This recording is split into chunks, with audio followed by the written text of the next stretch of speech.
Chapter 176. The sudden commotion drew the attention of everyone around. Almost immediately, many couldn't resist revealing themselves, rushing toward the Starlight Tower.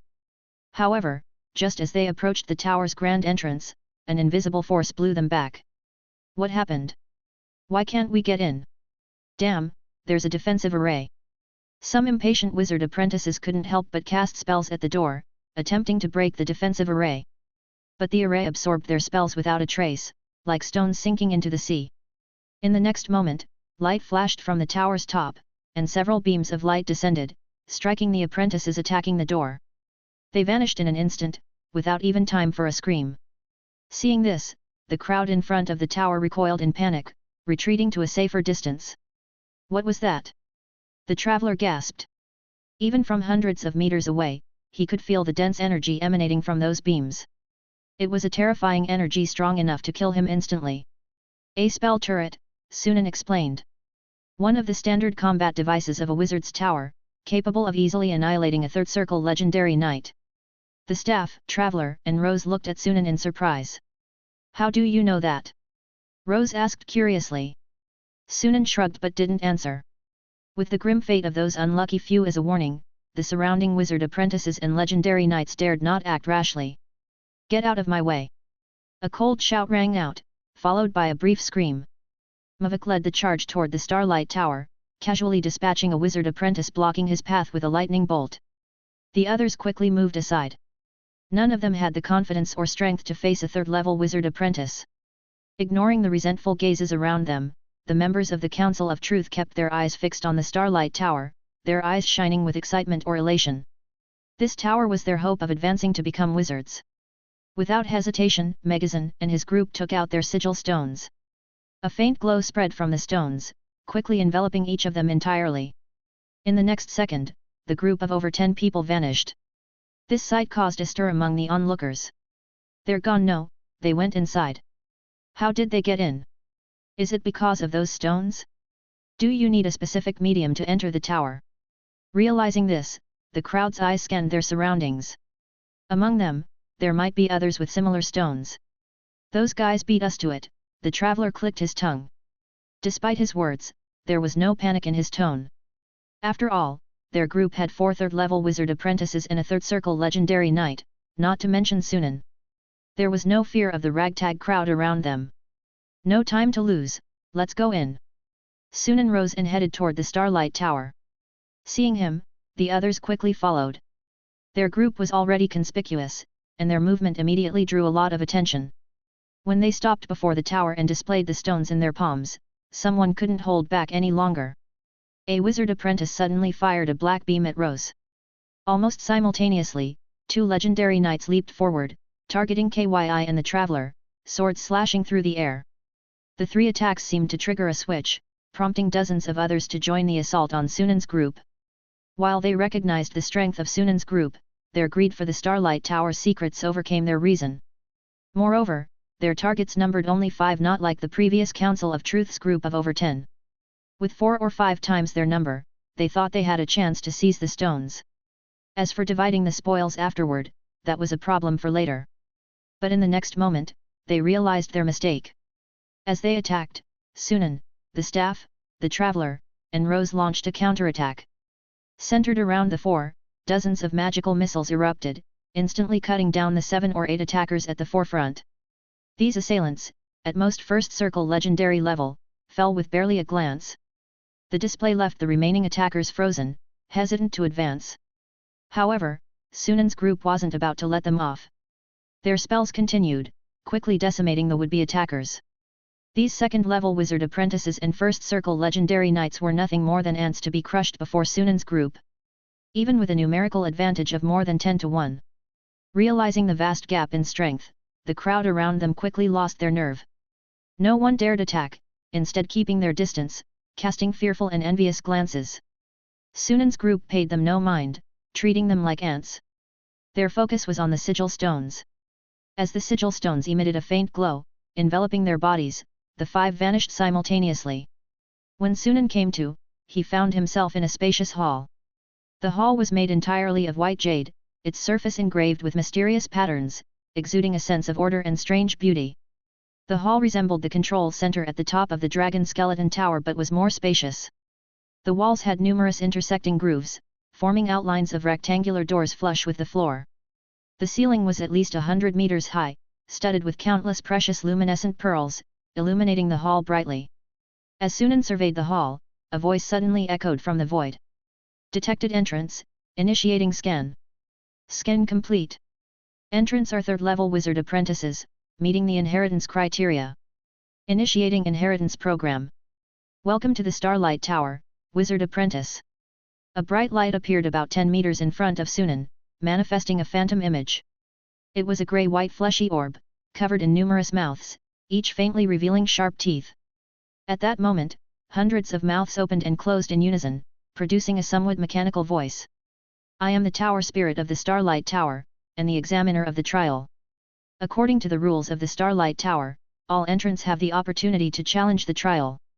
Success grants access to the inheritance reward. Would you like to attempt the challenge?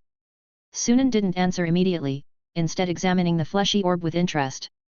He didn't need to think hard to know that the so-called Tower Spirit was likely a fabrication, a boast by its creator. Tower Spirits are incredibly valuable, and even 1,000 years ago, a wizard leaving an inheritance wouldn't casually leave a Tower Spirit behind. Moreover, the orb's speech was mechanical and dull, its intelligence clearly limited, perhaps only slightly better than Dragon Forest's Butler No. 1. Still, the taste of the Starlight Tower's creator was questionable, designing an auxiliary intelligence with such a grotesque appearance. After a moment of silent critique, Sunan replied loudly. Challenge. The fleshy orb was silent for a second or two, then its mouths opened and closed again. Commencing trial matching. Match successful. Based on the challenger's age and realm, the trial difficulty is set to the highest level. Note, the trial consists of 3 stages. You must complete them within 90 days, or you will be deemed to have failed. Now commencing the first stage, knowledge assessment. As the voice fell silent, 10 phantom images appeared before Sunan.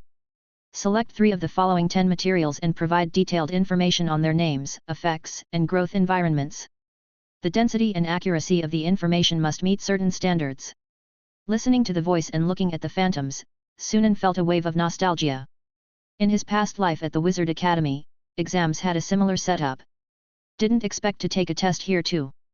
After a moment of reminiscence, Sunan focused on the assessment before him. Among the 10 materials were magical plants, rare metals, and various other peculiar items. A glance was all Sunan needed to understand. These materials, while not extinct, were exceedingly rare on the current Starlight continent. They were likely only found in ancient texts. For other wizard apprentices, this might pose a challenge, but for him, it was simple. Without hesitation, Sunan pointed to the unassuming yellowed grass on the far right and began his answer. Resurrection grass, a highly cold-resistant magical plant, typically grows in harsh environments like glaciers, volcanic regions, and miasma swamps. Its most renowned ability is to come back to life, able to revive from near-total desiccation. It possesses strong mutation capabilities, often undergoing certain mutations to adapt to harsh environments, resulting in many variants. Resurrection grass contains potent life force, slightly extending lifespan when consumed. It's also a key ingredient in potions, notably the Dawn Potion. Past. Unsurprised, Sunan shifted his finger to the second material. This was a small sapling resembling silver-white metal. Its leaf-shaped metal surface glistened with starlight, appearing exceptionally beautiful. Star silver essence, a rare metal, requires 2 conditions for growth: proximity to a mineral vein and exposure to moonlight, with stringent requirements for energy particle concentration.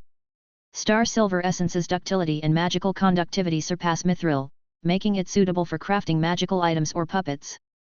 Before the fleshy orb could respond, Sunan pointed to the third material, a crystalline, irregular gem. Dragon crystal, a unique gem occasionally formed from the remains of deceased dragons, containing the essence of the entire dragon corpse. It has extensive applications in nurturing magical pets, bioengineering, crafting magical items, or making puppets. Past. A smile appeared on Sunan's face. This material identification test posed no challenge to him. Buzz. 10 more phantoms appeared, this time depicting 10 strange creatures. Select 3 of the following 10 creatures and provide detailed information on their names, habitats, and biological characteristics. The density and accuracy of the information must meet certain standards. Identifying creatures this time, is it? Sunan remained composed, focusing on the first creature on the left, a jellyfish emitting a faint blue glow. The jellyfish had a white umbrella-shaped body with numerous tiny eyes, about 24 in total, scattered across its head, creating an unsettling sight. Umbrella jellyfish, a social creature typically found in deep-sea waters. It's highly venomous, with internal organs usable for potions and venom suitable for enchantment. Sunan then chose the second creature, a demonized eel, and a throat-locking beast, describing each in turn. Unsurprisingly, the fleshy orb responded with a passed. Another easy pass. What's next for identification? Bring it on. Sunan smiled confidently. But the next phantom surprised him. It was a book. Master the spell contained within and successfully cast it. Learning a spell? Sunan raised an eyebrow in surprise, then quickly understood. A spell often encompasses 10 to several dozen fields of knowledge, with many spells having overlapping concepts. Generally speaking, the more knowledgeable a wizard, apprentice, is, the easier it is to learn spells. High-level wizards can quickly master a low-circle spell not just because of their higher mental energy, but because their depth and breadth of knowledge far exceed that of wizard apprentices. It's like a PhD solving a grade school problem effortless. Sunan schemed through the book, which described a zero-circle spell called Bone Arrow. He recalled that he hadn't encountered this spell in his collected spellbooks. It was likely a creation by the Starlight Tower's builder. It made sense. For a fair assessment, they had to provide spells not available elsewhere to prevent challengers from already knowing them. A zero-circle spell. Sunan smiled. Ordinarily, a third-level wizard apprentice would take 20 to 30 days to master a zero-circle spell. But he was different. With his unique advantage, anything over 3 days would be excessive. Clearing his mind, Sunan began studying the book. Reading Bone Arrow Spell Model, Bone Arrow Learning Progress plus 0.15%. The spell learning progressed even faster than Sunan anticipated, with progress notifications popping up every few minutes. In just 2 days, Sunan successfully mastered the zero-circle spell called Bone Arrow. As soon as the notification appeared, he closed the book and pointed a finger, conjuring a sharp, pale bone arrow that shot into the wall at the far end. With a clang, the bone arrow shattered, leaving the wall unscathed. Passed. Successfully completed the first stage. Chapter 177. Sunan withdrew his hand, a relaxed smile on his face. The first trial posed little challenge for him, with only the spell learning requiring some extra time. Commencing the second trial, Skill Assessment. Please choose the skill type you wish to be assessed on from the following 4 options. Potion making, biological modification, magic item crafting, puppet refining. A skill assessment, is it? Sunan barely hesitated before choosing puppet refining. Not only was his puppet refining skill at the highest level, but he also possessed the most high-level puppet designs. If he chose potion making or magic item crafting, he might be asked to create high-level potions or craft Twilight-grade magic items, which would stump him. So far, he had only obtained high-level potions and Twilight-grade magic items through synthesis, without any corresponding formulas or designs. In contrast, with puppets, from clay golems, stone golems, and iron golems to adamantine golems and secret puppets, he had designs covering Knight level to 4th Circle Legendary level. No matter what level of puppet the assessment required him to refine, he could handle it more comfortably. As soon as Sunan chose puppet refining, a door in the wall to his right opened, and a team of clay golems emerged, carrying things out. They brought various metals, gems, and soul crystals. Sunan even saw high-grade gems and small soul crystals among them. Once they set down the materials, the clay golems returned behind the door, followed by the sound of heavy footsteps. A tall figure emerged from the doorway. It was a giant puppet. Standing about 7 to 8 meters tall, it was made entirely of large bones, with pupils emitting a sinister dark red glow and a stench of evil emanating from its whole body. It held a sharp bone battle axe in its hand. A bone golem. Sunan immediately recognized the puppet before him. A type of golem crafted primarily from biological bones, frequently used by wizards, apprentices, specializing in necromancy. Could the creator of the Starlight Tower have been a necromancy specialist? Sunan pondered silently. You have 87 days, 22 hours, and 18 minutes remaining for the challenge. Within the allotted time, you must refine a puppet capable of destroying the bone golem. The number of puppets is not fixed. If you exceed the time limit or exhaust all materials without destroying the bone golem, you will be deemed to have failed. Sunan felt relieved. This challenge was considerably easier. The combat strength of a bone golem was comparable to that of an iron golem. One iron golem might not be enough to destroy a bone golem, but two would certainly suffice. To date, Sunan had refined hundreds of iron golems. The refining process was second nature to him, and crafting 2 iron golems could be done in less than a day. As expected, in less than a day, 2 iron golems were freshly produced. Then came the battle. As Sunan anticipated, the 2 iron golems easily overpowered the bone golem, dismantling it into a pile of bones in less than 10 minutes. Past. A beam of light suddenly shot out from nowhere, disassembling one of the iron golems into a heap of metal fragments. Another beam followed, shattering the second iron golem. Rumble. The clay golems emerged from the doorway, carrying the materials back, while the bone and metal fragments were cleaned up. Commencing the third trial, combat assessment. As the voice concluded, the wall in front of Sunan rumbled open, revealing a vast darkness. A massive grey hand suddenly emerged from the darkness, followed by an arm, head, torso, and lower body. A gigantic creature soon appeared before Sunan. It was an enormous giant, with skin a deep grey tinged with green, covered in dark and light mottles. Its neck, shoulders, and arms were adorned with pebble-like hard lumps made of bone and skin. Its face lacked eyebrows, with prominent brow ridges and a broad jaw, and its head was also dotted with lumps. Its entire body was hairless, with a bald head. Goliath. Sunan raised an eyebrow, recognizing the creature. Goliaths are a type of giant, immensely powerful and naturally capable of manipulating airflow. These extra-dimensional beings possess near fourth circle legendary strength upon reaching adulthood, making them formidable creatures and natural-born warriors. After crawling out from behind the door, the Goliath stood upright, reaching a height of 15 to 16 meters. Its massive, robust grey-green body exuded a mountainous oppressive presence. Defeat the trial creature to pass. Sunan recalled the disassembled iron golems and couldn't help but smirk. This trial left no room for loopholes. Roar! The Goliath bellowed, raising its massive spiked club, charging at Sunan like a rampaging tank. The violent gust of wind from its charge sent Sunan's robe billowing. Maintaining his composure, Sunan focused and unleashed a torrent of silver metallic liquid from his body, forming a metal storm that engulfed the Goliath. Slicing sounds of blades cutting through flesh echoed continuously in the hall, drowning out the creature's agonized wails. After 4 or 5 breaths, the metal storm receded, vanishing back into Sunan's body. The Goliath was gone, leaving only a pool of blood to mark its existence. Under the full power of the level 5 magic core, the Goliath, with near 4th circle legendary strength, couldn't withstand a single blow and was instantly annihilated. Cleared. The familiar mechanical voice emanated from the mouths on the fleshy orb not far away. Congratulations on successfully passing the trial, receiving an A and rating, and earning the inheritance reward. Crack. In the center of the hall, 3 fissures suddenly opened in the floor, each raising a rectangular stone pillar about a meter high before stopping. Atop the rightmost pillar sat a potion. Within the transparent potion bottle, a light purple liquid shimmered seductively under the luminescent pearls. On the central pillar rested a book. Atop the leftmost pillar was a silver orb, about the size of an egg.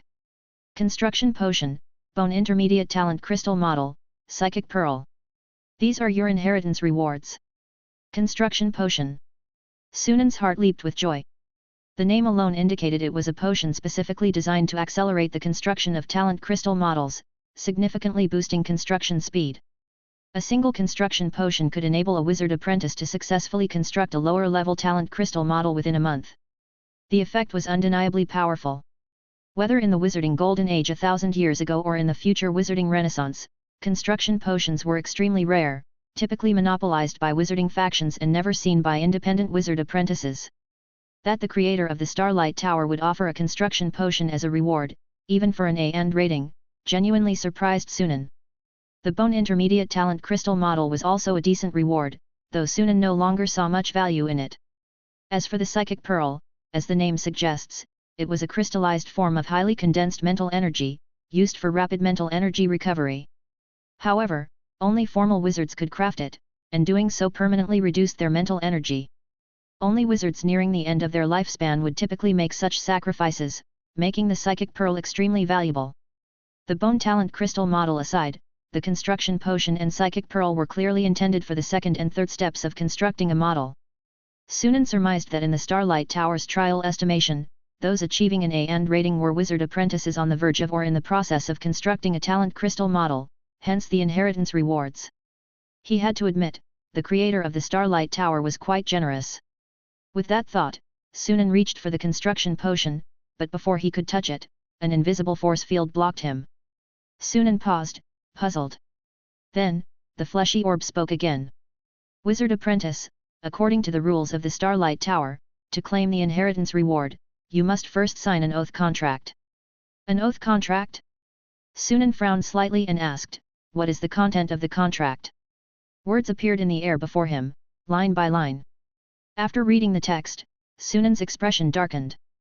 The oath contract required him to become a member of the wizarding organization Dark Throne and never defy its commands or act against its interests. In essence, signing this oath contract would make him a subservient slave to Dark Throne. Though called an oath contract, its strictness was hardly less than a soul contract. Sunan would never willingly sign such a contract unless he had completely lost his mind. Moreover, while others might not know, he was very familiar with the situation. In the multiverse, only a handful of wizarding factions were renowned and well established, totaling around 10, with Dark Throne being one of them. This wizarding faction consisted mostly of necromancy specialists and was notorious for its extreme behavior. If that were all, it might be tolerable, but the Dark Throne's organizational structure bore strong feudal overtones. High-ranking wizards held most of the resources and privileges. Low-ranking members were the exploited class, bound by oath contracts and forced to laboriously gather and create resources for the high-ranking members. Though called wizards, they were essentially slaves. The use of an oath contract instead of a soul contract was merely to reduce resistance from signatories. Due to this, Dark Throne had a terrible reputation in the wizarding world, despised by many wizards. No wonder the Starlight Continent would have a wizard's legacy. Sunan finally understood. He had always been puzzled.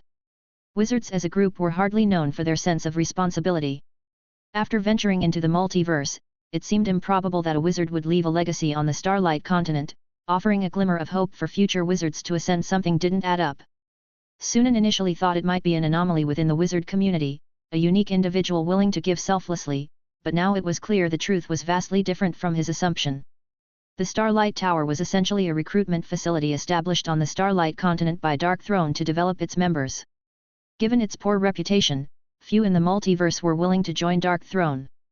To recruit members, Dark Throne often resorted to less than honorable tactics. The Starlight Tower was clearly one such tactic. Without knowing the true nature of Dark Throne, faced with generous inheritance rewards and the hope of becoming wizards, few would resist the temptation to sign an oath contract. Once signed, when the elements revived and wizards returned, those who realized the true nature of Dark Throne would find it too late to regret their decision. Typical Dark Throne shamelessness. Sunan sneered in disdain. He knew better than to expect something for nothing. The so-called wizard's legacy was, in fact, a ruse. Given this, the equally renowned Black Forest and Falling Star City likely had their own issues.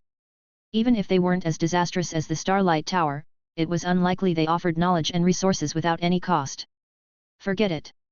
I'll worry about Black Forest and Falling Star City later. For now, let's deal with the situation at hand. Signing the oath contract was out of the question. Sunan wouldn't willingly walk into a trap.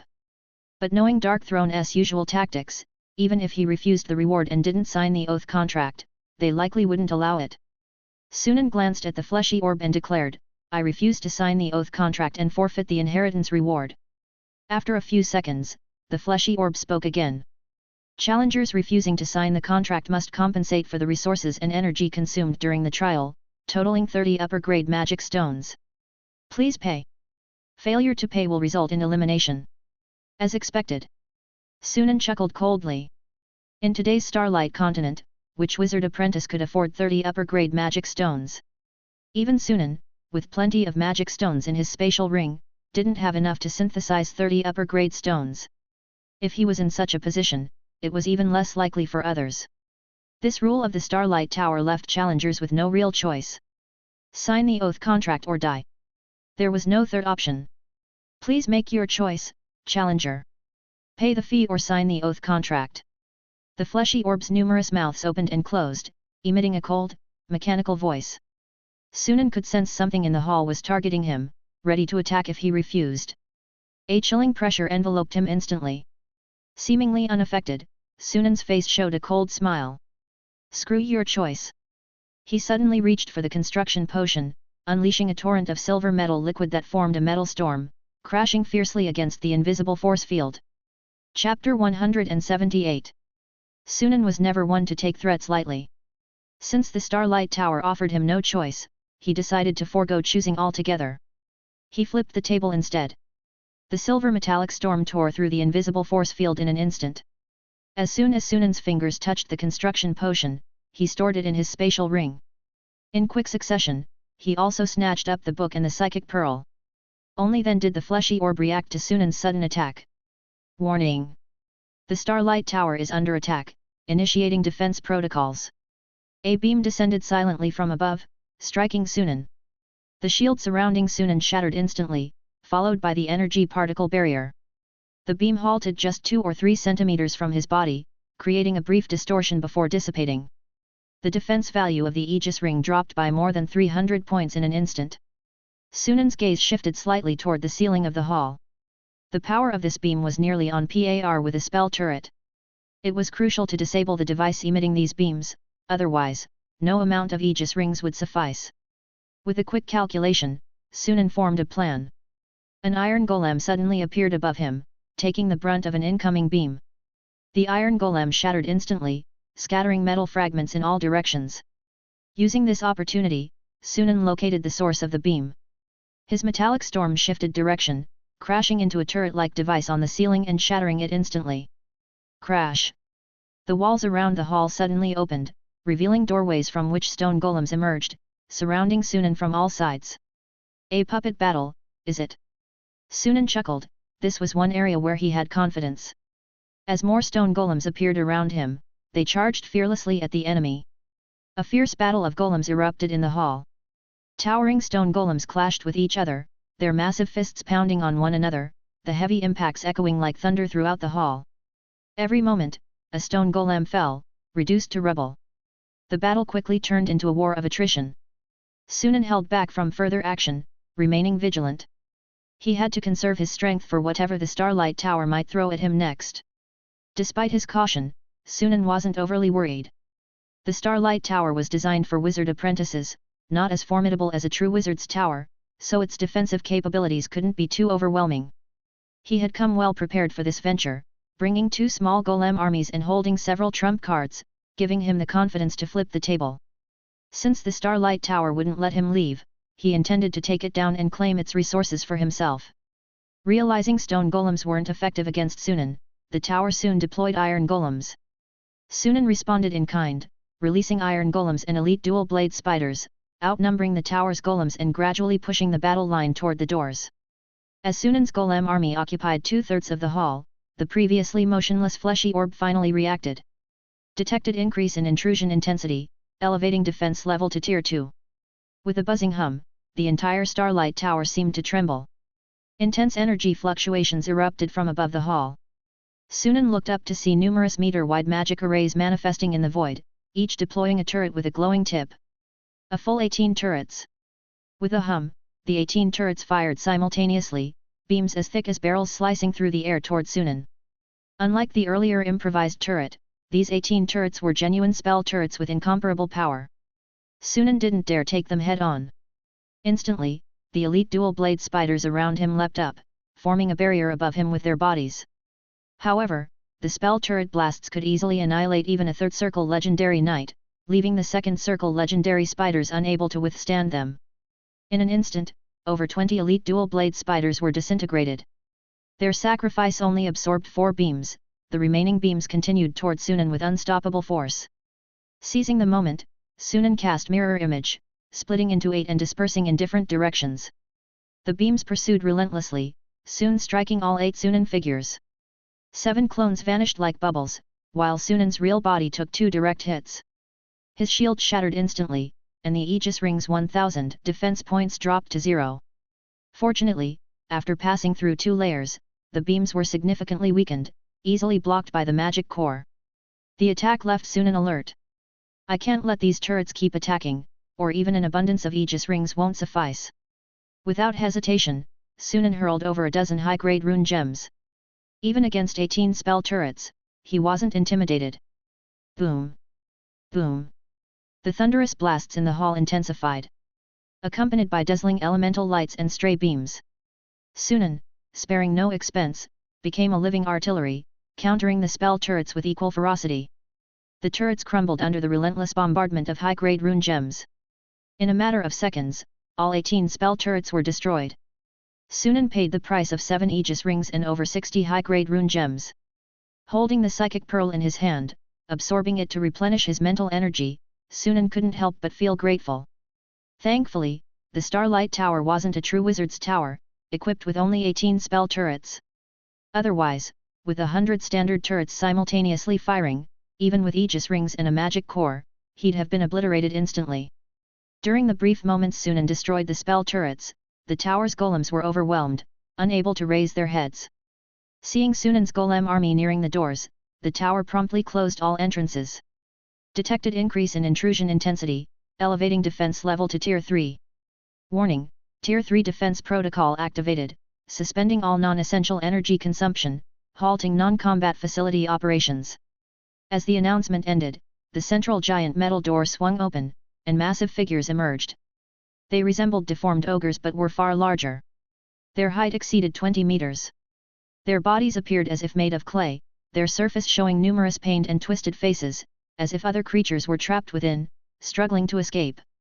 Their faces lacked features, only a deep black cavity. Dark golems. Sunan's expression turned serious. These were evil golems made of flesh and souls, crafted from beings subjected to extreme torment, infused with malice, pain, and despair. Due to the evil nature of their materials, few wizards crafted dark golems, usually only necromancy specialists. The combat power of dark golems far surpassed adamantine golems, reaching 4th circle legendary levels. And there were 4 of them. Sunan surmised this was likely the final battle lineup of the Starlight Tower. Ah! Painful wails emanated from the black cavities on the faces of the dark golems. The sound, laden with despair and agony, caused Sunan's head to throb, leaving him momentarily dazed.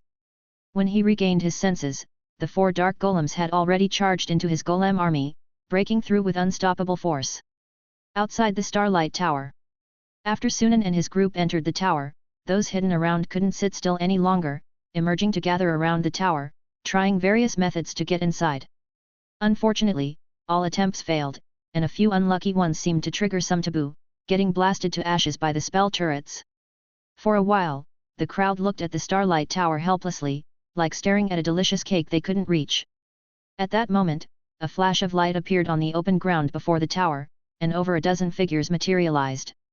It was the members of the Council of Truth, along with the staff, Rose, the Traveler, and Kyi. What happened? Why are we outside? Mavik exclaimed, baffled. He had been focused on studying a spellbook, preparing to overcome the trial, only to find himself back outside in the blink of an eye. What had happened? No one had an answer for him. Everyone, including Megazin, looked confused, exchanging bewildered glances. The staff and the others were equally perplexed, at a loss. What happened? Did we trigger some rule and got expelled? Probably not. Look, the Council of Truth members were also expelled. Then what? Wait. Where's Sunan? Prompted by Kyi, the others snapped to attention. Indeed, everyone who entered had been expelled, except Sunan. Could he still be inside the tower?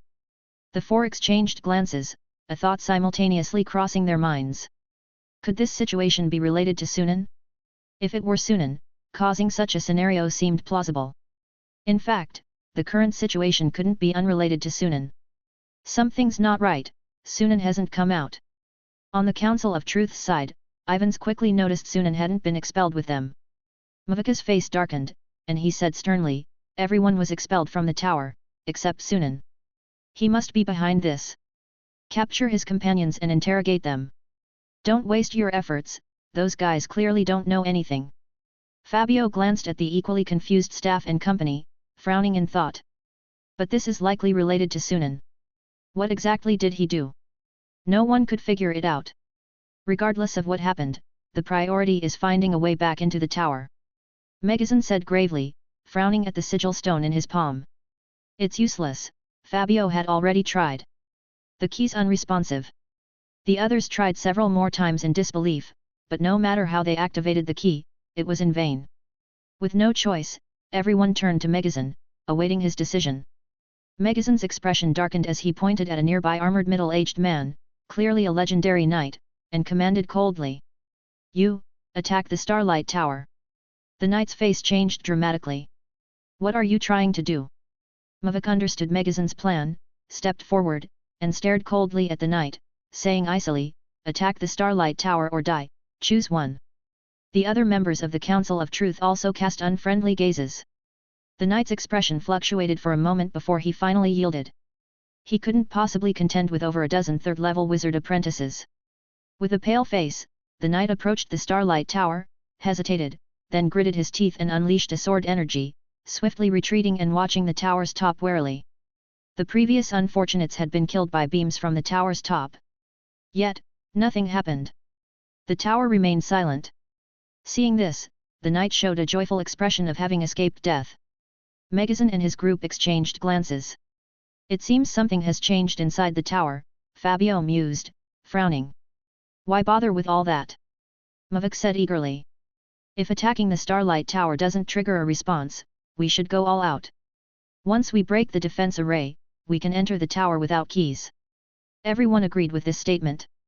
Without delay, Megazin and the others launched their spells, countless magical attacks landing on the Starlight Tower. The defense array enveloping the tower rippled in response. Seeing the Council of Truth's actions, the staff quickly understood. It looks like they're trying to break through directly. The traveler hesitated. Should we join in? The three exchanged a quick glance, not hesitating long before joining the assault on the Starlight Tower.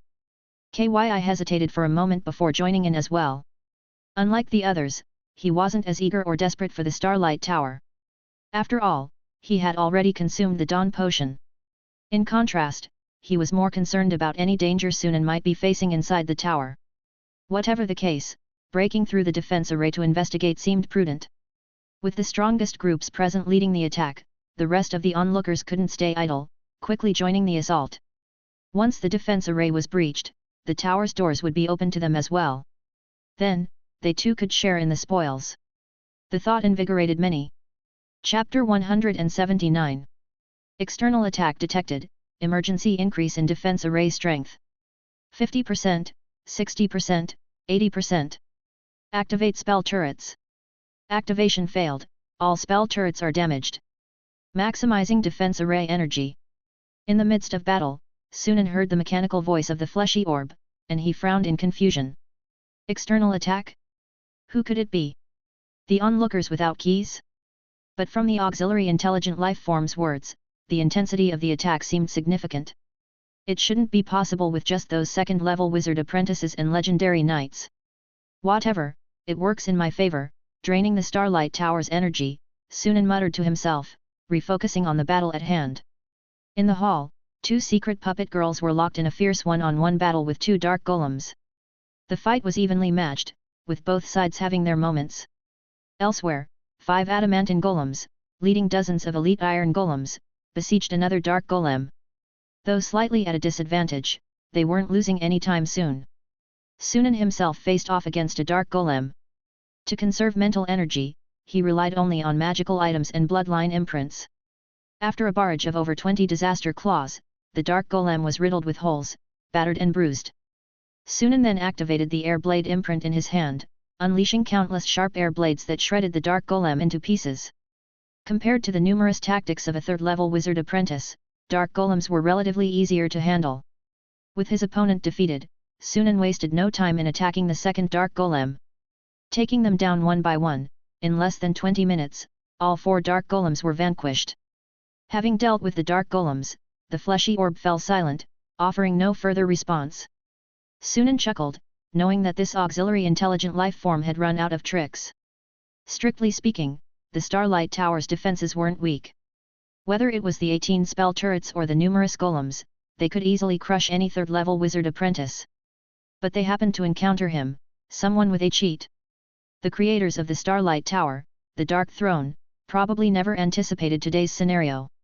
Another fortunate aspect was that the battle occurred inside the tower. Had it been outside, with the protection of the defense array, destroying the spell turrets wouldn't have been as easy. It would have cost several times, if not tenfold, the resources to defeat the Starlight Tower's defenses. As he pondered, Sunan suddenly felt the sigil stone inside his robe heating up. Realizing what was happening, he didn't hesitate to throw the sigil stone away. Sure enough, in the next instant, the sigil stone vanished. "Can't beat me, so you're trying to expel me?" Sunan scoffed. "Wishful thinking. Wizard apprentice, we waive your trial fees, please leave the Starlight Tower immediately." The fleshy orb spoke. Sunan ignored the inflexible low-level intelligent life form, scanning his surroundings. With the Starlight Tower clearly unable to deal with him, it was time to think about acquiring the tower's resources. Having paid such a price to defeat the Starlight Tower's defenses, he wasn't about to leave empty-handed. Activating the levitation spell on his robe, Sunan rose into the air, flying toward the nearest metal door. With a wave of his hand, he shattered the door with over a dozen spell missiles. However, behind the door was merely a small puppet factory, likely used for golem maintenance and charging. Undeterred, Sunan continued exploring other metal doors. As expected, most doors led to small puppet factories, except the largest metal door, which opened into a smaller hall. On the white jade stone floor was an intricate magic array. Sunan examined it and quickly identified it as an extra-dimensional creature summoning array. The Goliath from earlier had likely been summoned using this array. Seeing no valuable findings on this floor, Sunan looked downward. With a mental command, his metal storm swept forth, crashing into the floor. Boom! Even with a defensive array and a hardness surpassing magical adamantine, the floor couldn't withstand the full force of the magic core for more than 10 seconds, shattering to reveal a massive gap. Sunan leaped into the gap, descending to the floor below. He found himself in a hall identical to the one above, but empty. Is this another trial area? After searching the area without success, Sunan continued to dig downward. He explored 12 floors consecutively, each identical hall empty. Sunan intended to continue, but encountered significant resistance. Closer inspection revealed a faint glow on the white jade stone floor. A defense array. So this is the bottom layer. Sunan felt slightly disappointed, but turned his attention upward, returning to the initial hall and using his metal storm to breach the ceiling. Again, it was a trial hall. This time, he pierced through 7 floors, reaching the 8th, which appeared to be a residential area. Sunan paused, contemplating the gap below. Judging by this, there should be 20 trial halls, roughly matching the number of people entering the Starlight Tower. But why are all these halls empty? Sunan believed his speed in completing the trials far exceeded that of others. Logically, they should still be undergoing trials. Recalling the auxiliary intelligent life's earlier words, Sunan had a hunch. The auxiliary intelligence had likely expelled everyone else from the Starlight Tower to channel all available energy to deal with him. No wonder the Starlight Tower suddenly faced a strong external attack. It's likely the Council of Truth and the staff attacking the defense array. Realizing this, Sunan smiled. This worked in his favor, as the auxiliary intelligence would have to expend most of its energy maintaining the defense array, leaving little to counter him. Returning to the task at hand, Sunan resumed exploring upward. Though primarily for heritage, the Starlight Tower had basic facilities. Besides the trial halls, there were residential, training, experimental, and cultivation areas. However, due to a lack of maintenance personnel, the cultivation area had no magical plants. After searching, Sunan found a batch of well-preserved magical plant seeds. There were about 200 to 300 varieties, with considerable quantities. These were likely intended for the slaves who signed the oath contracts, facilitating magical plant cultivation. Sunan promptly collected them all. Continuing his exploration, Sunan was pleasantly surprised to find a library on the next level. Rows of neatly arranged bookshelves, each filled with books, offered a dazzling array. Delighted, Sunan started at the first shelf, quickly scanning the titles, his smile widening with each one. The books covered all foundational subjects, from magical philosophy, world principles and material science to applied knowledge like magical plant cultivation, scroll transcription, and potion basics. They encompassed almost all essential knowledge for wizard apprentices from 1st to 3rd level, including over 30 talent crystal models. However, most were lower-level models, with only 3 intermediate models, one of which was the bone model Sunan had seen before. Though only 3 intermediate models, it was a decent collection. Many 3rd-level wizard apprentices and wizard factions could only access intermediate models. High-level talent crystal models were typically reserved for core members and wouldn't be found here. Additionally, some books contained knowledge accessible only after becoming a wizard, covering potions, spells, wizard tools, and high-level puppets. Though the Dark Throne has ulterior motives, they do invest in training slaves. Of course, slaves need enough power to generate more profit for them. Sunan smiled, storing all the books in his spatial ring. He had been worried about acquiring wizard-level knowledge upon becoming a wizard, but the Starlight Tower's provisions had solved much of his dilemma. Ensuring nothing was missed, Sunan breached the ceiling, ascending to the next level. This floor was a spacious, well-lit hall, with walls lined with tightly closed metal doors. Above each door was a plaque labeled metals, magical plants, potions, gems, and more. Sunan's heart leapt with joy, recognizing he had finally found his true target. This was the storage area. Sunan immediately charged toward the door labeled potions, using his magic core to slice it into pieces, then striding inside. Before him were rows of metal shelves, isolated by transparent glass, each holding bottles of various colored potions, numbering at least 600. Vitality potions, dragon blood potions, endurance potions, clarity potions, nightmare potions. Sunan examined them, finding the lowest were first-tier potions, and those of considerable value within that tier. The second-tier potions included valuable ones like the nightmare potion, which could increase mental energy. Reaching the innermost metal shelf, Sunan finally spotted construction potions. His powerful mental energy allowed him to count them instantly, his lips curling into an uncontrollable smile. 86 bottles in total. This was a huge windfall. With so many construction potions, I should have enough to synthesize a super talent crystal model. Sunan was overjoyed. The construction potions alone had repaid his investment this time. Regaining composure, Sunan swiftly collected all the potions, then explored the other storage rooms one by one. The metals, magical plants, and gems rooms were filled with materials matching their labels. In the room labeled Others, Sunan found over a dozen psychic pearls. After a thorough sweep, Sunan's spatial ring was nearly full. Looking at the myriad of spoils inside, Sunan felt deeply satisfied. The total value of these items was immeasurable, many beyond the valuation of gold coins. For instance, the construction potions were priceless. He had undoubtedly hit the jackpot this time. Returning to the central hall, Sunan ascended, breaking through the ceiling to reach the next level. He was greeted by the vast expanse of the starry sky, a white jade stone floor beneath his feet, and an element pool not far away, with the familiar fleshy orb floating nearby. Recognizing the familiar scene, Sunan immediately understood. This was the control center of the Starlight Tower. Wizard Apprentice, you have caused immense damage to the Starlight Tower. By regulation, you will be placed on the organization's wanted list. Please leave the Starlight Tower immediately, return all plundered materials, and enter the detention area to await judgment by the organization. Oh! Sunan chuckled, asking casually, when will they come? The specific time is unknown, depending on the status of the dimensional barrier recovery. Dimensional barrier recovery? Sunan raised an eyebrow in confusion. What did this mean? What is this dimensional barrier recovery? However, the auxiliary intelligent life did not answer, repeating its previous statements instead. If you can't provide valuable information, then you're useless to me. Sunan raised his hand, a bolt of lightning striking the fleshy orb, reducing it to char.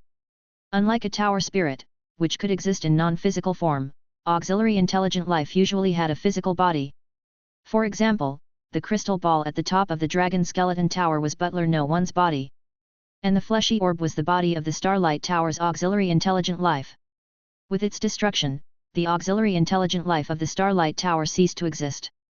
However, even without it, the Starlight Tower could continue basic operations according to preset programs. The advantage was that Sunan no longer had to worry about the auxiliary intelligent life harassing him. This element pool is larger than the one in Dragon Forest, but unfortunately, I can't take it with me. Sunan eyed the Starlight Tower with some envy, but it was destined to be beyond his control. without the tower's secret core, and uncertain if the Dark Throne had left any contingencies, claiming it was impossible. However, the tower itself was excellent material. In the future, should he decide to build his wizard's tower, he could dismantle the Starlight Tower for materials. Constructing the talent crystal model here would be faster than in the Dragon Skeleton Tower. Sunan considered his options and decided to construct the talent crystal model here. After all, the Starlight Tower no longer posed a threat, with all its combat capabilities destroyed, leaving only the extra-dimensional creature summoning array and the defense array. For the former, he could station a secret puppet near the summoning array, eliminating any summoned creature immediately. The latter now served as his protection. The Starlight Tower would autonomously keep all intruders at bay. Unless someone exhausted the tower's energy to breach the defense array, he could stay here undisturbed. Chapter 180. After making his decision, Sunan immediately put it into action. Sitting cross-legged on the spot, he took out a bottle of construction potion, drank it, and began constructing the talent crystal model. Under the effects of the construction potion, Sunan felt his mental acuity heighten to an astonishing degree. The speed at which he constructed runes increased by dozens of times.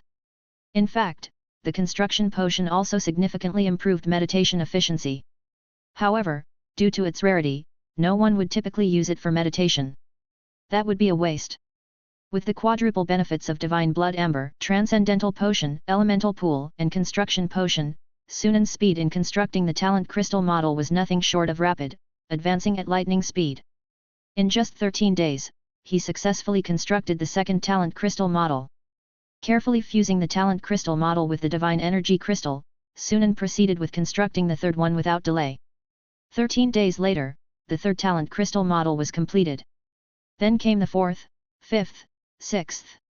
With 86 bottles of construction potion at his disposal, Sunan had no concerns about consumption and didn't hesitate to use another bottle as soon as one wore off. Each time he finished constructing a talent crystal model, he checked the fusion progress in the cube. Once the number of lower-level talent crystal models reached 4, the synthesis interface finally displayed the words Intermediate Talent Crystal Model. When it increased to 12, the term Intermediate on the interface instantly changed to Advanced. When the count surpassed 20, reaching 25, the final product on the synthesis interface was labeled Super Talent Crystal Model. It's a success. Seeing the Radiant Talent Crystal Model on the synthesis interface, Sunan couldn't suppress a smile. After expending so much effort and time, he finally synthesized the talent crystal model he desired. In the history of wizards, this was likely the first talent crystal model to surpass the advanced level. Sunan attempted to absorb the divine energy crystal containing the talent crystal model into his body, then concentrated to sense it, nodding inwardly. The load isn't noticeable, I can continue synthesizing and strengthening. Since he decided to synthesize an unprecedentedly powerful talent crystal model, he naturally wouldn't stop at just the super level. He aimed to strengthen it continuously, like the magic core, until reaching his limit. Taking a deep breath, Sunan continued constructing. The 26th, 27th, 28th. Every 13 days, the cube gained another divine energy crystal. Each synthesis was absorbed into his body, checking for signs of nearing the limit. It wasn't until he fused the 32nd crystal that he finally felt a familiar sense of maximum load. It was very similar to when he fused the magic core. Looks like 32 is the limit. Sunan sighed in relief, though slightly regretful. He still had plenty of construction potion left. It would have been ideal to synthesize 86 talent crystal models, using up all the construction potion. But he knew that was a bit greedy. Synthesis of the advanced talent crystal model only required 12 lower-level models. The final product he held now used a full 32 lower-level models, and its effect was far more than just double that of an advanced model at least 5 or 6 times, maybe more. With this unprecedented talent crystal, his future strength and potential would far exceed other wizards. Any more greed would be ungrateful. Chuckling at himself, Sunan composed his thoughts, carefully absorbing the divine energy crystal into his body, then began assimilating it. With his prior experience absorbing divine energy, the process was smooth. Before long, the divine energy crystal, serving as a carrier, vanished, merging with Sunan's mental energy. Simultaneously, the talent crystal model emerged. The beautiful crystal, embodying the ultimate beauty of order, floated in his mind, emitting a soft, enchanting glow. Now for the final step. Sunan's face lit up with a relaxed smile. The most challenging part of constructing the talent crystal was the second step. The final step was merely a matter of time and effort. Though this unprecedented super talent crystal would undoubtedly require a vast amount of mental energy to fill, with the golden apple and over a dozen psychic pearls on hand, the process shouldn't be too difficult. Taking a psychic pearl in hand, Sunan began the final step of crystallization. This process required no skill, just filling the model with mental energy. It wasn't until an entire psychic pearl was consumed that the talent crystal model was less than 2% filled. Sunan was unsure whether to be happy or worried about the absurd amount of mental energy needed for the super talent crystal. Typically, a psychic pearl could fill most of a lower-level talent crystal model. But now, it only filled a small portion of the super talent crystal model. Even using all the psychic pearls would only fill about 30%. However, the more mental energy required for filling, the stronger the talent crystal. This was undoubtedly a good thing. I'll have to use the golden apple. Taking the golden apple from his spatial ring, Sunan looked at the golden fruit with slight reluctance. It was one of his greatest trump cards. Using it was a bit painful. But considering it would take 10 to 20 years to fill the talent crystal model, Sunan finally gritted his teeth and consumed the golden apple.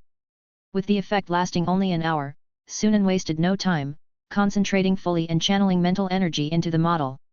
An endless stream of mental energy poured into the model from all directions, the crystallized portion growing visibly, its glow becoming increasingly radiant. The hour passed in a flash. As the golden apple's effect faded, the talent crystal model was about 2/3 filled. Sure enough, the golden apple has a stronger effect. Sunan nodded in satisfaction. The feeling of inexhaustible mental energy was truly marvelous. If it could last another half hour, it would have been enough to fully crystallize the model. After resting for a while, Sunan resumed filling with the remaining psychic pearls. Using up all the psychic pearls, the model reached about 95% filled. The rest is just a matter of time. Sunan exhaled. Compared to starting from zero, the remaining 5% was much simpler. In the following period, Sunan fell into a routine of filling mental energy, meditating to recover, and filling again. Though monotonous, watching the model inch closer to completion brought him indescribable satisfaction, dispelling any sense of tedium. After an indeterminate time, when the last gap in the model was filled and crystallized with mental energy, a brilliant light burst from the surface, not the model, but now the crystal itself. The entire crystal emitted a beautiful, radiant glow, more stunning than the world's most precious gem. Simultaneously, a feeling of soul-level ascension surged from deep within. Sunan slowly opened his eyes, and a large amount of rare metals appeared before him, melting like butter in the sun, flowing into his skin. His previously fair skin gradually took on a silvery sheen as the metal merged. In an instant, Sunan transformed into a silver humanoid. As time passed, the silver receded, vanishing into his skin. Sunan's features re-emerged, a joyful smile spread across his face. The talent crystal was complete, signifying his official rise to wizard status, a higher level of life. Reflecting on his journey, Sunan couldn't help but feel a wave of emotion. It had taken about 20 years, but he had finally become a wizard. Reaching this point on the element-starved Starlight continent, even with his unique advantage, had required immense effort and dedication. And at this moment, all those efforts were richly rewarded. Ascending to wizard meant he had truly transcended the mundane, evolving to a higher life form. From this moment, he was truly on the wizard's path. After a while, Sunan emerged from his joy. He stretched, stood up, and moved around, feeling no soreness despite sitting still for so long. Instead, he felt invigorated. His mind was clear, his senses noticeably sharper. It was as if a veil had been lifted from the world, revealing it anew. My perception and control over energy particles have also greatly improved. Sunan snapped his fingers, a spark of lightning crackling at his fingertip, striking the white jade floor nearby and creating a deep crater in the hard surface. Not bad. Sunan smiled with satisfaction. He could clearly sense that the amount of energy particles he could mobilize in a given time had increased tenfold, and his control was also significantly enhanced. Now, a casual strike using energy particles rivaled a second-level spell's power. With real spells, the power would be even greater. Importantly, a wizard's mental energy consumption when casting spells was significantly reduced. From this level, a wizard's combat endurance drastically improved, earning the nickname Walking Cannon. Of course, the least consuming was the innate ability. Nearly negligible. Thus, wizards often preferred using innate abilities in combat. Additionally, wizards could project mental energy to form a mental energy field around their body. This mental energy field wouldn't affect daily life but would automatically block attacks, providing continuous protection. This was a key reason why wizards were difficult to surprise and kill. Speaking of which, now that I'm a wizard, I can start using wizard tools. Sunan's eyes lit up. Twilight-grade magical items were gradually falling behind his power. Previously, limitations on mental energy prevented him from using more advanced items, but with his breakthrough, those restrictions vanished. Sunan decided to synthesize some wizard tools upon returning. Innate abilities, spells, and wizard tools. These were the three primary tools of a wizard. A competent wizard needed to learn how to use all three, building a personal combat system. The importance of wizard tools couldn't be overstated. After calming his thoughts, Sunan summoned his personal panel. Sunan Ions, Human Male. Gasification, 1.34%. Skills. Star Ring Meditation LV19, Max. Potion Making LV4, 9617/10,000. Biological Modification LV4, 874/10,000. Puppet Refining LV5, 8930/20,000. Magic Item Crafting LV4, 6488/10,000. With his breakthrough, the previous attributes of mental and physical had disappeared, replaced by gasification progress. Focusing inward, Sunan observed that the talent crystal was now surrounded by a misty gas, like a faint fog enveloping it, with its glow intermittently visible. This mist was the gasified mental energy. In the wizarding world, wizards who had condensed a talent crystal were uniformly called crystal wizards. Crystal wizards were ranked from 1 to 3. Newly ascended wizards were first-level wizards. Based on mental energy form, they were divided into 3 stages: gasification, liquefaction, and crystallization. In the gasification stage, wizards needed to continuously increase and condense mental energy until fully liquefied, achieving first-level liquefaction. Subsequently, they continued increasing and condensing mental energy until crystallization, reaching first-level crystallization. At this level, wizards could prepare to construct a second talent crystal for advancing to second-level wizard. The question is how to increase and condense mental energy. Sunan pondered. After becoming a wizard, meditation's effect was negligible. Star ring meditation couldn't level up further, as the number of star rings couldn't increase. Without external assistance, ordinary wizards relying solely on meditation might take a century or more to reach first-level liquefaction. Thus, treasures or potions that could increase and condense mental energy were essential for any wizard. However, Sunan wasn't too worried. With his synthesis cube, he had access to the necessary resources. Once I return, I can start synthesizing 4th-level potions. Sunan's spirits lifted. As a wizard, many tasks previously impossible were now within reach. Like wizard tools and higher-level potions. Or experiments requiring wizard-level mental energy. All these could now be pursued. There's plenty to do ahead. Sunan smiled, looking upward. By his calculations, he had been in the Starlight Tower for quite some time. Constructing the numerous lower-level talent crystal models alone had taken over a year, with the subsequent filling process adding another half-year, totaling over 2 years. He wondered what the situation outside was like now. Chapter 181. Outside the Starlight Tower, on a slope over a kilometer away, Kyi gazed at the towering structure and the crowd gathered around it, sighing with worry. It had been over 2 years since they were suddenly expelled from the Starlight Tower. No matter how they attacked the defense array, they couldn't breach the seemingly thin, invisible barrier, leaving them to look on helplessly from the outside. And in all this time, there had been no activity from within the Starlight Tower. Sunan was nowhere to be seen. As time passed, Kyi's worry deepened. The Starlight Alliance had repeatedly urged him to return and lead the ongoing conflict, but Kyi had refused, choosing to wait here. He knew that without the support of the Star Alliance, even if the Starlight Duchy defeated the Azure Gold Empire and seized most of its territory, it couldn't hold onto its gains. Sunan was the soul of the Star Alliance. Without him, the Alliance would struggle to survive. Moreover, Sunan was his only brother. Behind Kyi, the staff, the traveler, and Rose stood side by side, all frowning as they looked at the distant Starlight Tower. Sunan hasn't come out for so long, could something have happened to him? The traveler asked with a frown. The staff and Rose remained silent. They couldn't answer that question. The situation with the Starlight Tower was indeed strange. If it was functioning normally, the keys wouldn't be useless, and they would be able to enter. Yet, attacking it elicited no response.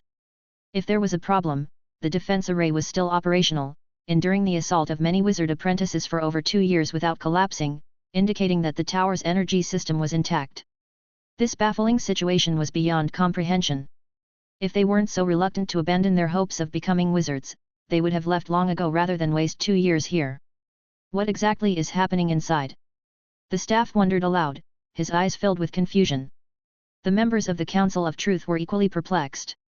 Mavik stared intently at the Starlight Tower, his expression filled with frustration and impatience. After more than 2 years, his patience was wearing thin. Anyone would be upset after wasting over 2 years, tirelessly attacking the tower without seeing any hope of breaking through. Will continuing like this really work? Mavik asked grimly. There must be an elemental pool inside the tower, constantly replenishing the defense array's energy. Unless we can deliver overwhelming damage in an instant, we'll never break through. Fabio replied expressionlessly, are you suggesting we give up on the Starlight Tower? Mavika's eye twitched, leaving him speechless. Give up? Impossible. This was his only hope of becoming a wizard. If he missed this chance, he would have to wait another 20 years. Would he even live that long? Even if he did, by then, he'd have little life left, and even if he found a way to become a wizard, he wouldn't have enough time to achieve it. That's why, despite knowing how slim the chances were of breaking through the defense array, he persisted. The Starlight Tower was his only opportunity. Mavika's thoughts mirrored those of the other Council of Truth members. Let's not be so pessimistic. Megazon's voice drew everyone's attention. The Starlight Tower is only supposed to exist in the material world for 3 months, but it's been well over that time. Something must be wrong inside. Many glanced involuntarily at Ivans. Ivans nodded. Indeed, the last time the Starlight Tower appeared, it disappeared after 3 months. Seeing Mavik about to speak, he quickly added, but I don't know much. I'm just as puzzled about the tower's current state. Mavik snorted, this must be related to Sunan. Could he have died inside? Someone speculated. Many nodded instinctively. The trials in the Starlight Tower likely involved combat, as Ivan's experience suggested. Sunan might have perished in such a trial. If he did die, it served him right, Mavik said bitterly. He was extremely vexed by the one responsible for the unexpected situation.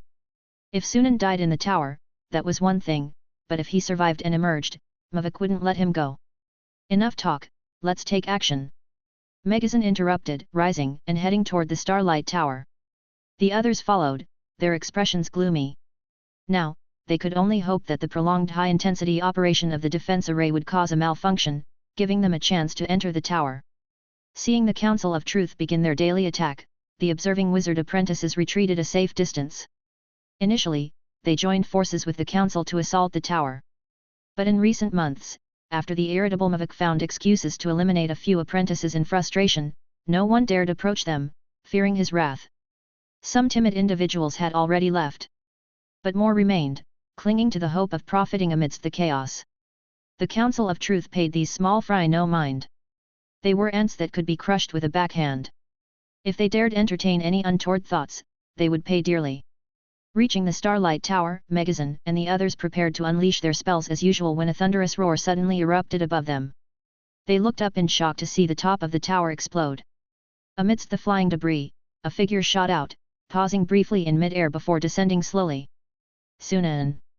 Ivans exclaimed, eyes wide with disbelief. Mavik was initially startled, then overjoyed, a sinister grin spreading across his face. He's still alive. Perfect. Meanwhile, KYI and the others, seeing Sunan, rushed over. Sunan! KYI was the first to arrive, his face brimming with joy as he scrutinized Sunan, relieved to find him unharmed. The traveler couldn't wait to ask, Sunan, what happened inside? Why are you only coming out now? The staff in rows looked at him expectantly, eager to know what had transpired in the Starlight Tower. Just as Sunan was about to speak, he noticed the Council of Truth closing in, encircling him and KYI. The traveler's expression changed, and he demanded, Megazon, what do you want? We should be asking you. Mavik sneered at Sunan. What did you do to get us expelled from the tower? Sunan ignored him, instead asking Kyi, "Have you been waiting outside this whole time?" Kyi nodded. "I couldn't leave without knowing you were safe." Even surrounded by the notorious Council of Truth from the northwest, Sunan remained calm, ignoring the hostile glares and slowly inquiring about what had happened while he was inside. This demeanor infuriated the council members. Especially Mavuk, whose eyes burned with undisguised murderous intent. "If you won't talk, I'll extract your soul and make you." 2 years of waiting had stretched Mavuk's patience to the limit. Sunan's disregard for them was the last straw, prompting him to strike in a fit of rage. Before the eyes of all present, Mavuk's head swelled and deformed, transforming into a massive, grotesque shark's head. With jaws agape, he lunged at Sunan. But faster than him was a flash of silver light from Sunan's forehead. The silver light pierced the air like lightning, effortlessly penetrating layers of protection and entering the shark's head, then exiting through the back, trailing a spray of warm blood. Mavuk staggered forward a few steps before collapsing silently, his head reverting to its original form. Silence. A deathly silence. Everyone stared in disbelief and shock at the scene. In a mere instant, a powerful third-level wizard apprentice had been decisively slain? This couldn't be real, could it? Megazin was the first to recover, his face changing drastically as he shouted to his companions. "Attack!" As he spoke, countless blood droplets erupted from Megazin's pores, swiftly forming a massive crimson claw that slashed at Sunan with a piercing screech. The rest of the council, snapping out of their daze, also launched their attacks on Sunan. Seeing this, Kyi and the others braced themselves to defend and counterattack. But before they could act, a layer of silver light enveloped them. Boom! Boom! Boom! A cacophony of colorful spells and elemental lights engulfed Sunan's location, sending dust and debris flying. Seeing their attacks hit, Megazin and the others showed no joy, their expressions grave as they prepared for the next wave. Mavuk had been among the top 3 in the council, yet Sunan had easily killed him. This left them in awe and wary of Sunan's power. Some even harbored a shocking suspicion. But they quickly dismissed it. Sunan had only been in the Starlight Tower for a little over 2 years, he couldn't have taken that final step so quickly. Whoosh! A gust of wind dispersed the dust, revealing the scene within. In the sunlight stood a massive silver hemisphere, gleaming with a liquid-like surface. "What is that?" a wizard apprentice exclaimed. In the next moment, the silver hemisphere twisted and deformed, revealing Kyi and the others. They stood dazed, still reeling from the shock, their eyes fixed on the silvery liquid gathering around Sunan, enveloping him in layers and forming a mass of shining metallic liquid. The liquid mass shot into the sky like a cannonball, expanding rapidly like an inflating balloon, transforming into a colossal silver-white giant over 100 meters tall. The sunlight glinted off the silver giant, casting a massive shadow over the Council of Truth. In that instant, Megazin and his companions felt a soul-deep tremor, a chill running down their spines as if facing a terrifying being of a far higher life form. Before they could process it, a deafening roar filled the air. The silver giant raised its arm high, smashing a massive fist down at them like a falling meteor, the impact reverberating with a chest-tightening force. The fist seemed slow and cumbersome, yet inexplicably, it was upon them in a blink. A wizard apprentice had no time to react before the fist struck with a thunderous blow. Shields, energy particle defenses, and magical protections crumpled like paper, offering no resistance, shattering instantly. The moment the fist touched him, the wizard apprentice exploded into a mist of blood. The fist paused briefly, then defied physics, curving to smash into another wizard apprentice. Boom! Another crimson blossom erupted. Swish! A massive blood blade slashed through the air, severing the silver giant's wrist. With a soft hiss, the giant's hand fell, dissolving into a pool of silver liquid. But the liquid surged upward, forming a majestic curtain of liquid that engulfed the unprepared Megazin, then flowed back. As the silver liquid reformed the giant's hand, Megazin was trapped within its grip.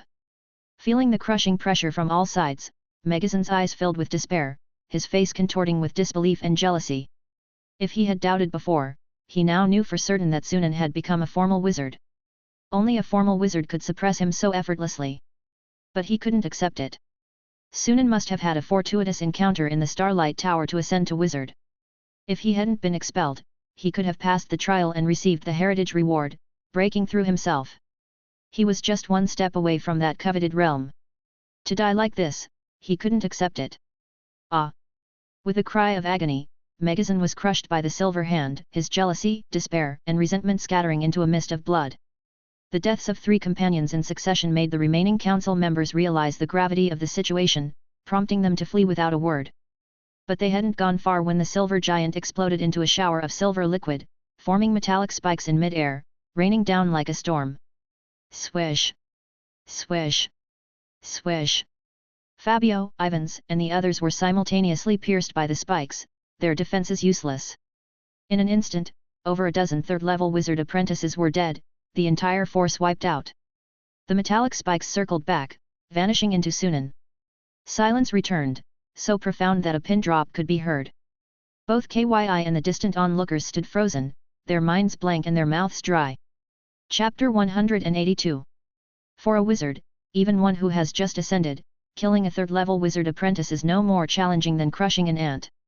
Sunan felt no sense of achievement from effortlessly exterminating over a dozen third-level wizard apprentices. The gap between a wizard and a wizard apprentice is vast, akin to different life forms entirely. Such an outcome was inevitable. However, some discoveries during the battle made Sunan frown slightly. Shaking his head, he temporarily set aside his doubts, collected the spatial rings of the deceased members of the Council of Truth, and turned to Kyi and the others. "Are you all right?" Sunan asked. The staff, the traveler, and Rose instinctively shook their heads, then snapped out of their daze, their faces showing a complex mix of shock, confusion, and disbelief. "Sunan, have you become a wizard?" Rose asked, needing confirmation despite her suspicions. The answer was unsurprising. "Yes," Sunan admitted calmly. The staff glanced at the shattered top of the Starlight Tower, hesitating. "And inside the Starlight Tower?" "Everything inside has been taken by me," Sunan replied flatly.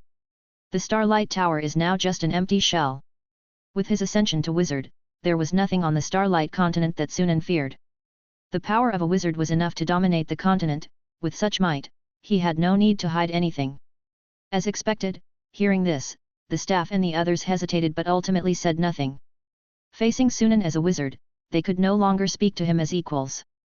"Let's go back."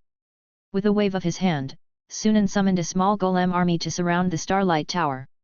Though he had emptied the tower's resources, the tower itself was valuable material. Sunan planned to dismantle it later and use the materials to build a wizard tower, so he naturally wouldn't allow anyone else to touch it. In his absence, the golem army would guard the Starlight Tower.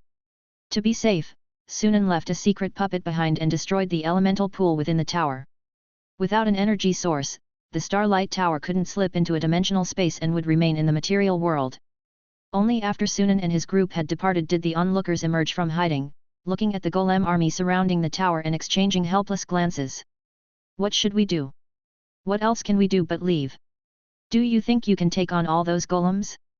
Don't say I didn't warn you, there's an adamantine golem in there. Even if you could, would you want that wizard coming after you? Didn't you see how those third-level wizard apprentices were crushed like ants? I never thought someone would really become a wizard. From now on, the Starlight continent is likely to change." With complex expressions, they recalled what they had just witnessed, feeling as if they had observed a historic moment. Not far into their flight, the staff, Rose, and the traveler took their leave in succession.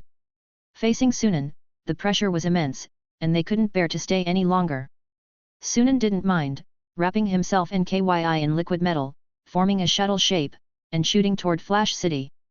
The journey that had taken 4 days on the way now took only half a day under Sunan's full power. After parting ways with Kyi in Flash City, Sunan returned to Base Number 1, passed through the spatial passage, and arrived back in Dragon Forest.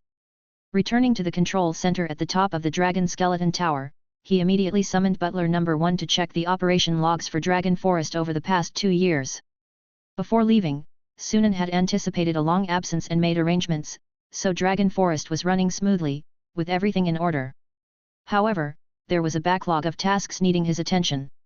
There were also matters from the Star Alliance that had accumulated over 2 years, awaiting his decisions. But those weren't urgent. Sunan had other pressing matters to verify. Standing beside the elemental pool, Sunan cast several spells and manipulated energy particles for a while, finally confirming his suspicions. Indeed, the concentration of energy particles is the greatest limitation for a wizard. Sunan's expression was complex. During his battle with the Council of Truth, he had noticed that the intensity of energy particles he could mobilize was far below his control limit. If the intensity he could control was 100, he could only mobilize up to 20. This meant the power of his spells and energy particle manipulation was only about 20% of what it should be. The reduced power was one thing, but the gradual enhancement of the body through energy particle absorption and the speed of mental energy growth and recovery were severely affected. Now, Sunan truly understood the adverse effects of energy scarcity. As a wizard apprentice, his power hadn't reached the Starlight Continent's energy particle concentration limit, so the impact wasn't as noticeable. But after becoming a wizard, his power level surpassed the energy particle concentration limit, and he truly felt what energy scarcity meant. In this environment, a wizard's power was significantly weakened, and cultivation was also clearly affected. Moreover, the sensory experience was uncomfortable. When he first became a wizard, the elemental pool was nearby, so the effect wasn't obvious. But after leaving the Starlight Tower, it felt like moving from normal oxygen levels to a thin air environment. No wonder the wizards left the Starlight Continent 1,000 years ago, it's not a place for wizards to stay. Sunan sighed. He currently had no ability for planar travel and had to make do on the Starlight Continent. The auxiliary intelligent life of the Starlight Tower mentioned something about the recovery of the dimensional barrier. Perhaps there's more to the events of 1,000 years ago than I know. In his past life, Sunan entered the game at version 2.0 of The Return of the Wizard, and knew little about version 1.0 and the transitional storylines, having only read some documents and heard some intelligence. He had thought the Starlight Continent was merely an element-starved desert, but now it seemed more complicated. Among the books from the Starlight Tower, there appear to be some that mention these matters. It'll be worth setting aside time to read them. Sunan exhaled deeply, beginning to contemplate his next steps. First, regarding cultivation. Growth and refinement of gaseous mental energy are already slow, with a 1% increase taking years. With the current energy scarcity on the Starlight Continent, without external assistance, maintaining current levels would be a success, let alone improvement. The divine blood amber is almost useless to me now. The transcendental potion as well. I'll need to synthesize higher grade potions. Elemental pool, potions, and divine energy combined should counteract the effects of energy scarcity. Next, he needed to find other means to accelerate mental energy growth. Secondly, wizard tools. This wouldn't be difficult for Sunan. If not for mental energy limitations, he would have synthesized wizard tools long ago as an apprentice. However, Sunan didn't plan to casually synthesize just any wizard tools. Other wizards might not have a choice, but with his synthesis cube, he had plenty of options. Ideally, he wanted to synthesize the most suitable wizard tool based on his combat style and system. This way, he could achieve a synergy greater than the sum of its parts. This would require careful planning. Then there were experiments. With his ascension to wizard, many experiments previously limited by mental energy could now proceed. For instance, improving secret puppets and bloodline imprints, developing higher-level rune engravings than magical tattoos, and more. Lastly, the Wizard Tower. As one of the greatest alchemical creations in the history of wizard civilization, wizard towers are renowned throughout the multiverse. Countless planar civilizations have fallen under the bombardment of wizard towers. Their fame is well known across many planes. There's a saying in the multiverse, more terrifying than a wizard is a wizard with a tower. Every wizard hopes to have a tower of their own. But building a wizard tower is no simple task. A functional wizard tower requires stable mana supply, maze lock protection energy fields, long-range strike capabilities, built-in golem armies, and tower spirit commanders, among other features. The resources needed to build a basic wizard tower are valued at millions of gold coins. Even formal wizards rarely have such wealth. As a result, many first-level wizards don't have their own tower. Even among second-level wizards, few can afford to build a tower. Generally, wizard towers are categorized into two types: flying and non-flying. Non-flying towers are typically built on ley line nodes. These towers are often bound to their location and cannot move, let alone fly.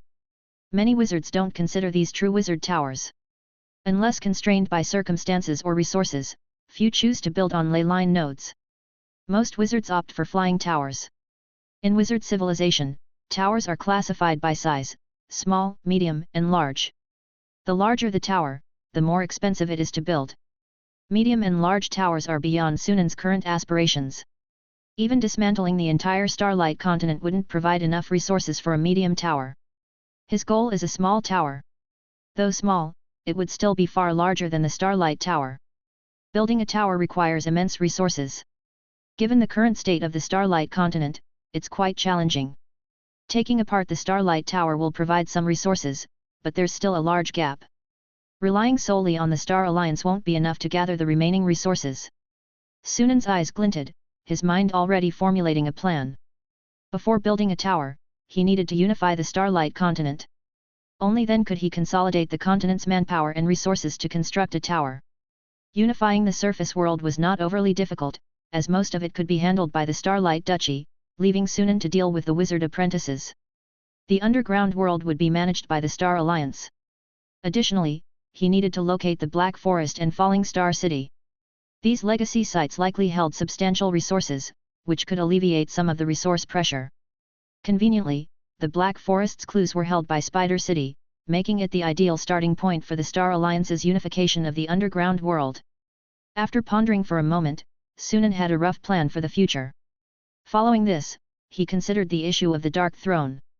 By taking the Starlight Tower, he had undoubtedly made an enemy of the Dark Throne. The Dark Throne was not a forgiving organization and would seek revenge upon returning to the Starlight continent. Preparations had to be made in advance. The 2.0 version officially starts around Starlight Calendar 2000. But for over a decade before that, various wizard factions sent scouts to the Starlight continent to gather intelligence and establish outposts for their main forces. Sunan vaguely remembered that the Dark Throne was among the first factions to send scouts.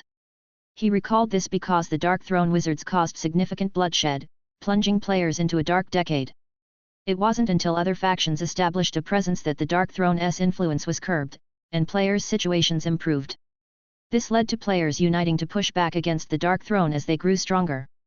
It's currently Starlight Calendar 1269, leaving over 700 years before the first wizards arrive on the continent. Sunan mused. This ample time would allow him to turn the Starlight continent into his domain and build his tower. By the time the Dark Throne arrived, he might even have a surprise for them. Though he had already offended a notorious multiverse faction, Sunan wasn't too worried. The multiverse housed more than just the Dark Throne. If necessary, he could seek refuge with an opposing faction. In a matter of moments, Sunan's mind raced with possibilities. The Deep Blue Alliance, Star Spirit Spire, and Wisdom Codex. There were a handful of factions capable of rivaling or surpassing the Dark Throne. No faction would turn down a genius who had ascended to wizard in just 30 years, despite the elemental desert and resource scarcity. As for longevity, he had no concerns. The lifespan of a wizard, having transcended ordinary human limits, was vastly extended. A first-level gaseous wizard could live for 700 to 800 years, and with longevity bloodlines or physical modifications, living over a millennium was feasible. Chapter 183. The study was quiet, with only the gentle sound of pages turning echoing softly. Carolina and the Red Widow stood silently in front of the desk, not daring to make a sound for fear of disturbing Sunan sitting behind the desk. Yet, they couldn't help but occasionally steal glances at Sunan, their eyes bright with admiration. When Sunan announced he would investigate the Starlight Tower, he disappeared for over 2 years. Although the Star Alliance continued to operate smoothly due to Sunan's prior arrangements, the prolonged absence left Carolina and the Red Widow deeply worried. They knew well that the prosperity of the Star Alliance hinged entirely on Sunan. Without him, the alliance would quickly crumble, a scenario they couldn't accept. Just as they were about to send people to search for Sunan, he returned. Accompanying his return was a piece of shocking news. Their master had ascended to become a formal wizard. This wasn't something Sunan told them directly, it was a rumor that began circulating outside at some point. It was said that Sunan successfully became a wizard inside the Starlight Tower, and upon exiting, he boldly killed 14 third-level wizard apprentices from the Council of Truth and claimed the Starlight Tower for himself. Initially skeptical, Carolina and the Red Widow were convinced once they saw Sunan and sensed the vast, unfathomable aura he now exuded. Their doubts vanished, replaced by overwhelming joy. Their experiences in the Star Alliance had given them ample understanding of what a wizard meant on the Starlight continent. If they had to compare it to something, it was akin to being the sole deity of the continent. They couldn't imagine anything capable of withstanding a wizard's power.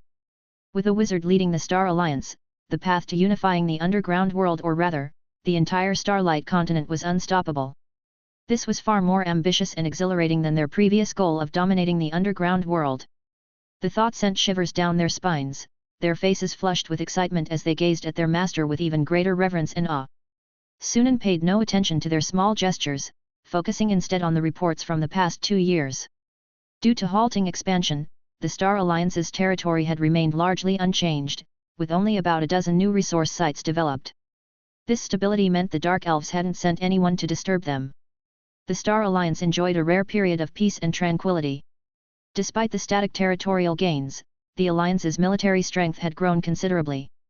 In terms of golems, the Alliance had amassed large numbers of stone golems and dual-blade spiders over the past 2 years, nearly enough to form 2 small golem armies. Once Sunan supplemented the forces with iron golems, elite iron golems, and elite dual-blade spiders, the Star Alliance would have 2 additional small golem armies. What delighted Sunan most, however, was the Magi Knight Corps. After over a decade of development, the Magi Knight Corps had grown tenfold, nearing a total of 50,000 members. Unfortunately, the production of Magi constructs couldn't keep pace with the increase in knights. Currently, less than a third of the Magi Knight Corps had Magi constructs. This was an issue the Star Alliance needed to address urgently. Once the equipment problem was resolved, the fully equipped Magi Knight Corps would become the Alliance's second formidable force, rivaling the Golem Army. First and second level Magi constructs can be delegated to the base's apprentices for production, but third level and above, I'll need to handle myself, Sunan mused. Thanks to the expansion of the Starlight Duchy's territory, the base's apprentice numbers had grown rapidly over the past 2 years. The total number of apprentices now exceeded 500, with 524 in total. Among them, there were more than 40 second-level wizard apprentices. These made up the labor force for producing first and second-level Magi constructs. Sunan decided to adjust the task rewards to incentivize apprentices to produce these constructs. For third-level Magi constructs, if he didn't have time to make them, he could synthesize them from first and second-level constructs. It would simply cost more. Due to the shortage of Magi constructs, the growth of the Dragon Antelope Knights, the core of the Magi Knight Corps, had stalled. However, the pastures had accumulated over 300 mature dragon antelopes, and once equipped, the number of dragon antelope knights could double. After reviewing the reports, Sunan had a clear understanding of the Star Alliance's development over the past 2 years. Overall, during his absence, the Alliance hadn't faced major issues, but growth in various areas had slowed, and overall strength had stagnated. However, this time cost was insignificant compared to what he gained in the Starlight Tower. Moreover, with his return, the Alliance was poised for a period of exponential growth. Closing the reports, Sunan looked up at Carolina and the Red Widow. The 2 women instinctively straightened up. Once the new Golem armies are formed, resume expansion efforts. This time, the focus is on Spider City. Prioritize expansion in that direction. Carolina and the Red Widow nodded respectfully. Send people to scout Spider City and gather intelligence. After giving further instructions, Sunan dismissed the 2 women. Once they left, he looked down at the base reports, deep in thought. The base had been established for nearly 20 years. It had operated smoothly and significantly aided him. However, as his influence expanded, some shortcomings of the base became apparent. The most significant issue was the insufficient knowledge imparted to apprentices. Sunan was too busy to spend much time teaching them. When apprentice numbers were low, he could provide limited instruction through an exchange system. But as numbers grew, the system was dropped to save time. Now, apprentices could only learn through self-study, resulting in slow progress. With the Starlight Duchy's expanding influence, more apprentices would join the Star Alliance, necessitating changes at the base. Even before heading to the Starlight Tower, Sunan had considered this. One idea was to separate the training of apprentices from the base and establish a dedicated academy for wizard apprentices. Wizard academies are a staple of every wizard faction. They are the primary means of recruiting fresh talent. For the Star Alliance to expand further, establishing a wizard academy was essential. The first challenge in establishing an academy was staffing. Initially, Sunan considered inviting members of the Forest Lodge to join as faculty. However, due to concerns about trust and alignment, he postponed the idea. But circumstances had changed. With his status and power as a wizard, he could easily compel the staff and others. Additionally, the allure of resources like construction potions would ensure their cooperation. Once the faculty issue was resolved, establishing the academy would be straightforward. After contemplating for a moment, Sunan had a plan. With a flick of his wrist, a small, exquisite wooden house model appeared in his palm. This was the essence of the Forest Lodge. He had found it among the belongings of the Council of Truth members. As he suspected, the night owl had likely perished at their hands. The hunter secretly in contact with Ivans was also likely dead. Including Sunan, only 4 members of the Forest Lodge remained, rendering it nearly defunct. This made it easier for him to absorb the remaining members. Stowing the Forest Lodge, Sunan left the study. In Dragon Forest's Zone 3, high above a plain, Sunan appeared, watching the hidden dragon galloping below, with Amy riding on its back, a smile on his face. He hadn't taken the hidden dragon to the Starlight Tower, leaving it in Dragon Forest. Over the past 2 years, the hidden dragon hadn't undergone bloodline refinement, so its growth in bloodline purity had been slow. However, its bloodline purity was already over 90%, and now it was nearing 94%.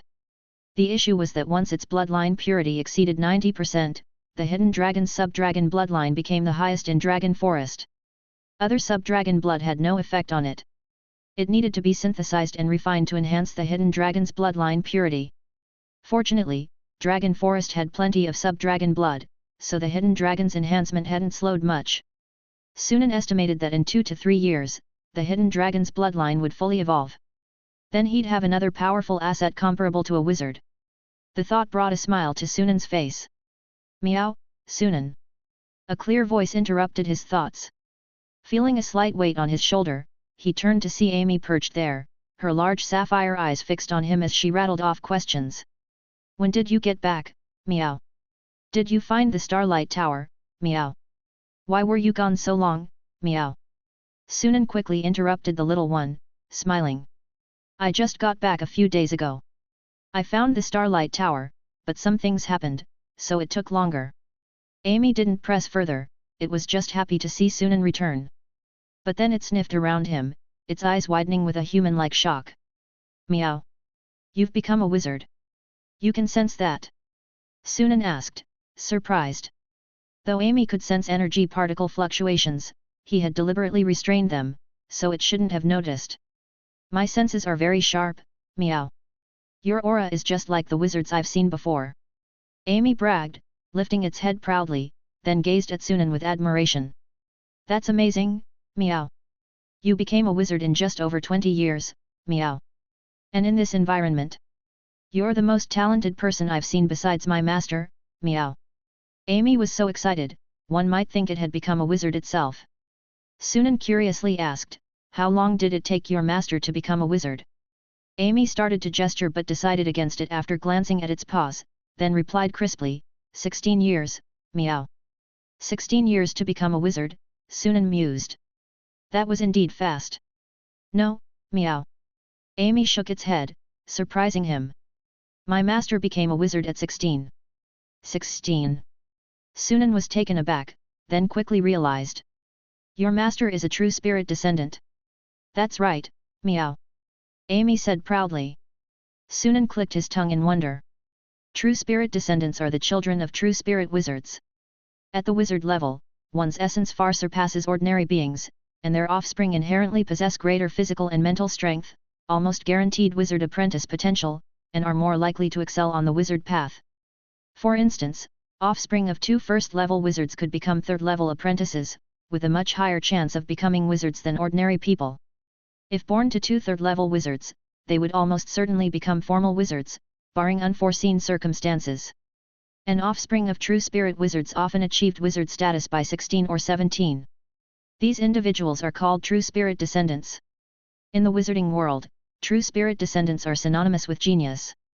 Sunan hadn't expected Amy's master to be a true spirit descendant. Realizing this, it wasn't surprising that they could nurture a unique creature like Amy. A second-generation wizard, their foundation isn't something ordinary wizards can match. However, like dragons, the more powerful a wizard, the harder it is to reproduce. In the multiverse, true spirit descendants are exceedingly rare. Sunan was increasingly curious about why Amy was left on the Starlight continent. But seeing the little one's pride, he wisely refrained from asking, instead smiling and patting its head. When the era of wizardry returns, Amy's master will likely return to the Starlight continent, and the reason will become clear. Roar! The hidden dragon's call came from below. Sunan descended to the ground, where the hidden dragon eagerly approached, affectionately nuzzling him. With its bloodline purity rising, the hidden dragon now measured over 30 meters, nearing 40. Such a massive creature showing affection was quite the contrast. Let's go to the lab, it's time for some overdue bloodline refinement. Sunan patted the hidden dragon's scales, smiling. In a couple of years, you'll become a true dragon. Chapter 184. Starlight Calendar 1269, Month of Flowing Fire, July. War broke out again, and on the second day after the Starlight Alliance declared war, they launched a fierce offensive against the Azure Gold Empire. Despite having over 2 years of respite, the Azure Gold Empire, having lost vast territories, had barely regained any strength. From the very start of the renewed assault by the Starlight Alliance, they were forced into a steady retreat. Azure Gold Empire, Holy Flame City. The month of flowing fire was originally the time for the annual Flame Festival of the Azure Gold Empire. However, in Holy Flame City, the capital, there was no sign of festivity, only a cold emptiness. In the palace, in the study. The Azure Gold Emperor, having just finished court, returned to his study to find the staff standing by the window, gazing at the sky outside. "You finally decided to see me," the Azure Gold Emperor said, his expression dark. The staff turned and gave him a long, silent look, then sighed. "I told you before, I won't interfere in the war between the Empire and the Starlight Duchy. Do you intend to watch the Empire fall and the royal bloodline end?" The Azure Gold Emperor demanded through clenched teeth. With reports of defeat coming in from the front lines and the Empire's collapse imminent, he could no longer afford to consider the other's exalted status in the Empire and adopted an aggressive stance. Yet the staff's response was a calm, unflinching gaze. "I've long repaid the royal family's kindness. The Empire and I are merely in a cooperative relationship now. I'm not responsible for its downfall. I thought you understood that." The Azure Gold Emperor paused, teeth grinding. "What reward do you want? Just name it. As long as you can save the Empire, I'll agree to any condition." The staff shook his head, saying nothing. Seeing this, the Azure Gold Emperor's expression darkened further. "If you won't act, then do me a favor." "What favor?" "Help me contact other wizard apprentices. I'm willing to pay any price if they'll join forces to deal with Sunan." The Azure Gold Emperor had resolved internally that if killing Sunan required emptying the treasury, he would do it. Once Sunan was dead, the Starlight Duchy would be thrown into chaos, unable to continue the war. Without the core of the Starlight Duchy, the Starlight Alliance would naturally collapse. The Empire would gain precious time to recover and perhaps rise again in the future. As these thoughts raced through the Azure Gold Emperor's mind, he was met with the staff's pitying gaze. "Useless. Even if you gathered all the wizard apprentices on the continent, they couldn't harm Sunan." The Azure Gold Emperor was stunned, instinctively asking, "Why?" The staff sighed, his expression complicated. "Sunan has become a wizard." The Azure Gold Emperor sat in shock for a long moment, as if struck by lightning, his eyes wide. "AW wizard? Impossible. How could anyone on the Starlight continent become a wizard?" As the ruler of the southeastern region, the Azure Gold Emperor had access to more wizard secrets than most and knew the dire state of the Starlight continent, where becoming a wizard was nearly impossible. Faced with the Azure Gold Emperor's shocked questioning, the staff replied with just 4 words. "The Starlight Tower." Those 4 words drained all strength from the Azure Gold Emperor. He slumped into his chair, face pale, eyes filled with despair. He knew well what being a wizard meant. As the staff said, even if every wizard apprentice on the continent banded together, they wouldn't stand a chance against Sunan. On this continent, a wizard was synonymous with invincibility. At the thought of having vainly plotted against a wizard, the Azure Gold Emperor found it almost laughable. "Surrender," the staff said quietly. "That way, you might preserve a sliver of the royal bloodline." The Azure Gold Emperor was silent for a long time, his voice hoarse as he asked, "Will the Starlight Duchy allow the royal line to survive?" "Why wouldn't they? What does the Starlight Duchy have to fear now?" the staff countered. The Azure Gold Emperor opened his mouth but had no response. Indeed. With a wizard backing them, the Starlight Duchy had nothing to fear. As long as Sunan remained, no one could shake the Ion's family. Even if the Azure Gold royal bloodline survived, it wouldn't affect the Starlight Duchy. Very well, the Empire surrenders. With those words, the Azure Gold Emperor seemed to age years in an instant. Stripped of the southeastern region's ruler's aura, he looked like nothing more than an old man. The staff shook his head slightly, turning back to the window, his eyes thoughtful. With the Starlight continent on the brink of upheaval, should he also make some changes? Dragon Skeleton Tower, 5th level. Zeman exited the workshop, heading for the warehouse. He glanced at the 10 sets of 2nd level Magi constructs in his spatial ring, a smile on his face. These constructs, once exchanged for contribution points, would be enough for a bottle of supernal potion. The 6th star ring is almost complete. With this potion, it should be enough. Thinking happily, Zeman entered the central hall, teleporting to the warehouse area. But as he looked up, he saw Artiel and Corey discussing something not far away. Over a decade had passed, and both Artiel and Corey had celebrated their 30th birthdays. Yet, outwardly, they appeared barely over 20. The long-term absorption and improvement from energy particles significantly slowed the aging of wizard apprentices, keeping their bodies in peak condition until nearing the end of their lifespan. Unless changes in appearance were caused by bloodline fusion or physical modification, wizard apprentices rarely showed signs of aging. Zeman was no different. Artiel, Corey. Hearing his voice, Artiel turned, smiling brightly at Zeman. Corey nodded slightly, as aloof as always. Zeman didn't mind, casually asking, "What are you two doing here?" He glanced around, surprised. "Why are there so many people today?" Artiel looked at Zeman in surprise. "You don't know?" "Know what?" Zeman blinked. "I've been in the workshop lately and just came out." "Did something happen?" Artiel understood, smiling. "The teacher is back." Zeman froze, then broke into a wide grin. The teacher had been gone for over 2 years. Though he'd left a message beforehand, preparing them, his absence left the base feeling aimless, like a ship without a rudder. Before Zeman could recover from his joy, Artiel added mysteriously, "There's a rumor going around outside. Do you know what it is?" Zeman rolled his eyes. "Stop teasing." Artiel didn't mind, smiling. "They're saying the teacher received the Starlight Tower's legacy and became a wizard." "What? Really?" Zeman was shocked. "It seems so," Corey said. "Many people saw the teacher kill 14 third-level wizard apprentices from the Council of Truth in the Northwest region. Alone, in just 2 or 3 breaths. Besides a wizard, I can't think of anyone else who could do that." Even Corey, usually so indifferent, couldn't hide a hint of excitement and longing. Zeman stood frozen, his mind a whirl. Though he'd once imagined the teacher might become a wizard, seeing it happen was still shockingly surreal. After all, that was a wizard. The level every wizard apprentice dreamed of reaching. "Surprising, isn't it?" Artiel sighed. "I was shocked too when I heard. I didn't expect the teacher to take that step so soon. The teacher's talent is beyond our imagination," Corey added. As Zeman returned to his senses, he cast an odd glance at Corey. He'd long suspected that, despite Corey's cold demeanor and few words, he held profound admiration for the teacher, almost to the point of blind devotion. If the teacher were a god instead of a wizard, Corey would likely be a fervent believer. "Wait." Zeman then realized. "What's this got to do with you all gathering in the warehouse area?" Artiel explained, "The task hall has posted many new tasks and increased the contribution points for Magi constructs, enchanted weapons, stone golems, and dual blade spiders. Everyone's here to take on new tasks." Zeman's eyes narrowed, quickly grasping the deeper meaning behind these changes.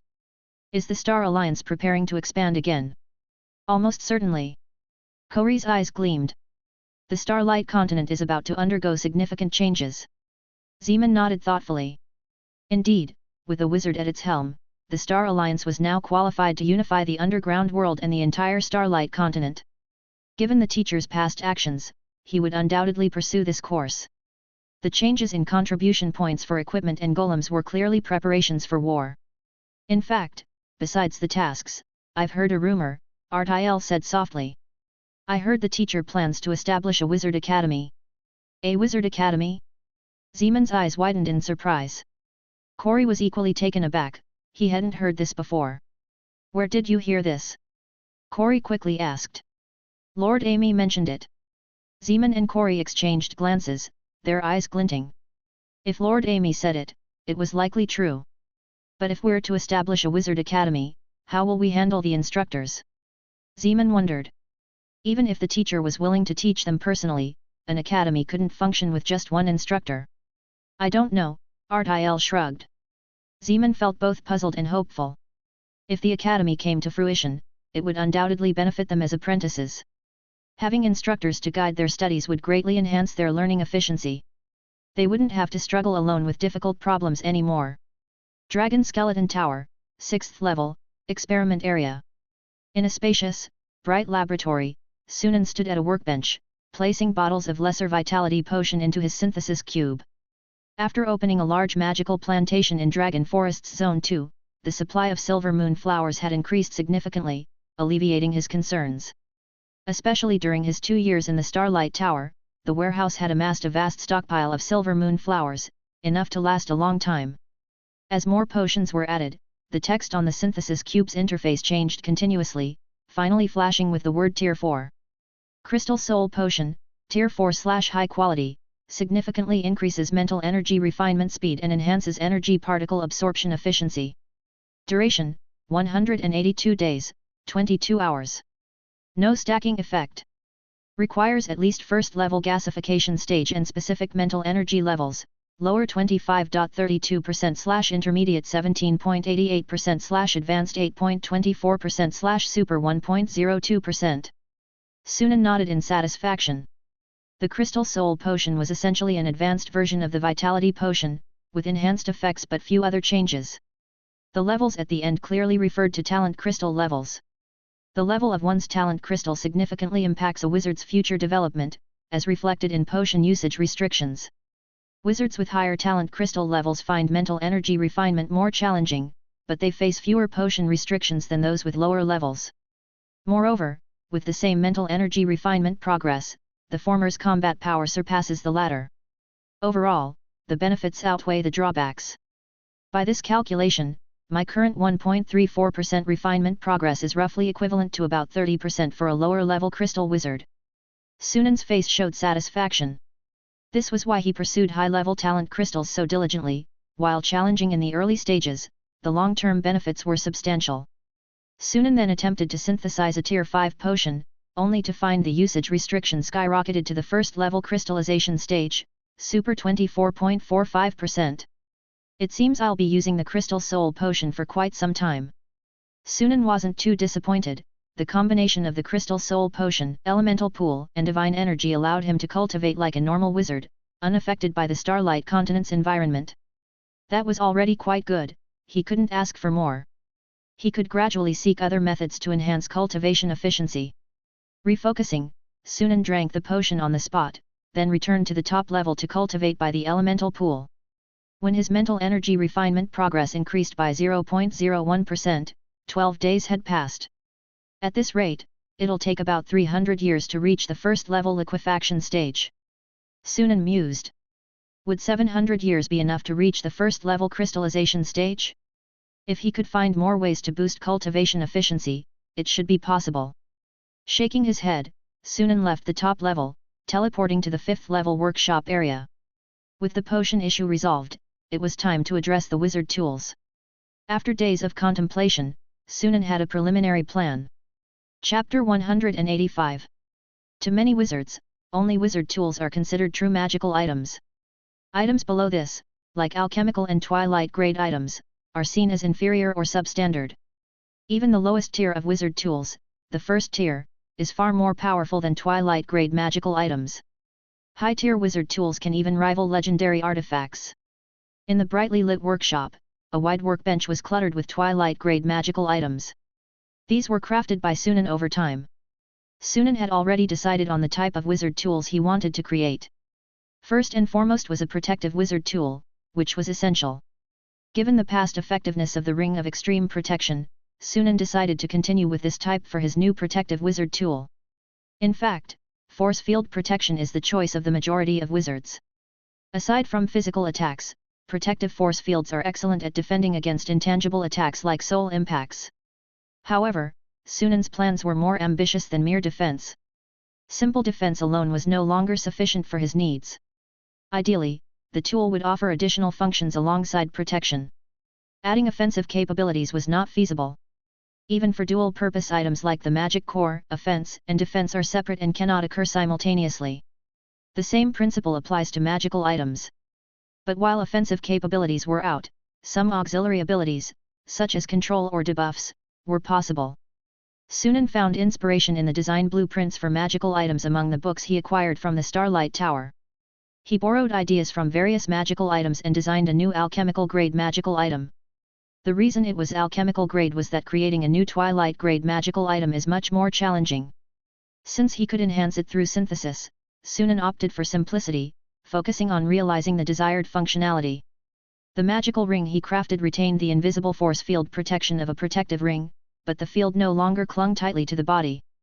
Instead, its volume expanded significantly, forming a spherical force field with a 1-meter radius centered on the user. Any enemy entering this field would be suppressed, as if burdened by a heavy pressure buff, greatly restricting their movements. This way, the new magical item combined defense with control capabilities. Of course, adding functions came at the cost of reduced effectiveness for each individual function. The most noticeable reduction was in the force field's defensive capability. But Sunan wasn't concerned, as synthesis could address this issue.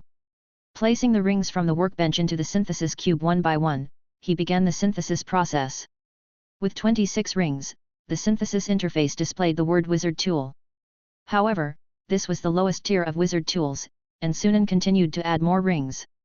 For each additional ring synthesized, Sunan retrieved the wizard tool to test his perception. Using wizard tools also requires sufficient mental energy. Without adequate mental energy, forcibly using high-tier wizard tools would result in backlash, making it counterproductive. He couldn't allow the wizard tool's power to exceed his capacity. After synthesizing 78 rings, Sunan finally sensed the limit approaching. So, this is the limit. Sunan glanced at the synthesis interface, which still showed first tier. He felt that this wizard tool was still some distance from breaking through to the second tier. But his current power could only support it to this extent. I'll continue synthesizing once my refinement progress improves. Sunan donned the ring and activated it. In an instant, the surrounding air seemed to distort, and an invisible wave spread outward from Sunan. Creak! The metal workbench in front of him was suddenly compressed, as if an invisible giant hand was pressing down on it. With a harsh, grating sound, the workbench, made of enchanted iron and far harder than the iron golems, was flattened into a pile of scrap. Sunan mentally noted this oversight and quickly dispersed the pressure from the scrap metal. As the user of the wizard tool, he could determine the target of the force field's effect. The force field radius is about 5 meters. Sunan nodded in satisfaction. This was effectively a small domain. Judging by the flattened workbench, the force field's pressure alone could effortlessly kill a first ring legend. However, it would require some testing to confirm specifics. Sunan teleported to the training area, releasing several adamantine golems and secret puppets to test them. The results pleased him. Even the formidable adamantine golems were immobilized within the force field. The fourth ring legendary secret puppets could barely move under the pressure, but their speed was no better than that of an elderly person in their 70s or 80s. In essence, any creature below a wizard entering the force field would have to exert all their strength just to resist the pressure, leaving them incapable of doing anything else. Against 1 or 2 ring legendary creatures, what was originally an auxiliary pressure effect could have terrifyingly lethal consequences. In terms of defense, the force field's protective value was between 53,000 and 55,000. That's over 50 times the protection of the Ring of Extreme Protection. Such astonishing defense was almost on par with his innate ability, liquid metal. Of course, liquid metal offers instantaneous damage defense, while the force field provides continuous damage defense. Once its energy is depleted, it needs to be recharged before use, making its defense not quite as reliable as the former. The only advantage might be that it can be mass-produced. Too bad there's no wizard-level combat power available for testing, so I can't obtain more specific data. Sunan felt a slight regret. Nonetheless, the data obtained so far left him very satisfied. It needs a new name. As he ran his fingers over the ring's textured surface, Sunan quickly decided on a name. I'll call it Forbidden Zone. Synthesizing the Forbidden Zone nearly exhausted all the rings, forcing Sunan to pause his plans for creating a second item. Like the Ring of Extreme Protection, he intended to synthesize at least 5 forbidden zones to carry with him. One can never have too many life-saving measures. However, the number of magical items needed to synthesize wizard tools was substantial, so he would need to accumulate more over time. With the protective wizard tool sorted, the next focus was on offensive wizard tools. In this area, Sunan was interested in a twilight-grade magical item from the Starlight Tower's design blueprints called Black Thunder. The primary material for Black Thunder was the Stone of Thunder, found deep within the lightning element plane. These stones, subjected to constant lightning strikes for centuries, had all impurities and dross worn away, leaving only the refined, essence-laden parts filled with highly volatile lightning energy particles. Black Thunder, crafted from the Stone of Thunder, could transform all its stored energy particles into a violent, pitch-black lightning strike when activated, delivering a powerful blow. Sunan valued this straightforward yet formidable attack style. After all, for flexible attacks, he already had liquid metal. Among the materials from the Starlight Tower were several stones of thunder. Sunan spent a month crafting over a dozen Black Thunders and then synthesized the ultimate wizard tool. Given the power of offensive wizard tools, even secret puppets couldn't withstand them, so he had to find a deserted area for simple testing before stopping. To obtain comprehensive data, he would likely need to wait until the hidden dragon evolved into a dragon, providing a suitable test subject. With the remaining stones of thunder, Sunan planned to craft more Black Thunders and synthesize a second wizard tool. For further production, he would need to venture to the lightning element plane to gather more stones of thunder. While a first-level wizard doesn't have the ability for planar travel, a brief entry into an elemental plane is possible. However, the lightning element plane is known for its dangers, so Sunan planned to accumulate more strength and resources before entering.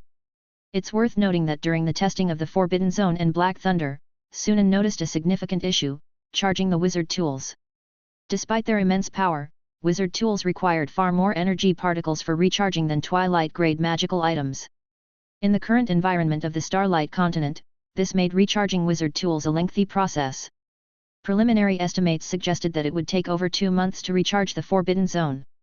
Due to Black Thunder's reliance on lightning energy particles, its recharge time was even longer, taking about 8 months.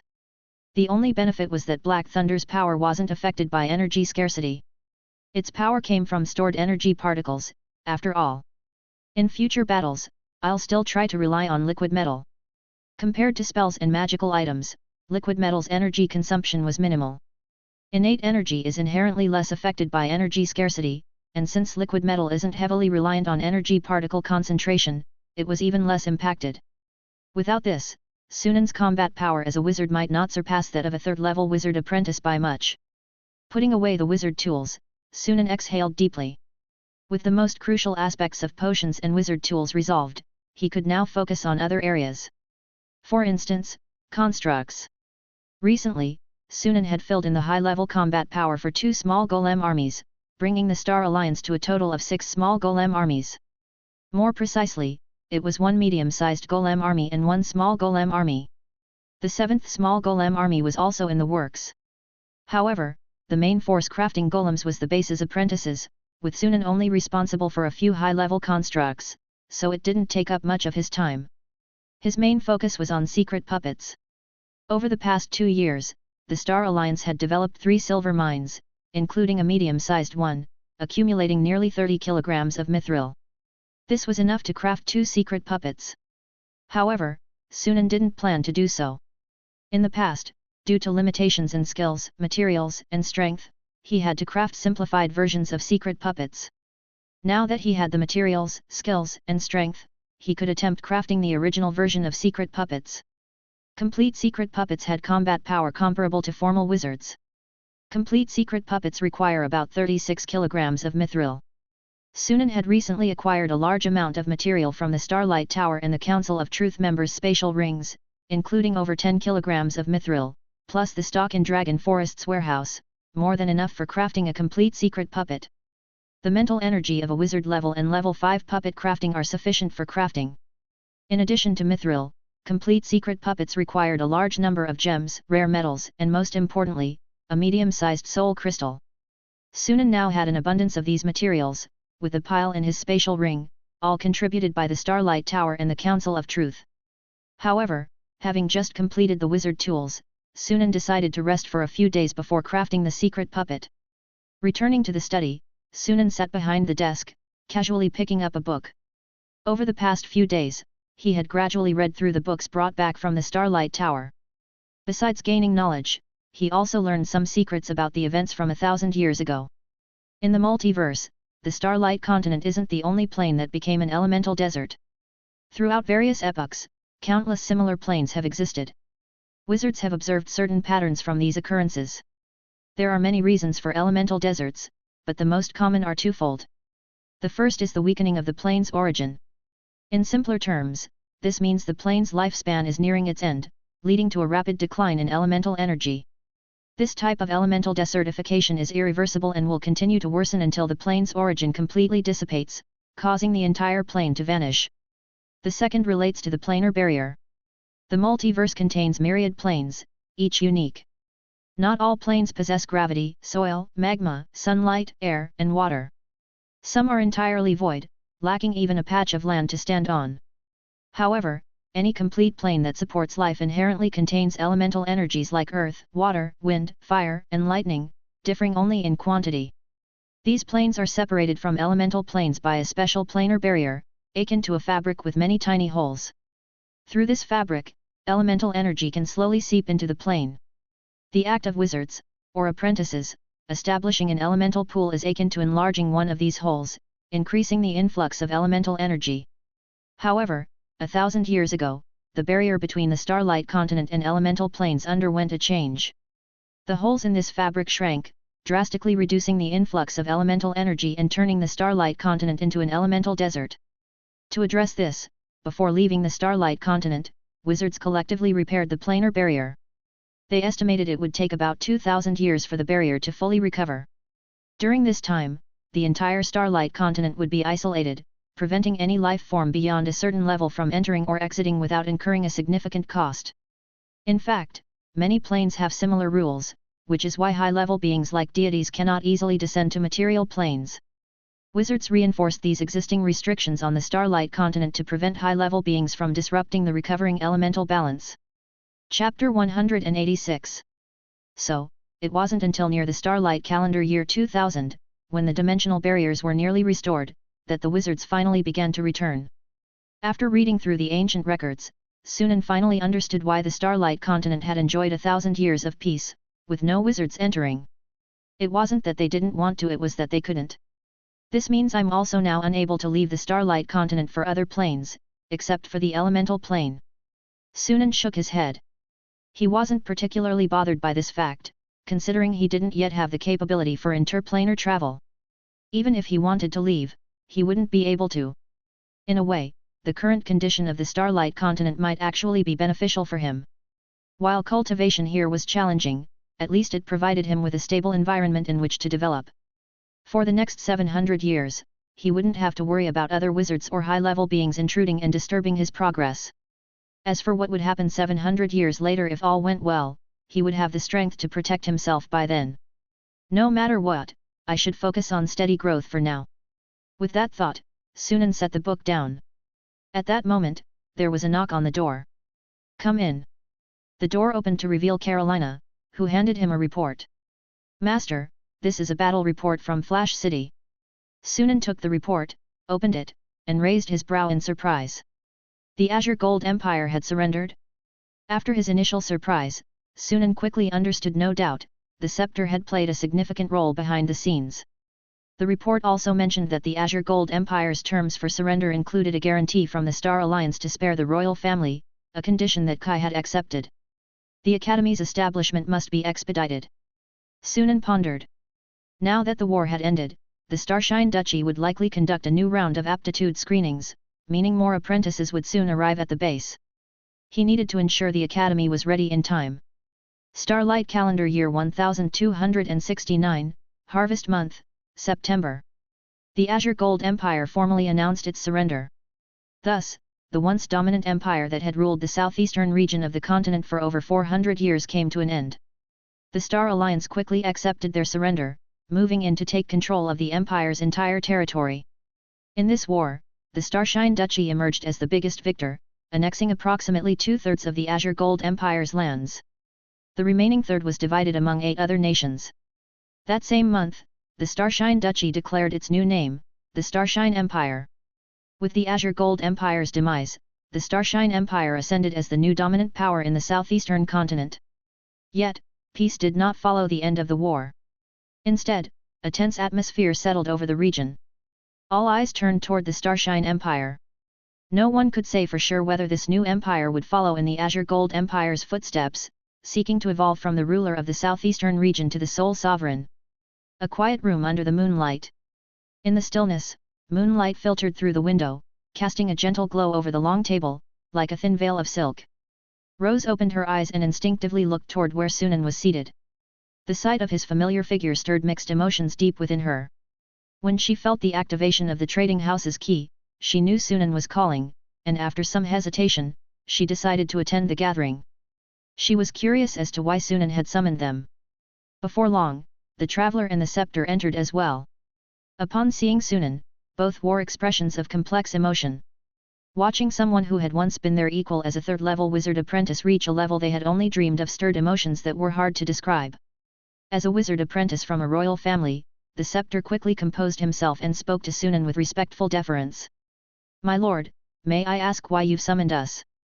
Now that Sunan had become a full-fledged wizard, the scepter adjusted his tone accordingly, offering Sunan the respect he was due. Sunan's gaze swept over Rose and the traveler, noting that both were waiting attentively. Without any preamble, he spoke directly. "I intend to establish a wizard academy. Would you be interested in joining as instructors?" "A wizard academy? Instructors?" The three of them were stunned, their eyes wide with shock. They had anticipated that Sunan might try to recruit them, but they had not expected him to ask them to serve as instructors. Before they could respond, Sunan continued. "As instructors, your primary responsibilities will be teaching and maintaining order within the academy. You may also be called upon to assist in certain Star Alliance missions. All these duties will earn you contribution points, which can be exchanged for resources. These include materials, potions, golems, twilight-grade magical items, talent crystal models, and structuring elixirs." Of everything Sunan had said, it was that last line that captured their interest. All 3 pairs of eyes lit up. Rose was the first to respond. "My lord, I accept the invitation."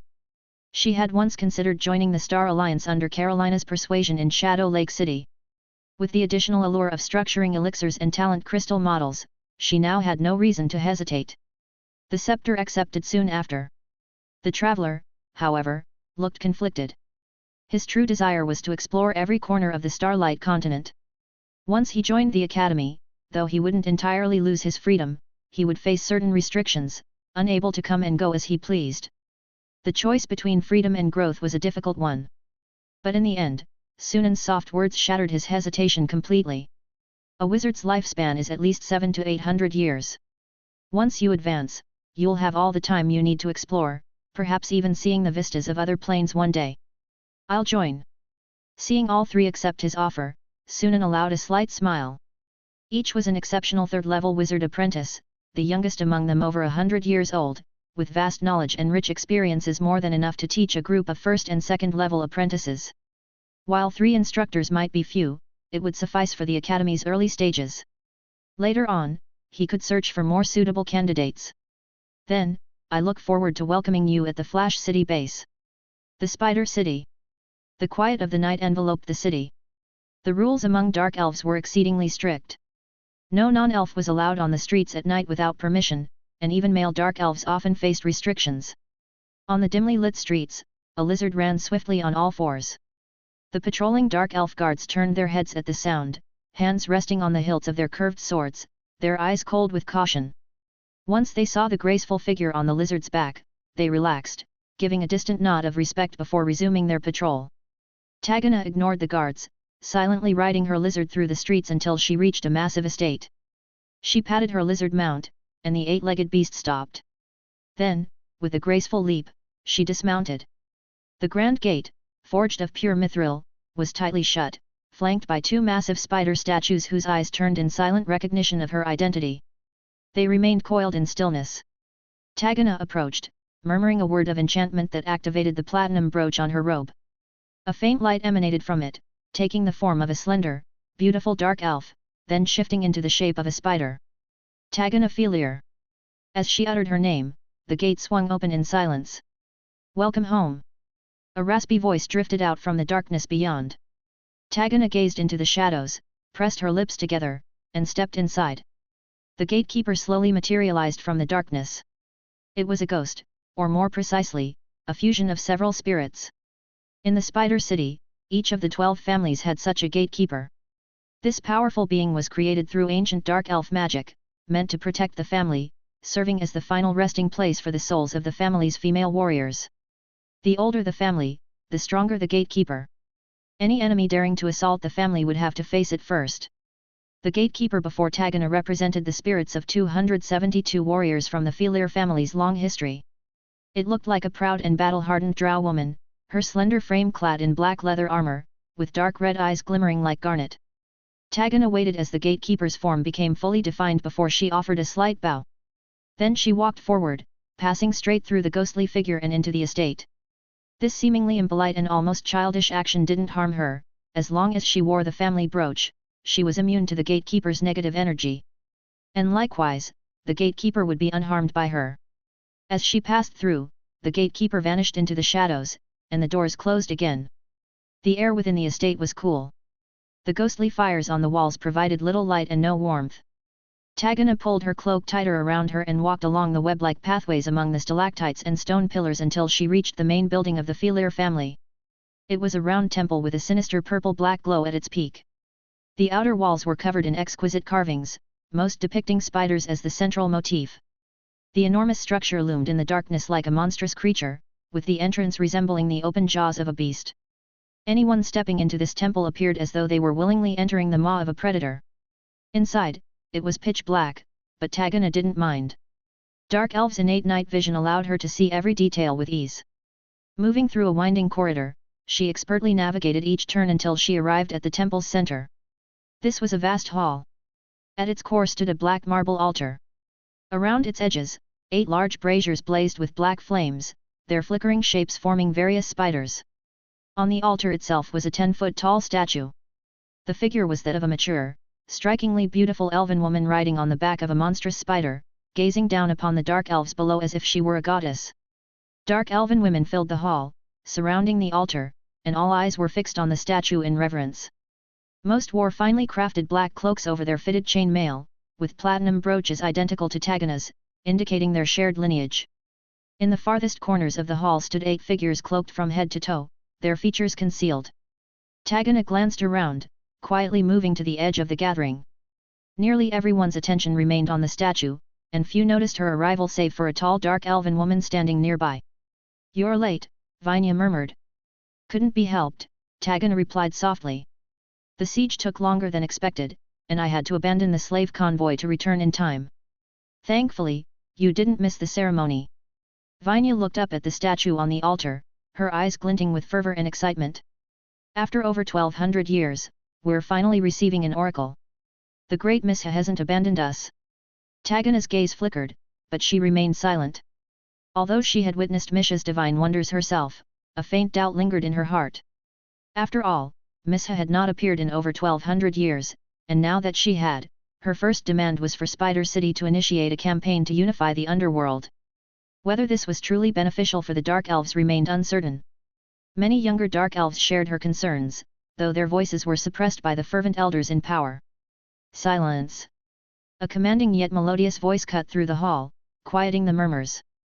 The hall fell into an abrupt silence as all eyes turned to the speaker. She was a slender, graceful dark elf with delicate features. Her light blue eyes sparkled like crystal, and her silvery hair flowed with a luster that defied her years by appearance alone. She seemed a mere maiden. But this was the Felir matriarch, who had celebrated her 148th birthday last year and was the mother of over a dozen daughters. After a sweeping glance around the hall, the Felir matriarch spoke in a low voice. "Let the ritual begin." As her words fell, a strange, rustling sound echoed from all sides of the darkness. From every shadow, spiders of all sizes emerged, scuttling toward the altar. Their 8 legs tapped against the stone floor, forming a rhythm and cadence all their own. Within moments, the altar was covered in a writhing mass of spiders. They glared at each other, seemingly eager to kill their kin but refraining from striking. At that moment, the 8 dark elven women in the corners of the hall removed their cloaks, revealing their faces and flawless, bare figures. With delicate steps, they waded through the spider swarm, leaping lightly up the steps to the altar, each taking a position at one of the 8 points. Then, they knelt and began to chant hymns of praise in unison. And so, the spiders began their violent struggle. They lashed out with their long legs, cracking exoskeletons, sinking fangs into flesh, injecting venom and devouring one another. The blood and souls of the fallen made the victors stronger, and every time an 8th of the spiders died, one of the dark elven women on the altar would dissolve, like butter melting in heat, vanishing into mist. The fear of death was palpable, yet none of them fled. The spiders' numbers dwindled rapidly, and soon only a single survivor remained. The victorious spider, a massive and terrifying creature, moved heavily toward the last dark elven woman on the altar, its blood-red eyes fixed upon her coldly. Unfazed, she stretched her arms wide and smiled a grotesque, dangerous grin. The spider's jaws opened, and its fangs plunged into her flesh, piercing through to her very soul. Burning pain and numbing cold flooded her body. Under the watchful eyes of the entire hall, the last dark elf and the spider melted together like wax, merging swiftly to form a creature with the lower body of a black spider and the upper body of a dark elf. A spider-born elf. A creature said to be blessed by a deity, with fearsome, formidable strength. Seeing the newly transformed spider-born elf on the altar, the surrounding dark elves erupted in excitement and reverence. Some couldn't help but softly chant hymns of praise. The Felir matriarch's beautiful face broke into a smile of pure joy. It was a success. With this ritual, they could now create spider-born elves without end.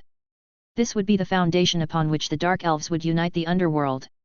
Chapter 187. At the top of the dragon skeleton tower, Sunan stood before a crystal ball, his gaze fixed on the 3-dimensional model floating in the air. This model was a vivid, lifelike representation of the entire academy. Drawing inspiration from the wizard academy he had once attended in his past life, Sunan designed a new academy layout capable of accommodating tens of thousands of students, along with countless servants and golems, with ample space for future expansion. It was more a small town than an academy. The layout mirrored his previous base, though on a much larger scale, with additional lecture halls and facilities. After the last gathering in the forest hut, Sunan had set to work on the academy's construction. With Butler 1 and over 1,000 clay golems aiding him, the academy's structure was nearly complete within half a month. In another 10 days at most, it would be finished. Notably, the academy was located next to the dragon skeleton tower. Sunan dispersed the model, and the light dissolved, reforming into lines of text in mid-air. This text outlined the academy's operational framework, a system he'd devised based on his past experiences in a wizard academy. The system was straightforward, encapsulated by 4 words: equivalent exchange. Students would earn contribution points by completing tasks, which they could then exchange for resources. At first glance, it seemed similar to the basis system, but there were significant differences. For example, basic courses would be available free of charge. Certain sections of the library could also be accessed without cost. Most importantly, students could purchase some basic resources and courses with gold coins. Of course, purchasing with gold would always cost more than using contribution points. But many students from affluent families would likely appreciate this option. Overall, this system would allow the academy to generate more profit while accelerating the progress of affluent students. If there was any downside, it would be that the system was somewhat unfair to students from civilian or farming backgrounds. But true equality didn't exist in this world. Perhaps it was even beneficial for them to recognize this early on. It might aid in their personal growth in the future. After a brief pause, Sunan added a few lines to the virtual display, refining some details before copying everything down to hand over to the scepter and the other 2 for review. This way, they could familiarize themselves quickly with the academy's structure. After all, unlike him, they had no concept of a wizard academy, and their idea of such an institution was likely closer to that of a knight's academy. With that settled, Sunan left the control center and teleported back to the lab. At the lab's center, a large spherical crystal ball rested on the workbench. The crystal was a deep, alluring blue, about 1.2 meters in diameter, its surface gleaming under the magical lamps. If one looked closely, they would see countless tiny points of light within, giving the impression of a starlit sky. Sunan's eyes gleamed with satisfaction as he gazed at it. This was an attribute crystal ball. As its name suggests, it was a magical tool for measuring the physical and mental attributes of wizard apprentices. Through the attribute crystal ball, an apprentice's constitution, mental strength, and overall health could be assessed and displayed in data format. Many wizard academies used similar devices to help students understand their current condition and plan their training regimen accordingly. The principle behind the attribute crystal ball was quite similar to the scanning capabilities of Butler 1. In fact, the ball's design was inspired by Butler 1's functions, a simplified version. Of course, Sunan himself had no use for it. His personal interface provided data far more detailed than the crystal ball could, including skill proficiency. But for regular students, the crystal ball would be invaluable in helping them avoid many unnecessary detours. As Sunan pondered where to place the attribute crystal ball in the academy, Butler 1's voice suddenly sounded in his ear. "Master, a message from Base 1. The 3 guests have arrived." Sunan returned to the present, a faint smile appearing on his face. "They're quick." Base 1, Reception Hall. The Scepter, the Traveler, and Rose sat across from each other, discussing the Dragon Forest in hushed tones. An ecological park for raising draconic species. The Scepter's eyes lit up with amazement. Just imagining an environment full of rare draconic creatures filled him with envy. Rose was similarly astonished. She had only ventured as far as Zone 3 in the Dragon Forest and had never seen the draconic species in Zone 1. Hearing that the ecological park contained so many rare creatures left her both surprised and envious. No wizard apprentice could resist the allure of such a park. What puzzles me is that the ecological park clearly had an energy shortage issue. How did Sunan resolve it? The traveler wondered, frowning. Back then, Sunan hadn't even been a full wizard.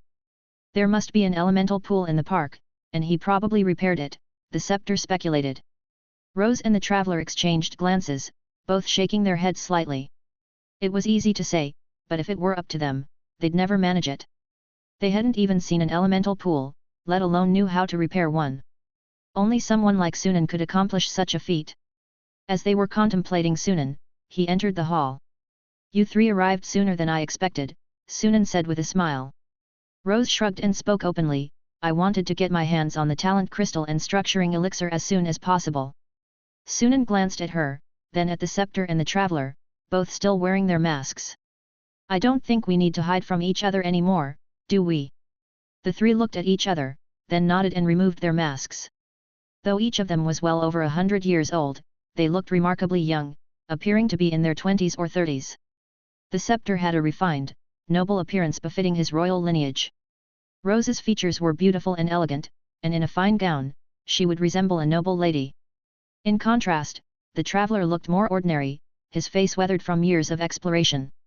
Sunan nodded and gestured toward the door. "Come with me. Let's take a look at your future workplace." The Scepter, Rose, and the Traveler, already curious about Sunan's academy, quickly followed him. They passed through the spatial passage within the base, arriving at the Dragon Forest.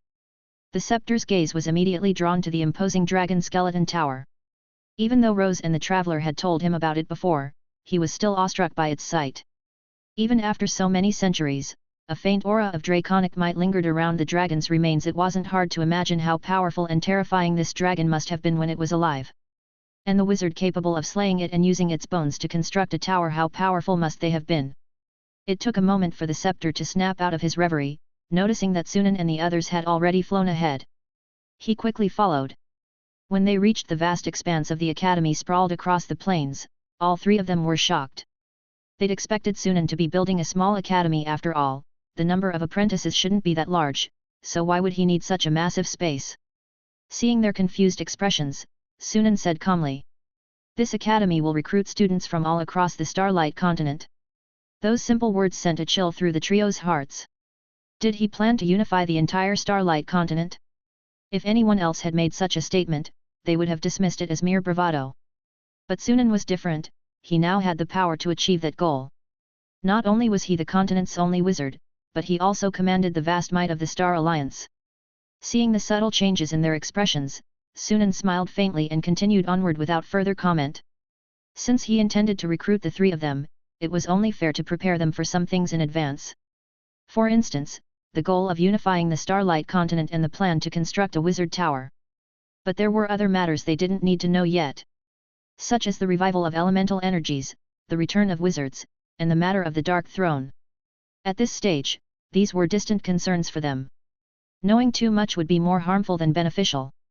Besides, it was uncertain if any of them would even live to see 700 years from now. If one day any of them advanced to wizard status, Sunan might consider revealing everything. Before long, they had toured the entire academy. Sunan then took out the institutional documents he had prepared and handed them to the three. After a quick glance, they each wore expressions of surprise. This academy was nothing like they had imagined. Ordinary academies typically required a single tuition payment, with instructors offering lessons in a straightforward educational exchange. But the academy Sunan envisioned took the concept of equivalent exchange to its extreme. Aside from some foundational knowledge provided for free, everything students wanted would require equivalent contribution points or gold. Even instructors weren't exempt. In truth, it was less an academy and more an organization binding wizard apprentices together through mutual benefit. Such a structure could foster a sense of unity even stronger than blood ties, forming a tightly knit organization.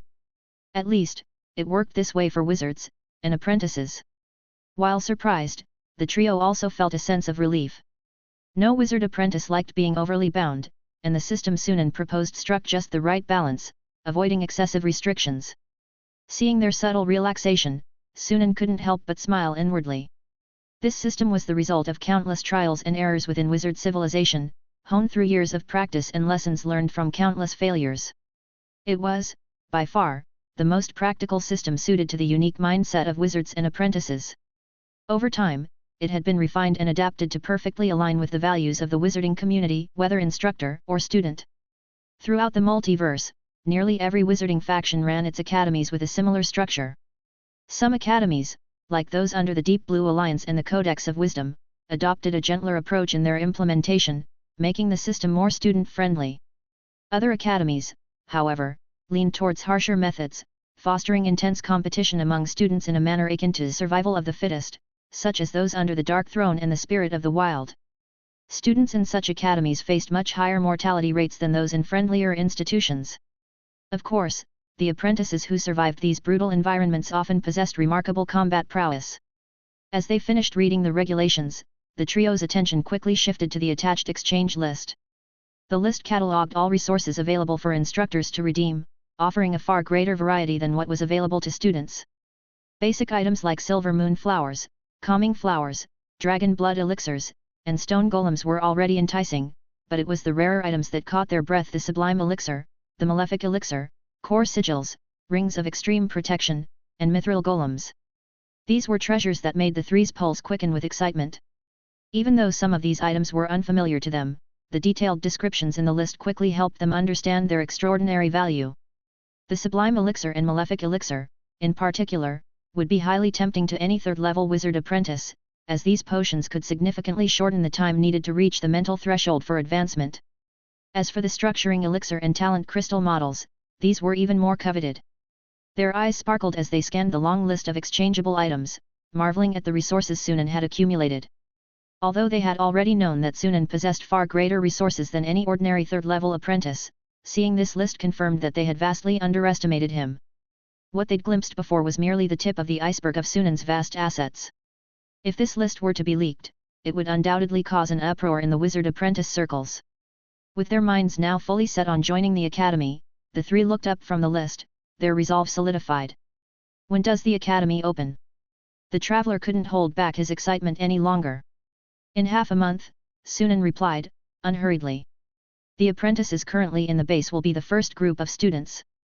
You can use this time to familiarize yourselves with the academy's operations and prepare accordingly. The Starlight Empire is currently conducting a wide-scale aptitude screening. Once the screening concludes, a new batch of students will be admitted to the academy. That's when your real work will begin. I can hardly wait. The traveler said, his eyes bright with anticipation. The Scepter and Rose shared a smile, saying nothing, but their excitement was palpable. Thanks to the wealth of resources on the exchange list, they already felt a strong sense of connection to the academy, even though they hadn't officially started. Sunan noted their reactions with quiet satisfaction. This was precisely why he'd shown them the list. Once Butler 1 arranged accommodations for the three and served as their guide to familiarize them with the Dragon Skeleton Tower, Sunan departed from the Dragon Forest, heading toward the Starlight Tower. Before the academy officially opened, he needed to clear up some unfinished business related to the Starlight Tower. After standing there for so long, it was time for the Starlight Tower to be dismantled. Disassembling it now would allow him to safely store its materials in the warehouse. Additionally, the Golem army stationed there needed to be recalled and reintegrated into the Star Alliance. After months of preparation, the Star Alliance was ready for its next campaign, and the time for expansion was fast approaching. At this critical juncture, it was essential to consolidate all available military strength. Chapter 188. Starlight Calendar, Year 1270, Early Spring Moon, March. The Starlight Continent's first Wizard Academy was officially established and named Starlight Academy. Over 500 apprentices from Dragonwood Forest became its inaugural students, marking the beginning of their academic journeys. After an initial period of adjustment, Starlight Academy quickly settled into stable operations. Thanks to its comprehensive rules and regulations, Sunan rarely needed to invest much effort into managing the academy, freeing him to focus on other pursuits. Dragonbone Tower, 5th floor, Workshop number 12. The roar of the arcane crystal forge reverberated through the spacious workshop. Standing at the workbench, Sunan stared intently at the puppet automaton before him. With the academy running smoothly, he immediately shifted his attention to completing a fully upgraded arcane puppet. To conserve mithril, instead of crafting a new one from scratch, he decided to upgrade the original. This fully upgraded version excluded advanced rune gemstones and diamonds. Instead, Sunan enhanced the original design blueprint to improve the puppet's combat capabilities. Refining the blueprint alone took him more than 4 months. Compared to the painstakingly long process of revising the design, upgrading the puppet was relatively straightforward. After spending over half a month in the workshop, the task was completed. The newly enhanced puppet retained mithril and diamond as its primary materials, but their quantities more than doubled. As a result, its durability, elemental affinity, and energy capacity improved drastically. These upgrades significantly enhanced the puppet's control over energy particles, bringing it on par with a formal wizard in this regard. In addition to retaining the original Zero Ring, First Ring, and Second Ring spells, Sunan integrated newly acquired Third Ring spells into the puppet. Third Ring spells, a new era of power. Approximately 10% of the tomes recovered from the Star Tower were spellbooks, ranging from Zero Ring to Fifth Ring spells. After advancing to a full-fledged wizard, Sunan could now learn Third Ring spells. The difference between a Third Ring spell and a Second Ring spell was as vast as the gulf between a wizard apprentice and a full wizard. Third Ring spells boasted far greater power and versatility. Examples of these spells included Blizzard Storm, a spell capable of drastically altering the environment. Hold Person, immobilizes human or humanoid targets. Invisibility Sphere, conceals multiple targets within a large area. Greater Illusion, a more potent version of Silent Image. Ray of Enervation, an advanced version of Ray of Weakness. Gaseous Form, turns the target intangible, allowing slow flight. These spells were superior to Second Ring spells in terms of both offensive power and utility. From the Third Ring onward, spells ascended to an entirely different level, becoming crucial combat tools for wizards until they reached the rank of True Spirit Wizard. Sunan estimated he could master 1 Third Ring spell per month. So far, he had learned 11 Third Ring spells, all of which were inscribed into the puppet. This was just the beginning. As Sunan mastered more spells, he would continue to engrave them into the puppet. Battle-ready Arcane Puppet. The upgraded Arcane Puppet, while lacking a talent core, was comparable to a formal wizard in combat. In fact, given the unique environment of the Starlight Continent, its combat effectiveness could rival or even surpass that of a wizard, who often faced numerous restrictions. The puppet's low reliance on external energy sources meant it could sustain combat entirely through the mana stones embedded within its frame. This granted it superior endurance compared to wizards. While Sunan's talent core, the exceptionally powerful liquid metal, gave him a decisive edge, he admitted he might struggle to defeat a puppet equipped with sufficient mana stones. Once I inscribe more Third Ring spells, its combat power will increase further, Sunan mused with a satisfied smile. The only downside was the puppet's exorbitant cost. Mithril and gemstones alone exceeded 200,000 gold coins. Other miscellaneous materials added nearly 50,000 more. Inscribing spells, especially Third Ring spells, further raised the total cost to 330,000 gold coins. Each battle consumed vast amounts of mana stones. Lower grade stones were insufficient, at minimum, mid-grade mana stones were required. In essence, every fight was a financial drain, a veritable money pit. Yet the puppet's immense combat power justified the expense. Thanks to his synthesis cube, Sunan could manage these costs. For other wizards, crafting a puppet of this caliber would cost twice as much, 700,000 to 800,000 gold coins, and might still fall short of matching a formal wizard in strength. Sunan planned to craft 2 arcane puppets for deployment in the Star Alliance's expansion efforts, freeing him from direct involvement. The Rune Inscription Project. With the puppet upgrades completed, Sunan turned his attention to rune inscriptions. This knowledge, also sourced from the Star Tower, proved to be a treasure trove for Sunan, who frequently found surprises within its volumes. Rune inscriptions, like magical tattoos, belonged to the realm of enchanting arts.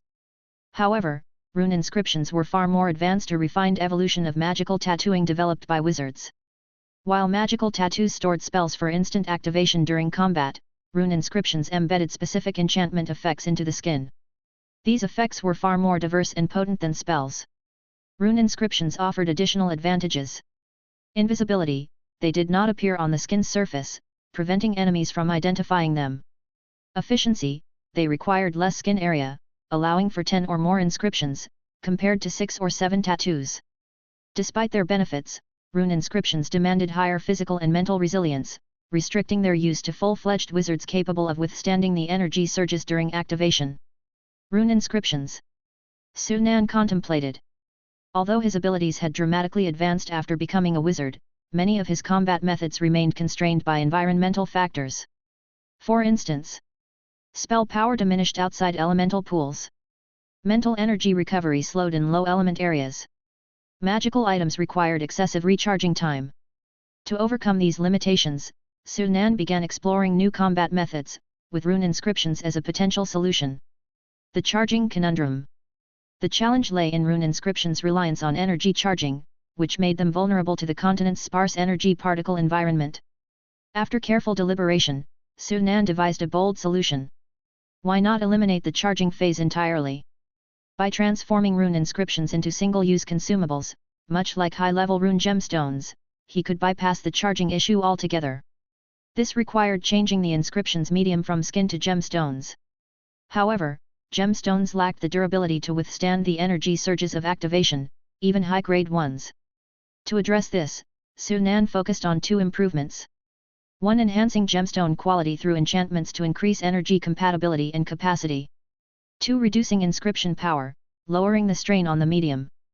After 2 months of effort, Sunan successfully created his first inscribed gemstone. Following the manufacturing principles of rune gemstones, Sunan selected high-grade gemstones and processed them with enchantments to enhance their adaptability and capacity for energy particles. He also deliberately reduced the power of the rune inscription, as a less powerful inscription would lower the burden on its medium. After over 2 months of effort, Sunan finally succeeded in crafting his first inscribed gemstone. The gemstone contained a rune inscription called Frostburst, which, when activated, unleashed a sudden surge of icy energy. This energy inflicted severe frost damage on all creatures within its range, accompanied by freezing and slowing effects. Since the rune inscription was a weakened version, its power was less than 1/10 of a fully powered rune inscription. However, that wasn't an issue. The synthesis cube could resolve the problem.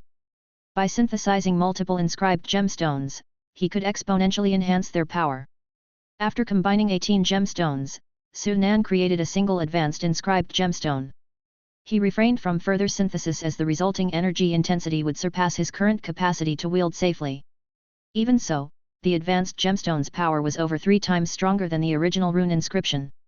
With his continued refinement of spiritual energy, he could eventually increase the synthesis count, granting even greater power. The potential for growth was immense. Not bad. In the spell testing area, Sunan observed the frost-covered ground with a satisfied smile. Finally, besides his innate talent, he had another unrestricted combat method at his disposal. Although the gemstones were expensive, each costing roughly 4,700 gold coins, their overwhelming power made them well worth the price. It's a pity that the books from the Star Tower don't include knowledge about alchemical markings, Sunan mused. Alchemical markings were an advanced craft that surpassed rune inscriptions in power. However, engraving alchemical markings required the user to transform their body into an alchemical form, a process demanding rare materials and extraordinary strength. Even if Sunan acquired the knowledge, his current level of power and resources would render the markings unattainable. Still, researching alchemical markings might inspire improvements to his inscribed gemstones. Shaking his head to dismiss such lofty ambitions, Sunan left the spell testing area and teleported back to the top-level control center. With the materials from the Star Tower fully reclaimed and his research on arcane puppets and inscribed gemstones complete, Sunan's immediate to-do list was narrowing. 1. Collecting thunderstones from the plane of lightning. These were crucial for crafting more Black Thunder magic tools. However, this task wasn't urgent and could wait until his strength improved. 2. Synthesizing and crafting legendary golems. Expanding his golem army was essential for securing the vast underground regions. While native armies could address part of the manpower shortage, golem armies remained indispensable. Sunan estimated that unifying the underground world would require at least 2 to 3 large-scale golem armies. Fortunately, low-level golems could be crafted by apprentices. With the establishment of Starlight Academy and the arrival of a new cohort of students, the available workforce for crafting golems would steadily grow. Without their help, assembling such a massive force would be an impossible task for Sunan alone. By now, the latest round of aptitude tests should be nearly finished, Sunan thought, gazing in the direction of the academy with a deep and contemplative look. Starlight Academy was the first step in building his wizarding empire and, in the near future, would serve as his key leverage in controlling the entire Starlight continent. After a long pause, Sunan withdrew his gaze and focused his thoughts inward.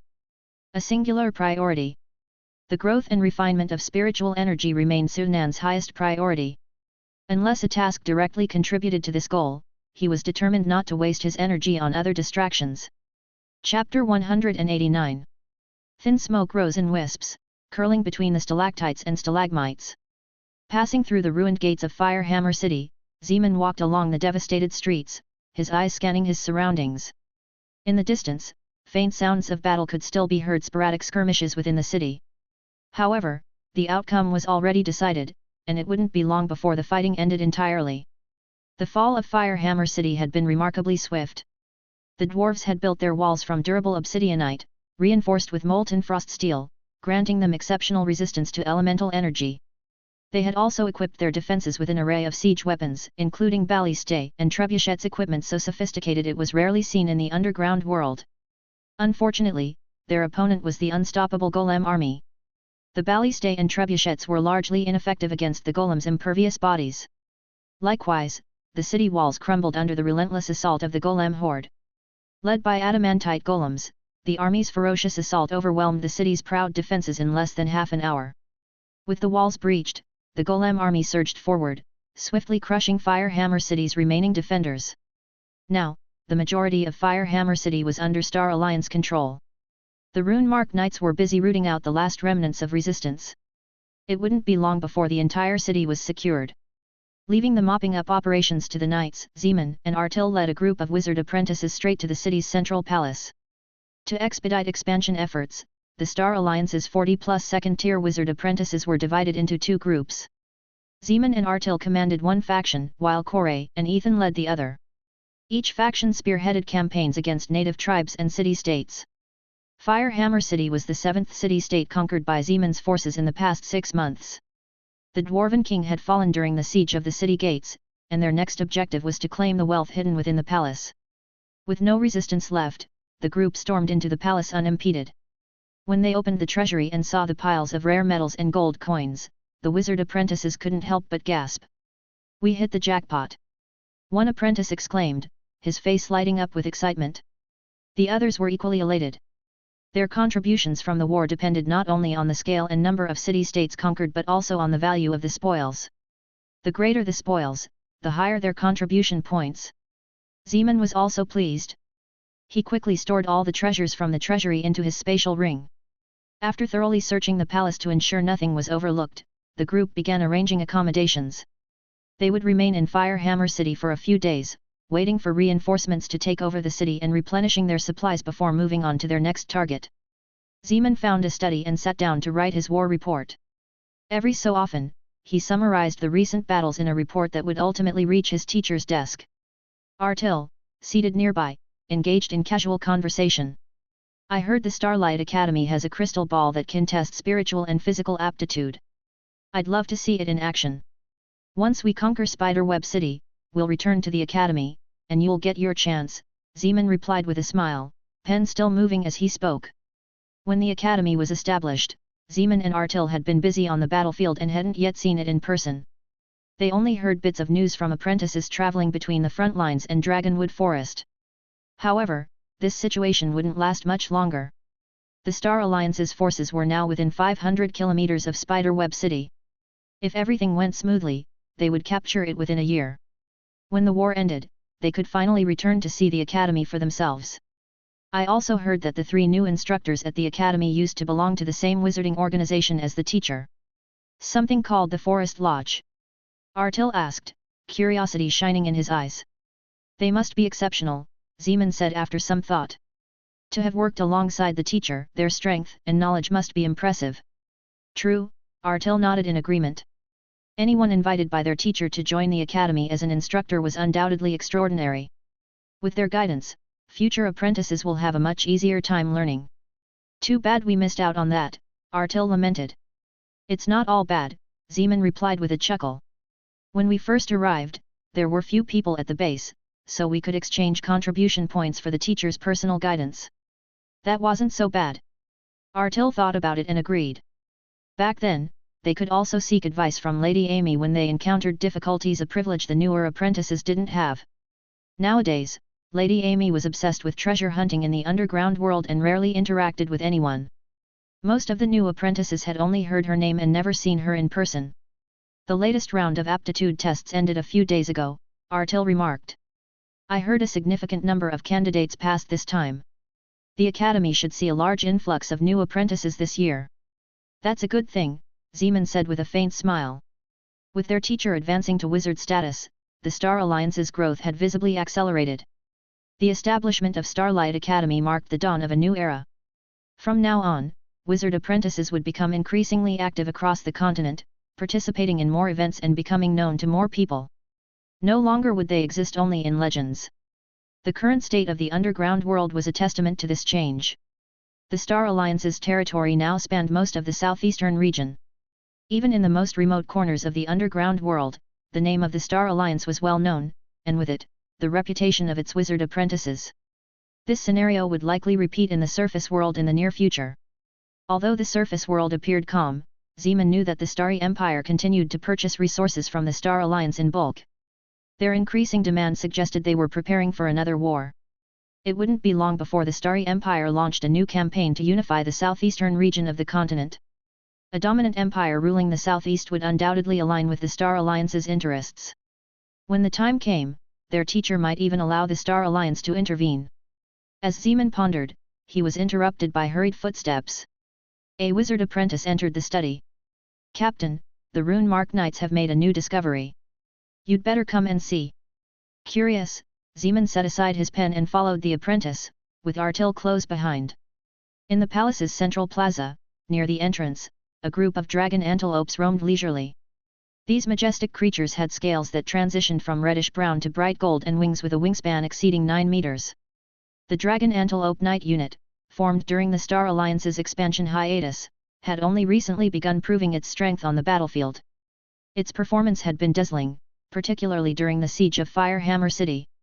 After the city walls collapsed, the unit's charge broke the dwarves' final defense, securing victory. Zeman's gaze shifted from the antelopes to a group of knights in the plaza center, led by Corin, one of the deputy captains of the Rune Mark Knights and commander of the Dragon Antelope Knights. Zeman, Artil, Corin greeted them respectfully despite his status as a legendary knight. Thank you for your hard work, Captain Corin, Zeman replied politely.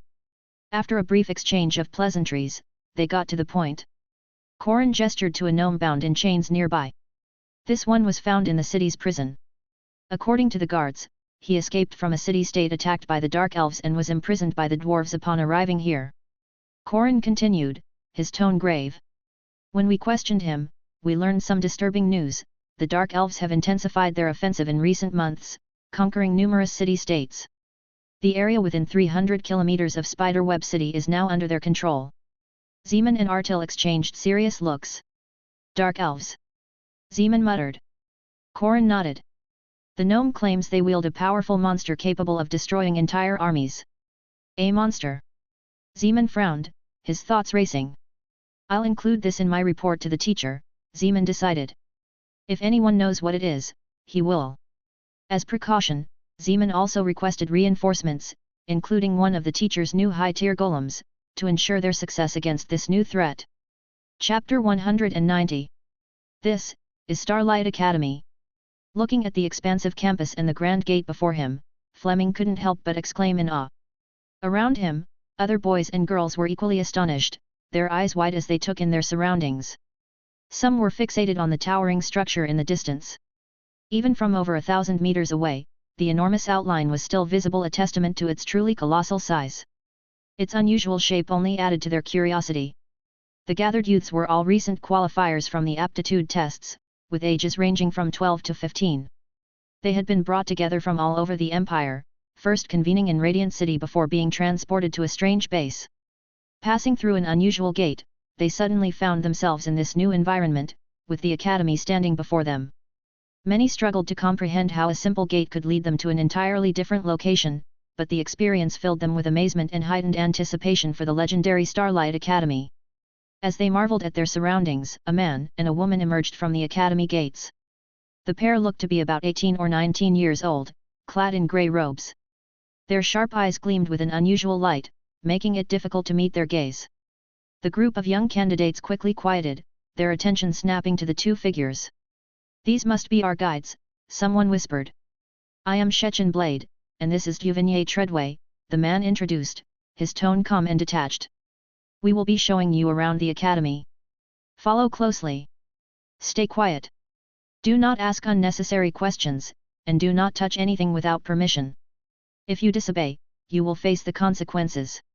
Without waiting for a response, Shechin turned and strode toward the gates. "Follow me." The group hesitated momentarily, then hurried to catch up. "He seems like a tough one to deal with," Donovan muttered to Fleming in a low voice. Fleming nodded. He had heard that some wizard apprentices were notoriously aloof, and Shechin seemed to fit the bill. In contrast, Duvigny appeared more approachable, even flashing a smile at the group. As they passed through the Academy gates, the sight before them opened up magnificently. Buildings of various unique designs dotted the expansive campus, drawing gasps of wonder from the young recruits. Wide streets teemed with other apprentices moving briskly, paying little heed to the newcomers. A sharp cry pierced the air above. Fleming glanced up to see a flock of large crows circling in the sky. To his astonishment, these birds were unusually massive, their bodies covered in scales. Their crimson eyes glowed ominously, like pools of blood. "Those are red-eyed crows," Duvigny explained, noticing the curious stares. "They serve as the Academy's watchful eyes. Any violations of Academy rules within their sight will not go unnoticed, and punishments will follow swiftly. Don't underestimate them, they're incredibly intelligent." The group exchanged uneasy glances, their awe for the crows mixed with caution. Duvigny and Shechin led the students through various parts of the campus, introducing each area in turn. "This is the library. Books on the first floor are free to read, but must remain within the library. Accessing materials on higher floors requires a fee. This is the lecture hall where your classes will take place. The bulletin board outside displays the schedule for the week. Basic courses are free, while advanced ones come at a cost. That's the task hall. Here, you can take on missions to earn contribution points. While some resources are freely available, most higher-tier materials require points for exchange." Shechin delivered each explanation in a cold, matter-of-fact tone. Despite his demeanor, the newcomers listened intently, realizing the value of his guidance. Although all apprentices can accept tasks, there are very few suitable for first years. "I suggest focusing on your studies initially," Duvigny chimed in warmly. "You can always exchange gold coins for basic resources. Save your energy for higher-tier tasks when you are better prepared." Many students nodded in agreement, though a few from modest backgrounds frowned at the mention of gold coins. They soon arrived at a spacious square, where a massive crystal orb stood prominently at its center. A queue of older apprentices had formed before it. "That's the attribute crystal," Duvigny explained. "It measures an apprentice's physical fitness, mental energy, and health, presenting the results as data. Once you start training, regular use of the crystal can help track your progress and refine your methods." Excitement rippled through the group as one student asked eagerly, "Can we try it, senior sister?" Duvigny glanced at Shechin, who gave no objection. Smiling, she nodded. You can, but only for half an hour. Don't take too long. The students scrambled eagerly to join the line. When it was Fleming's turn, he placed his hand on the crystal as instructed. A faint tingling sensation spread through his palm, and glowing text appeared on the orb's surface. Physical strength, 2.2. Mental energy, 0.7. Health status, good. Minor right arm strain, expected recovery in 2 days. Fire element affinity detected, suitable for fire-based magic. Fleming stared at the results in astonishment. The crystal had accurately identified a recent training injury, something he had expected to heal in 2 days. This thing is incredible, he thought, his mind racing. However, one particular line puzzled him: fire element affinity detected. Before he could dwell on it, he noticed Shechen and Duvigny looking at him with undisguised interest and perhaps a hint of envy. What's your name? Shechen asked, his usual stern tone softened. Fleming, he replied, still unsure of what was happening. You've got talent, Fleming, Shechen said, a rare smile breaking through his stoic expression.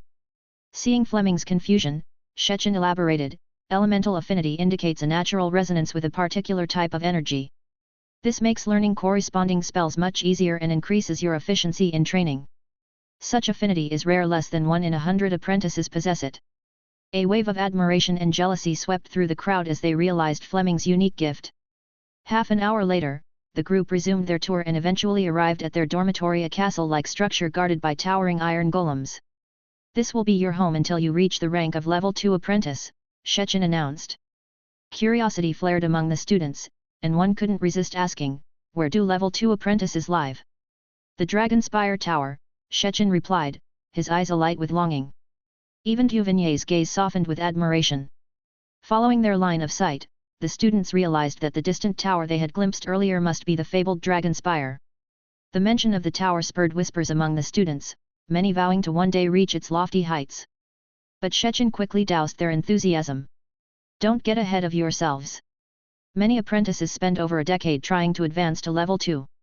Focus on mastering the stellar ring meditation technique first. And remember, if you can't achieve basic mastery within 3 months, you'll be expelled. The stark warning sent a shiver through the group. Don't worry too much, Duvigny reassured them with a kind smile. Most of you should be able to manage it within a month or 2. After receiving their keys and dropping off their belongings, the students followed their seniors to the dining hall, ready to embark on their new lives at Starlight Academy. Meanwhile, observing the bustling new class from a nearby building, Rosalind, Scepter, and Voyager exchanged quiet remarks. 243 students, Rosalind remarked, a note of surprise in her voice. That's quite a sizable intake for this cohort. It's to be expected, Scepter replied with a grin. This is the first aptitude test conducted by the Starlight Empire. Naturally, the numbers would be higher. In the days of the former Starlight Principality, gaining more than 10 new apprentices in a year was considered a good outcome. Now, with 2/3 of the former Kangjan Empire's territory under its control, the first ever aptitude tests conducted across these uncharted lands were bound to yield the highest number of successful candidates. By the time next year's tests roll around, the number of recruits would likely see a significant drop. I never thought I'd live to see so many wizard apprentices gathered in one place, Voyager said, his expression tinged with awe. To think these students could one day grow into level 2 or even level 3 wizard apprentices, it feels like we're witnessing the birth of a new era. Rosalind and Scepter exchanged glances, their faces also showing a trace of wistfulness. They shared Voyager's sentiment. In their time, wizard apprentices operated largely in the shadows. Even among nobility, only a select few knew of their existence. But now, while the common folk might still be in the dark, wizards were no longer a secret among the noble class. The establishment of Starlight Academy and its inaugural enrollment had brought wizard apprentices into the spotlight. It was only a matter of time before their presence became widely recognized across the continent. A new era of wizardry was on the horizon. And all of it could be attributed to Sunan. He had revolutionized the way wizard apprentices lived and practiced, drawing more people into this circle and expanding the influence of their craft. These students are much luckier than we were back in our day, Rosalind said with a sigh. When I was still a level 1 wizard apprentice, we didn't have access to half as many meditation-enhancing potions as they do now. Voyager nodded in agreement. Their training speed is miles ahead of ours. I heard that 2 of Lord Sunan's apprentices reached level 2 in just 5 years. Back then, such a pace would have been unheard of. You mean Shemin and Kori? Scepter chimed in, chuckling. Those 2 are naturally gifted. Coupled with the Academy's resources, I wouldn't be surprised if they reached level 3 before turning 50. Voyager's expression grew complicated. He had only managed to reach level 3 when he was nearing 80. Guess I was born in the wrong era, he muttered. But soon enough, he straightened his posture with renewed resolve. With the Academy's resources at his disposal, his training efficiency had multiplied several times over. Though achieving full wizard status before his lifespan ran out would still be challenging, he now saw a glimmer of hope, a possibility that hadn't existed before. For that alone, joining Starlight Academy had been the right choice. Well, we'd better get back to work, Rosalind said, stretching gracefully. The movement highlighted her elegant figure. With the new students here, the basic course schedule has been significantly expanded. We're going to be busy. Despite her words, Rosalind's expression showed no signs of fatigue or frustration, only eagerness. After all, as Academy instructors, a large portion of their contribution points came from teaching. The more courses they taught, the more points they could earn to exchange for coveted resources. Whether it was transcendent potions, magical cores, or even the fabled construction potions and talent crystal models, the contribution costs for these items were astronomical. Especially the latter, which required long-term dedication to the Academy before it could be acquired. Yet, none of them minded. Back in the old days, they wouldn't even have had the opportunity to exchange their labor for such treasures. With that, the 3 mentors returned to their respective preparations, ready to usher in a new generation of apprentice. Chapter 191. The new students, eager to avoid making their senior mentors wait, returned to the dormitory gates in less than 15 minutes.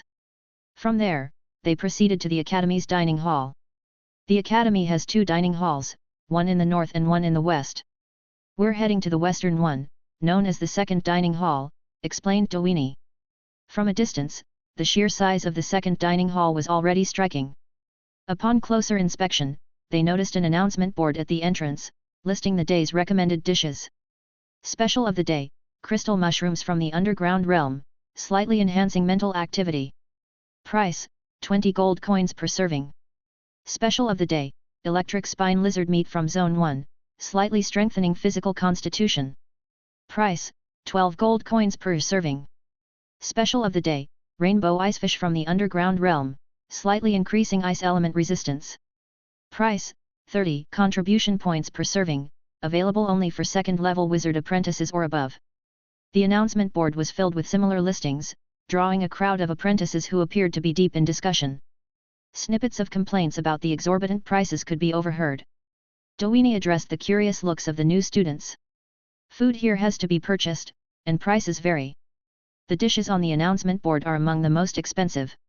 Even we seniors can only afford them occasionally.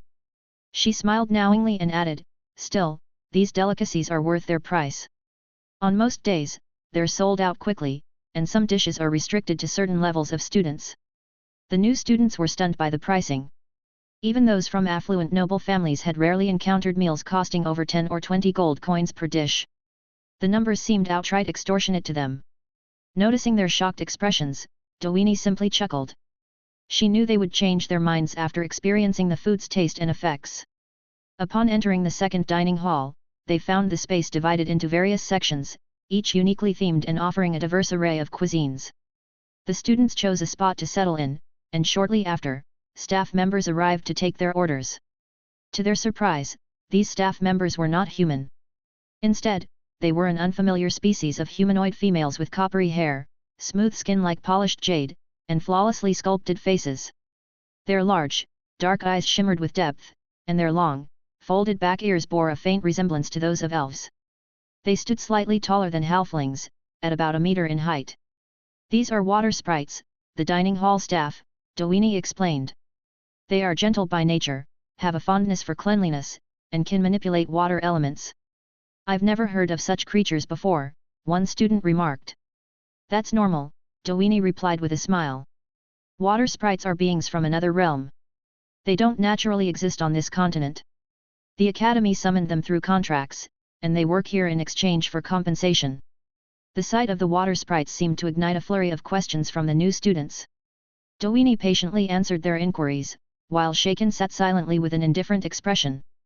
Before long, the water sprites returned with trays of food. One particularly charming water sprite served Fleming and even flashed him a sweet smile before leaving. Fleming felt his heartbeat quicken as he watched her retreating figure, captivated by her ethereal beauty. Previously, he had admired the girl next door, believing she was the epitome of beauty. But now, the water sprite seemed to redefine his understanding of loveliness. After the lively meal, Shaken and Dowini escorted the new students to the logistics office to collect their supplies. Each student received an academy map, a rulebook, an exchange catalog, textbooks, robes, and a badge. The badge is your student ID, Dowini reminded them. You'll need it to access many parts of the academy, so take good care of it. If you lose it, you'll have to pay to replace it. With that, the two seniors departed, leaving the new students to their own devices. Carrying their supplies, they formed small groups and returned to the dormitory. The dormitory rooms were all singles, fully furnished with a living room, bedroom, and washroom. The accommodations were luxurious, with brand new furniture and modern conveniences. Still buzzing from their introduction to the academy, the new students gathered in the hallways to chat and exchange their impressions. At their age, they were beginning to mature physically but were still somewhat naive in mindset. Fleming, however, refrained from joining the chatter. He headed straight to his room. Shortly after settling in, Donohan dropped by. "Fleming, what courses are you planning to enroll in tomorrow?" Donohan asked. "Everything. I'm signing up for all the basic courses," Fleming replied without hesitation. Donohan raised an eyebrow. "Isn't that a bit too intense?" Fleming shrugged and countered, "What about you? What will you take?" Donohan sighed. "Well, if you're doing everything, I can't fall behind, can I? I'll enroll in all of them too." Fleming patted him on the shoulder. "Let's work hard together." Having finally gained admission to the prestigious Starlight Academy, Fleming was determined to seize this opportunity. Even without the looming threat of expulsion for failure, he would still push himself to the limit. After all, this was his one chance to transcend mediocrity. Who wouldn't want to live longer and witness the grand vistas at the pinnacle of the continent? Once Donohan left, Fleming eagerly picked up the textbook he had received earlier. It was the only book provided to new students for free, Stellar Ring Meditation Method. With a deep breath, he calmed his mind and focused on the book. According to Dowini, the fastest any senior had mastered this meditation method was in 25 days, and even the slowest had done so within a month and a half. Fleming didn't expect to break any records, but he was determined to master it within the time frame. This was his chance to stand out among the new students. Even in his short time at the academy, he had already sensed the intense competitive atmosphere. Everyone was racing against time, striving to improve their abilities. "I'll make it into the Dragonbone Tower one day," he resolved. In the royal palace of Shimmering City. In the council chamber, King Kyi sat deep in thought, his brow furrowed. Nearby, advisors Bread, Yoden, and Stolly sat silently, not daring to interrupt. The recent aptitude tests had yielded disappointing results. Both the second prince, Wes Ernest, and the crown princess, Adela Ernest, had failed to qualify for admission to Starlight Academy. This news had left the king sighing in frustration. None of the advisors were surprised. The king, a legendary knight rather than a wizard, had no better odds of producing wizard-qualified offspring than any ordinary person. Breaking the silence, Bread cleared his throat and spoke up. "Your Majesty, it's not the fault of Prince Wes or Princess Adela. Wizard aptitude is exceedingly rare, and no one can control their innate gifts." The king sighed. "I know. I don't blame them. But the absence of a wizard apprentice within the royal family could harm the monarchy's prestige over time." The advisors exchanged uneasy glances, silently acknowledging the truth of his words. Yoden, less reserved than his counterparts, shrugged and said, "Your Majesty, there are plenty of other princes and princesses. Surely one of them will have wizard potential." King Kyi blinked in realization, his expression shifting. Indeed, with enough offspring, it was only a matter of time before one displayed wizard aptitude. His spirits lifted at the thought. With the Empire's resources, even a mediocre wizard apprentice from the royal family could be nurtured into a third-tier apprentice. Suddenly inspired, the king suggested, "What about arranging marriages between the royal family and the apprentices of Starlight Academy? Wouldn't that strengthen our lineage? The advisors froze, taken aback by the bold proposal. It was a pragmatic strategy, aiming to integrate wizard bloodlines into the royal family. Bread hesitated before responding, "Your Majesty, many nobles have already attempted similar alliances, but few apprentices agree. Most are focused on their studies and have little interest in marriage." Kyi nodded thoughtfully. Wizards were ambitious individuals, often prioritizing their goals over personal relationships. However, he believed circumstances might change. As competition within the academy intensified, some apprentices might seek noble support to alleviate financial burdens, making marriage alliances mutually beneficial. Though this plan would take time to implement, Kyi was confident it would bear fruit. After a moment of contemplation, Kyi shifted his focus to another matter. How is the logistical mobilization coming along? Hearing this, Bread, Jotun, and Stolly instinctively straightened their postures, ready to report. All resources have been moved to the border cities, Bread replied confidently. They are sufficient to sustain a large-scale war.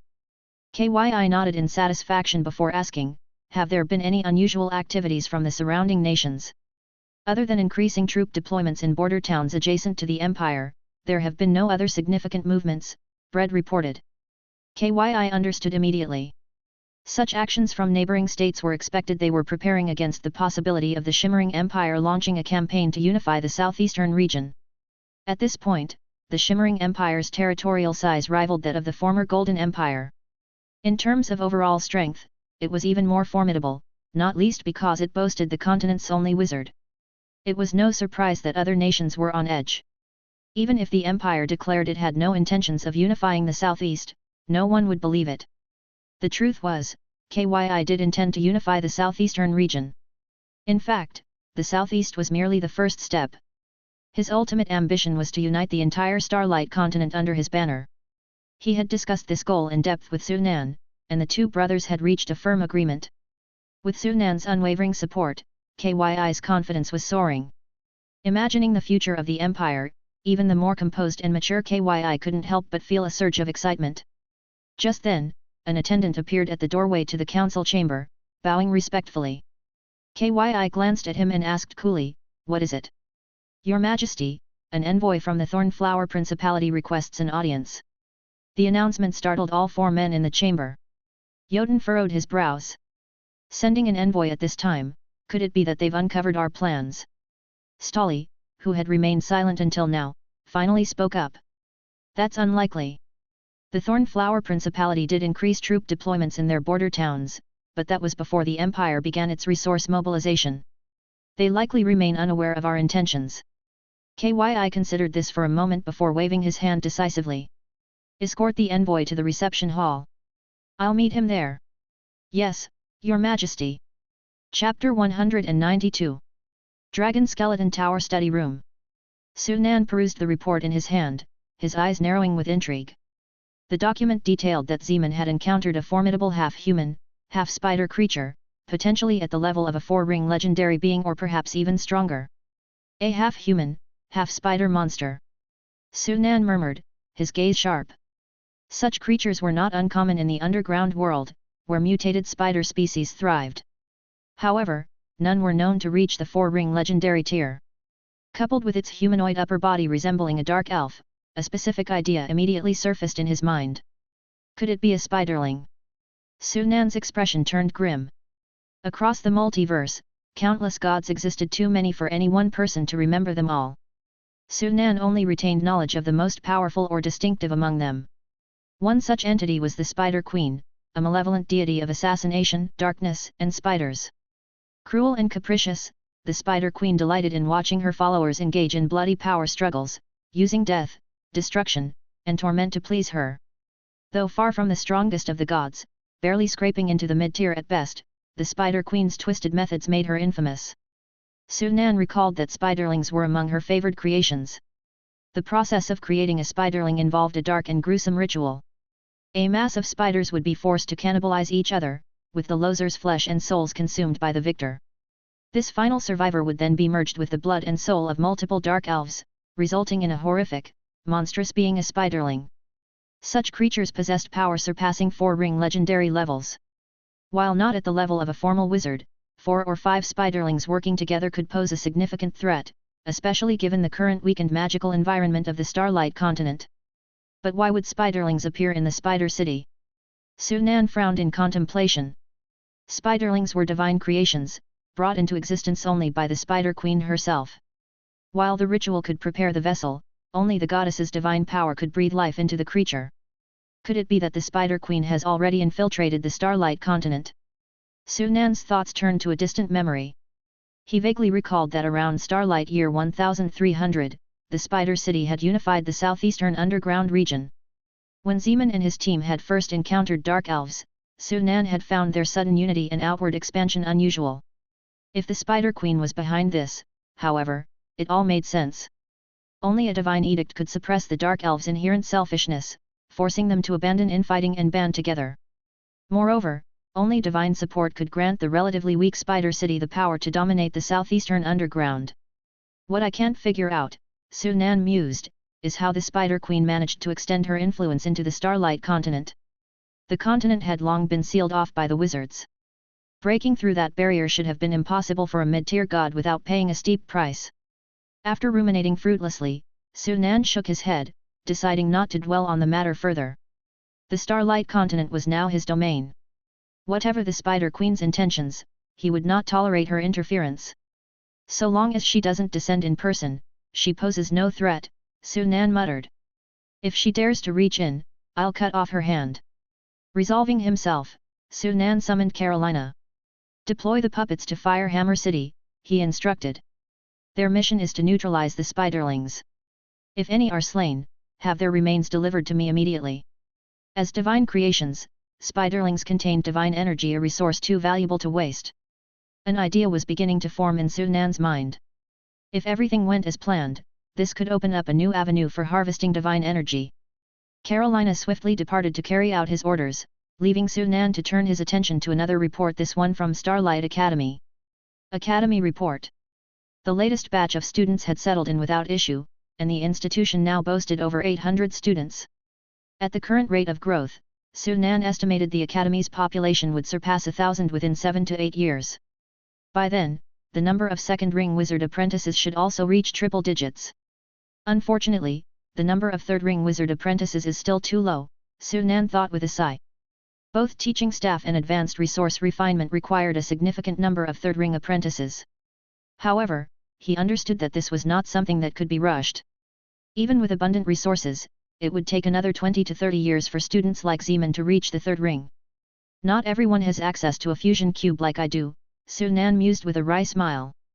Placing the Academy report aside, Sunan picked up another document titled Dragon Forest Sector 2 Renovation and Wyvern Bloodline Enhancement Plan. The Dragon Forest had stabilized, with energy surplus cycles now consistently available.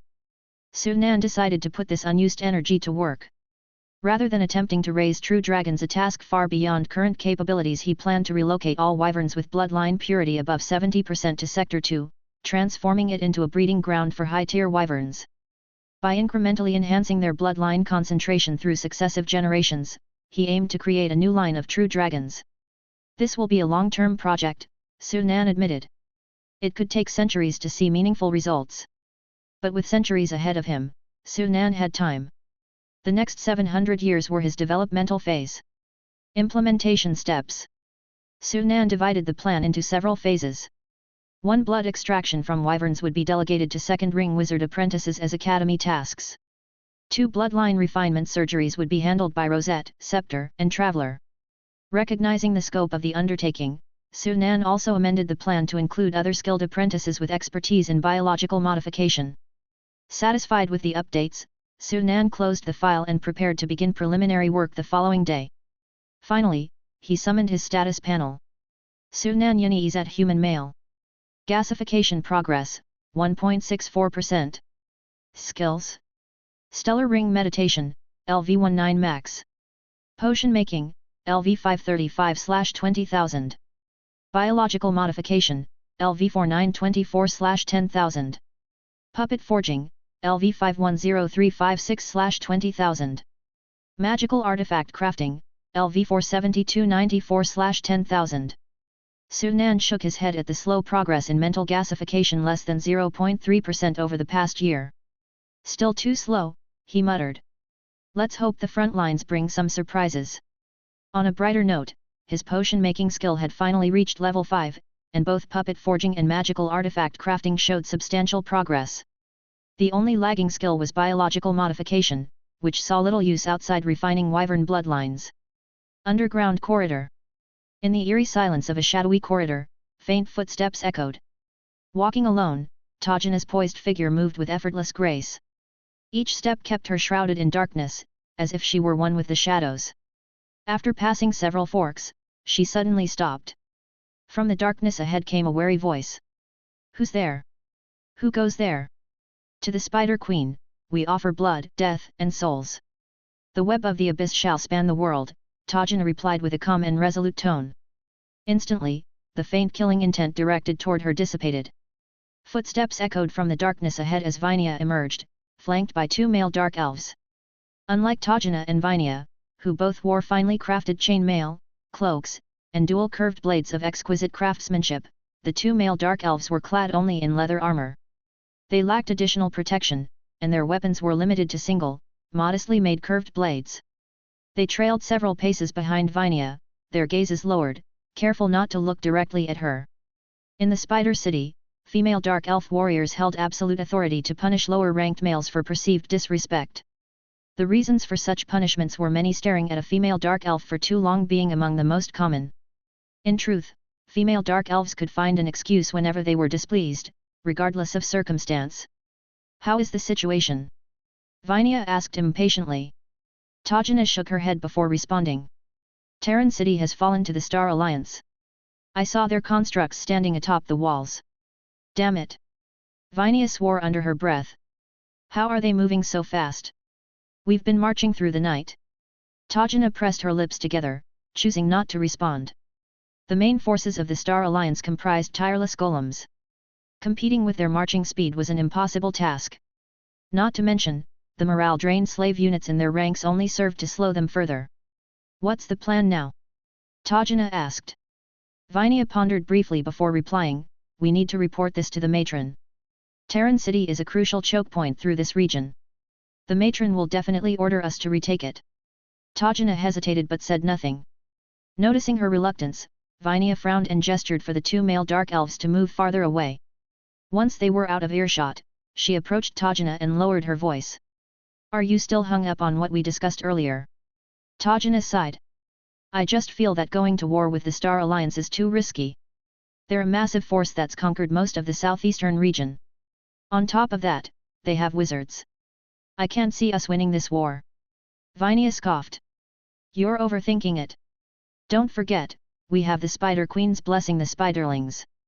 At the mention of the Spiderlings, Vinia's expression lit up with excitement.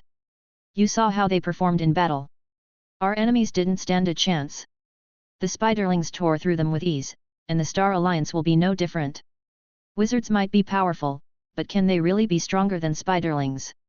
Tajana's lips moved as though she wanted to argue but ultimately chose to remain silent. Unlike her zealous kin, Tajana harbored a lingering unease about their so-called Spider Queen. Vinia gave her a pointed look and warned, it's fine to express doubts with me, but don't let anyone else hear you. If the matron or the weapons mistress finds out, you'll be in serious trouble. Tajana's expression turned grim as she nodded firmly. I understand. The Dark Elves were infamous throughout the underground world for their torturous punishments. These were inflicted not only upon enemies but also on their own kind for the slightest infractions. They took a twisted pride in this cruelty. Tajana had no intention of experiencing it firsthand. With the conversation at an end, the 2 women turned and made their way back to camp. Chapter 193. As Zeman reviewed the inventory list, a sharp war horn pierced the air. An attack alarm. Frowning, Zeman put away the list and quickly strode out. Not far from the barracks, he ran into a hurried group of wizard apprentices, led by Artir. Who's attacking? Zeman demanded. Dark Elves. Artir replied without hesitation. Zeman was unsurprised by the response. The surrounding tribes and monsters had already been cleared out. The only remaining threat lay further ahead, the Dark Elves. If an attack was happening now, it could only mean the Dark Elves were making their move. When Zeman and Artir reached the southern wall, the battle was already in full swing. Terran City was nestled within a massive cavern, its back against a stone wall with defensive structures on the other three sides. The Dark Elves' forces focused their assault on the southern wall. Ogres, bear goblins, kobolds, and lizard folk swarmed forward in waves.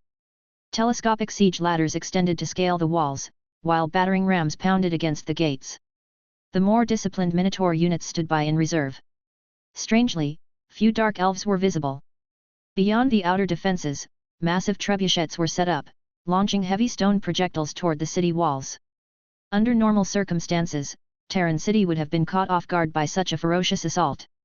But the Star Alliance's tireless golems, devoid of fear or panic, held the line.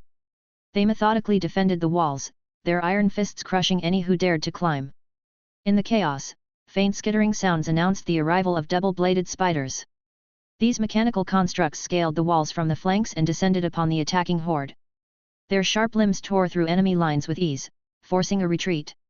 From atop the wall, Zeman observed the battle with a calm demeanor. Recent interrogations of local captives had revealed much about Dark Elf tactics. Among their hordes of fodder, only the Minotaurs could be considered true elites.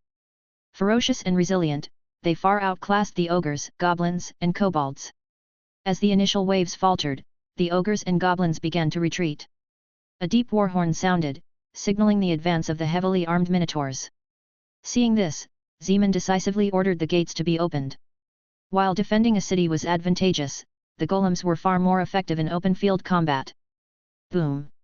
The gates opened, and the towering golems marched out, crossing the spider constructs to form an unyielding steel wall. No matter how fiercely the Minotaurs charged, the golems held their ground. Taking advantage of the stalemate, two elite iron golems stepped forward.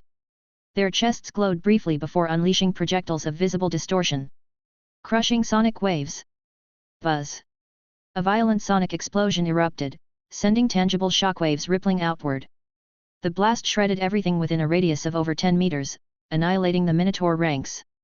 The iron golems continued their relentless barrage, unleashing spell after spell, slaughtering hundreds of Minotaurs in mere moments.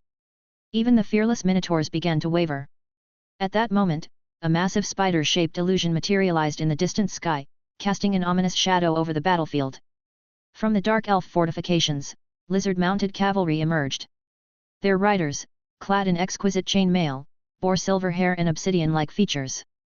Armed with long spears, they charged forward. Dark Elves. Zeman's eyes narrowed.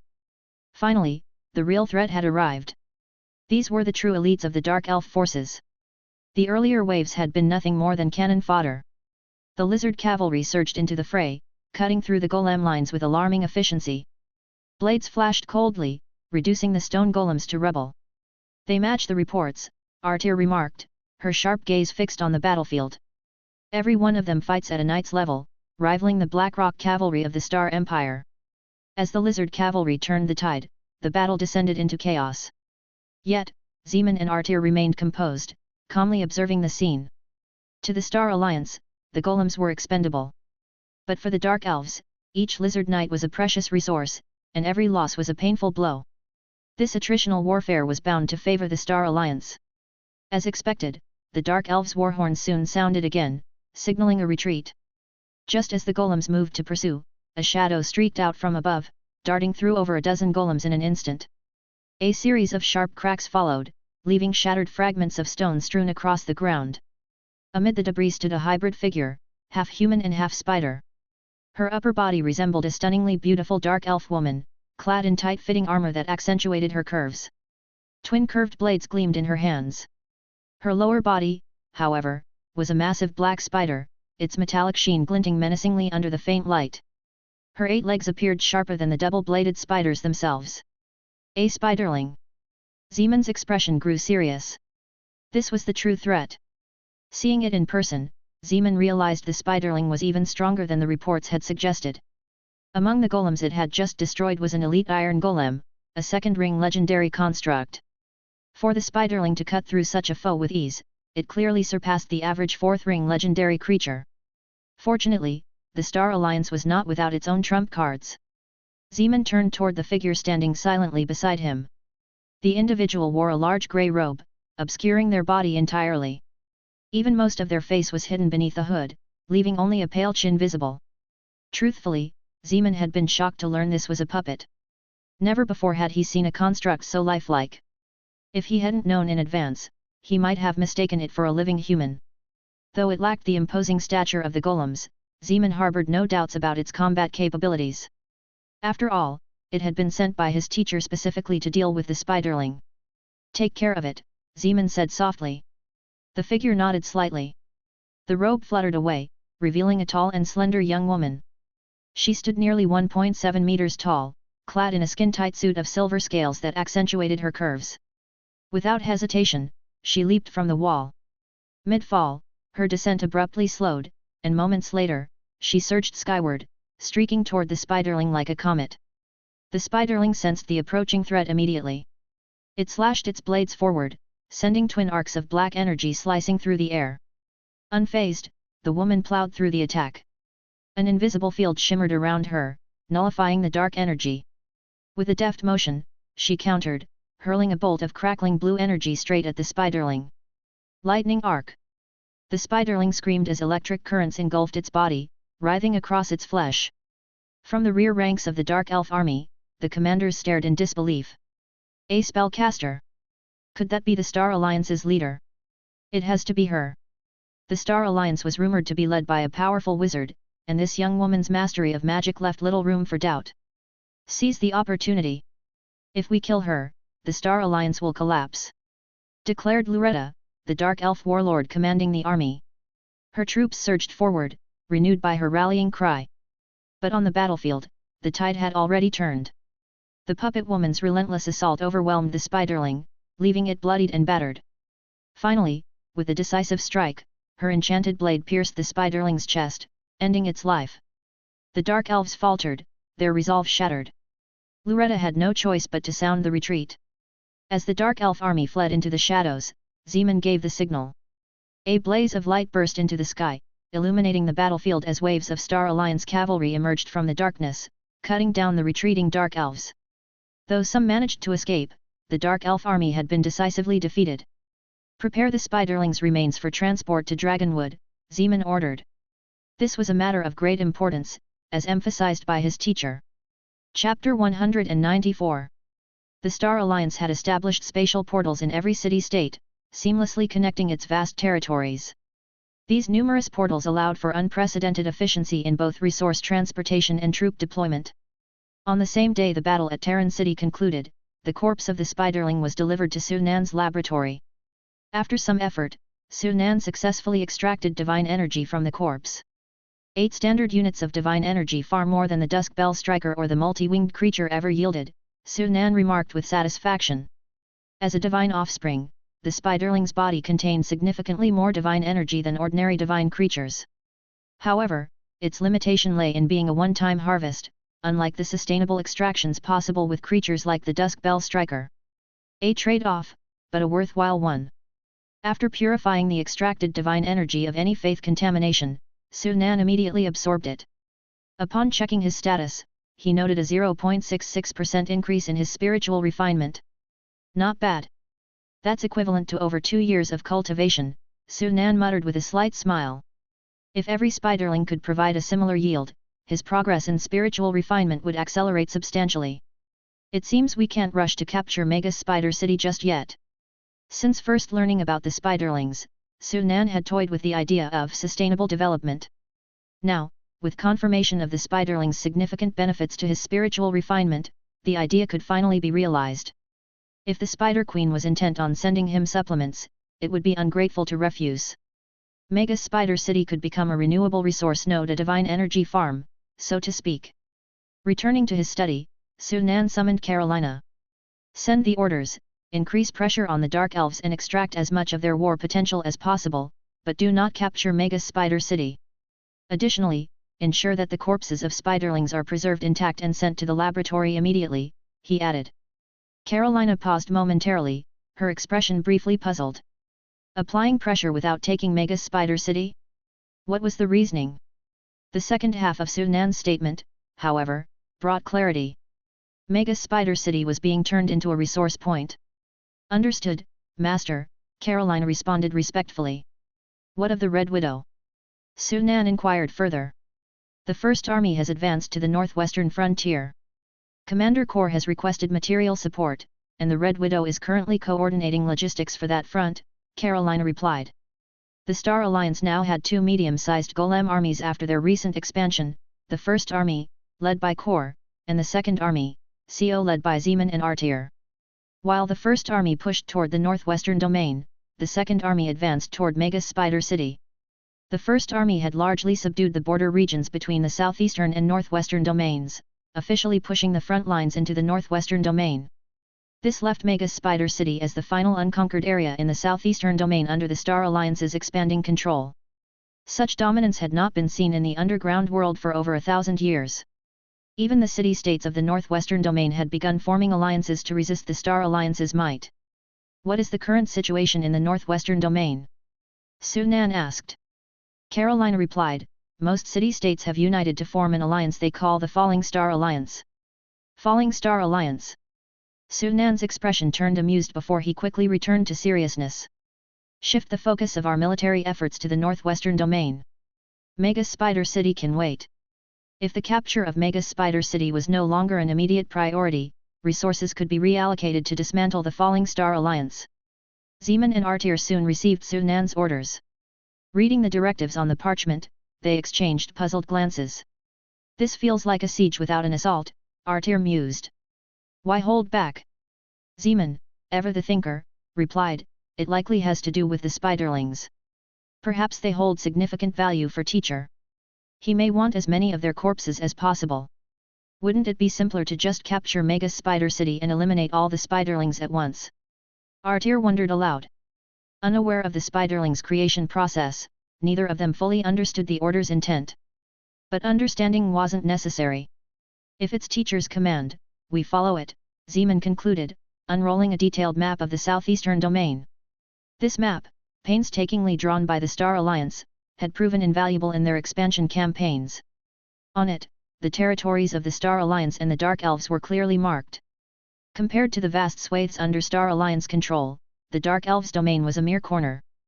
Zeman traced a circle around the outskirts of the Dark Elf territory. While we can't take Mega Spider City, we can capture its surrounding settlements. This will reduce the pressure we face and escalate the Dark Elves' sense of crisis, he suggested. Recalling the directive to maximize the Dark Elves' war potential, Artir nodded in agreement. Starshine year 1272, Spring Awakening month, March. After nearly 20 years of bloodline refinement, the hidden dragon had finally taken the last step to evolve into a true dragon bloodline. In Zone 3 of Dragonwood, Sunan gazed up at the soaring hidden dragon with a satisfied smile. Following its ascension, the hidden dragon's body had expanded again, now exceeding 50 meters in length with massive wings. Perched on the ground, it resembled a small mountain. Its head had fully transformed into a dragon's visage, complete with curved horns and fiery red scales. However, unlike most dragons, the hidden dragon retained its lizard-like gait, a holdover from its earlier forms. To Sunan's delight, the hidden dragon had also awakened two new abilities. One, spell sharing. This unique ability allowed spells cast on Sunan to also affect the hidden dragon, provided they remained within range. For example, casting Featherlight on himself would simultaneously enhance the hidden dragon. This ability significantly bolstered the hidden dragon's combat capabilities. 2. Flame Mastery. As expected, the hidden dragon had gained absolute control over fire, augmenting its already formidable arsenal. With invisibility, phase shifting, and flame mastery, the hidden dragon now possessed 3 pseudo-magical abilities. Combined with its natural draconic traits high magic resistance, immense physical strength, flight, dragon's might, and breath attacks, it was now a match for a full-fledged wizard. Sunan had recently sparred with the hidden dragon, using neither enchanted items nor engraved gems. Even then, he could only barely suppress it. Once it fully adapted to its new power, Sunan estimated that their matchups would likely end in a stalemate without his trump cards. True dragon bloodlines are indeed exceptional, Sunan marveled. Though its bloodline could no longer evolve further, Sunan planned to accelerate the hidden dragon's growth through synthesized dragon blood. Dragonwood's abundant resources ensured there would be no shortage of materials for this endeavor. Looking toward Zone 2, Sunan noted the steady progress of the Dragonwood expansion project, confident that in a few centuries, it might even yield another true dragon. Sunan estimated that he could only manage a draw against the hidden dragon in its current state. True dragon bloodlines are indeed extraordinary, Sunan mused with admiration. However, after evolving into a true dragon, the hidden dragon's bloodline concentration had reached its limit. Like most dragons, further growth would depend on the passage of time and natural accumulation of power. Even while sleeping, dragons could grow stronger, albeit at an agonizingly slow pace. Yet, their near-immortal lifespans compensated for this gradual growth. Even the lowest-tier chromatic dragons lived well beyond 1,000 years, with their strength increasing proportionally to their age, a universal truth across the multiverse. The hidden dragon naturally inherited these advantages. But Sunan wasn't one to rely solely on nature's pace. Although further bloodline enhancements were impossible, biological modifications using dragon blood could still amplify the hidden dragon's strength. With his synthesis ability, Sunan could create dragon blood, using it to accelerate the hidden dragon's power development. This required significant quantities of high-quality sub-dragon blood, a resource Dragonwood had in abundance. Sunan's gaze shifted toward Zone 2. The Zone 2 modification and sub-dragon bloodline enhancement project was already underway, with initial progress completed. Zone 2 had been reactivated and now housed nearly 1,000 high-tier sub-dragons. As these were not true dragons and their population was relatively small, Zone 2 only occupied 28.33% of the optimal energy circulation within Dragonwood. Currently, less than 10% of Dragonwood's energy overflow remained unused, a reserve Sunan intended to save for future experiments. Every day, high-tier sub-dragons were brought to the laboratory for bloodline refinement procedures. Although the improvements were incremental, the overall bloodline concentration of the sub-dragon population in Zone 2 was steadily increasing. Sunan estimated that in 4 or 5 centuries, this effort might even produce a true dragon. While progress in the refinement project was slow, a recent development had captured much of Sunan's attention. 3 days ago, the Starlight Empire declared war on the neighboring Snow Lion Principality, launching a massive invasion across the border. This act triggered an immediate and forceful response from the surrounding nations. Although the Starlight Empire had only targeted one principality, its actions stirred up the entire southeastern continent, prompting nearly every nation to form a united front against it. A war of unprecedented scale erupted across the region, dwarfing even the conflict between the former Auric Gold Empire and the Starlight Empire. Almost every nation joined the alliance, recognizing that the Starlight Empire's ultimate goal was to unify the southeastern continent. Allowing the empire to conquer them one by one would inevitably lead to total annexation. Understanding the principle of mutual destruction if divided, no country was willing to face such a fate alone. Yet amidst this chaos, one nation stood apart. The Thornflower Principality announced its submission to the Starlight Empire, becoming a duchy within its vast territories. The principality's decision surprised many, but not Sunan. Was this Rose's handiwork? Sunan speculated. Only Rose could have persuaded the Thornflower Principality to surrender. Having joined the Star Alliance, Rose likely recognized its immense resources and unmatched potential.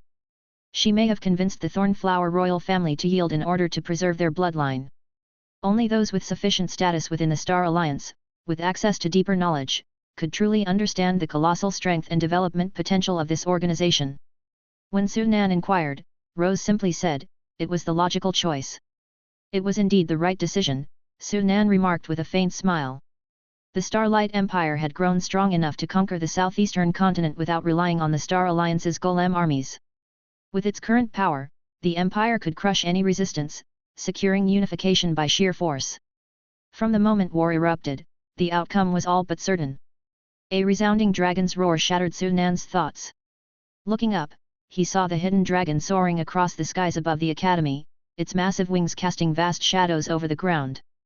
Its proud roar and dramatic flight quickly drew the attention of the students below, their exclamations of awe echoing throughout the campus. After showing off with several laps around the academy, the hidden dragon finally descended, landing gracefully by Sunan's side. Lifting its head, it let out a few triumphant cries. Sunan chuckled. I know you're thrilled, but take it easy. You'll need a long time to recover if you overexert yourself. As a high-tier life form comparable to a wizard, the hidden dragon was still affected by the environmental constraints of the Starlight continent. Its power had significantly diminished, and overexertion led to slow recovery times. Even within the energy-rich Dragonwood, the effects were only mitigated, not eliminated. The hidden dragon lowered its head slightly, signaling its understanding with a soft growl. Sunan smiled, said no more, and teleported back to the laboratory in Dragonspire Tower. If his timing was right, a new spiderling corpse should be arriving shortly. Chapter 195. The trajectory of the war had exceeded everyone's expectations. Starlight Calendar 1272, Scroll Month. The Starlight Empire conquered the Snow Lion Principality's capital, marking the end of the principality. Starlight Calendar 1273, Winter Harp Month. The Starlight Empire annihilated the Newman Kingdom. Starlight Calendar 1273, Summer Ridge Month. The Starlight Empire destroyed the Principality of Atlantis. By Starlight Calendar 1275, the tide of war had turned completely. Over half of the original coalition of over a dozen nations that had banded together against the Starlight Empire had been vanquished. Despite fighting on multiple fronts, the empire's might continued to grow, leaving its enemies feeling utterly powerless. The balance of power had clearly shifted, and many began to believe that the southeastern continent would soon see its first true ruler. While the surface war raged on, Sunan remained focused on his cultivation. Over the past few years, the front lines had delivered more than 20 spiderling corpses to his laboratory, allowing him to extract significant quantities of divine energy. His mental condensation had soared to unprecedented levels. By Summer Ridge Month, Sunan's mental condensation had reached 22.62%, a feat that would have otherwise taken over 70 years of diligent cultivation. Yet he had achieved it in just 6. The Spider Queen truly gifted me with a treasure trove, Sunan mused with a slight smirk. However, he couldn't ignore the recent decline in spiderling appearances. Despite his orders for the Star Alliance to go easy on the attacks, the 5-year-long war had exhausted the resources and strength of Spider City. Its forces had been reduced to the point where it could no longer defend its dozen subordinate city-states, leading to a steady contraction of its defenses. Just recently, the Dark Elves had abandoned their last 2 remaining vassal cities, retreating entirely into Spider City's walls. At this rate, even without further offensives, Spider City would soon be unable to sustain itself, much less produce more spiderlings. If only they could hold out a little longer, Sunan sighed. Perhaps I should have ordered Shaman to ease up even more. For a brief moment, he considered halting all attacks to allow Spider City time to recover. After all, as long as the city stood, it could continue to provide him with supplements. Yet he quickly dismissed the thought. Would the Spider Queen cooperate so willingly? The gods were far from naive, and the peculiar strategies of the Star Alliance over the past few years had likely aroused her suspicions. Unlike the natives of the Starlight continent, gods were well versed in the ways of wizards. The Spider Queen might have already deduced that Sunan was harvesting divine energy.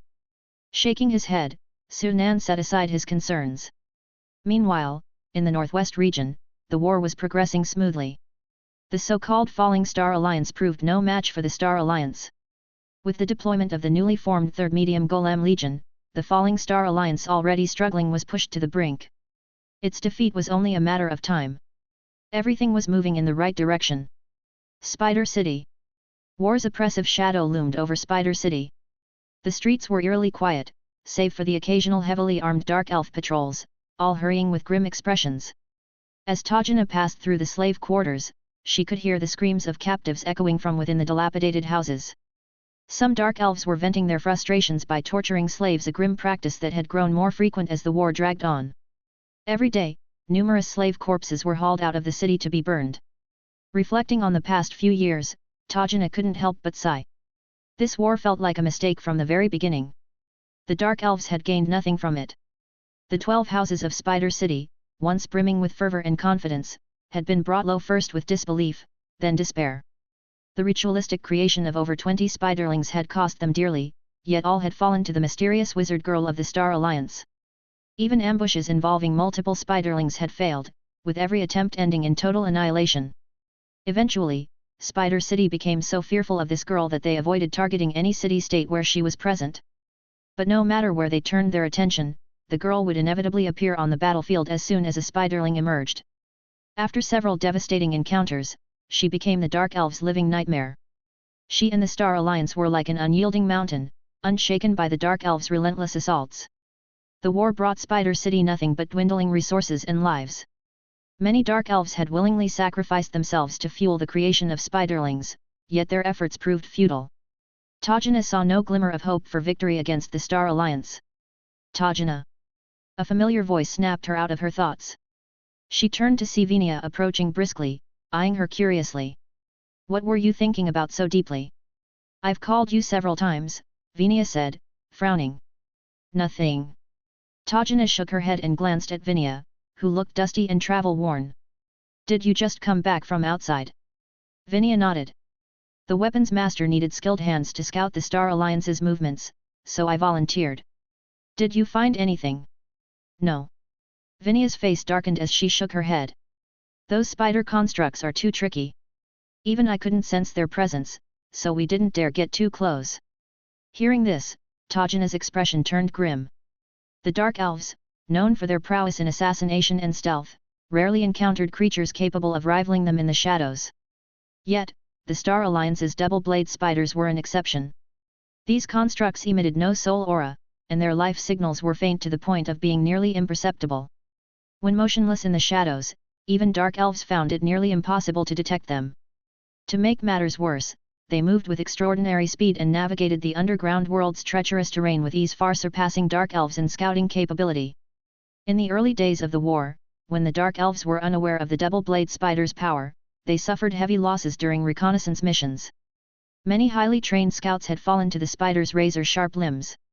Now, no Dark Elf scout dared venture too close to Star Alliance territory. No one knew how many double-blade spiders lurked in the shadows. The Star Alliance has taken over the 2 cities we abandoned. Spider City is now completely surrounded. Venia's tone was heavy, tinged with helplessness. Tajana, do you think we can win?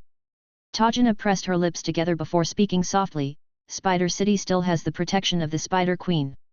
At the mention of the Spider Queen, Venia's spirits visibly lifted, and she nodded vigorously. That's right. We have the Spider Queen's blessing. She is omnipotent. Tajana forced a smile, but only she knew how hollow her words were. If the Spider Queen were truly omnipotent, Spider City wouldn't be in its current dire state. By the way, the Matron Council meeting is today, right? Tajana asked, steering the conversation away. Venia nodded and glanced toward the central temple. It should have already started. Spider City's 12 noble houses each maintain separate family temples, but 6 years ago, after the Spider Queen delivered her divine decree to abandon infighting and unite against external foes, the houses had pooled their resources to construct a central temple.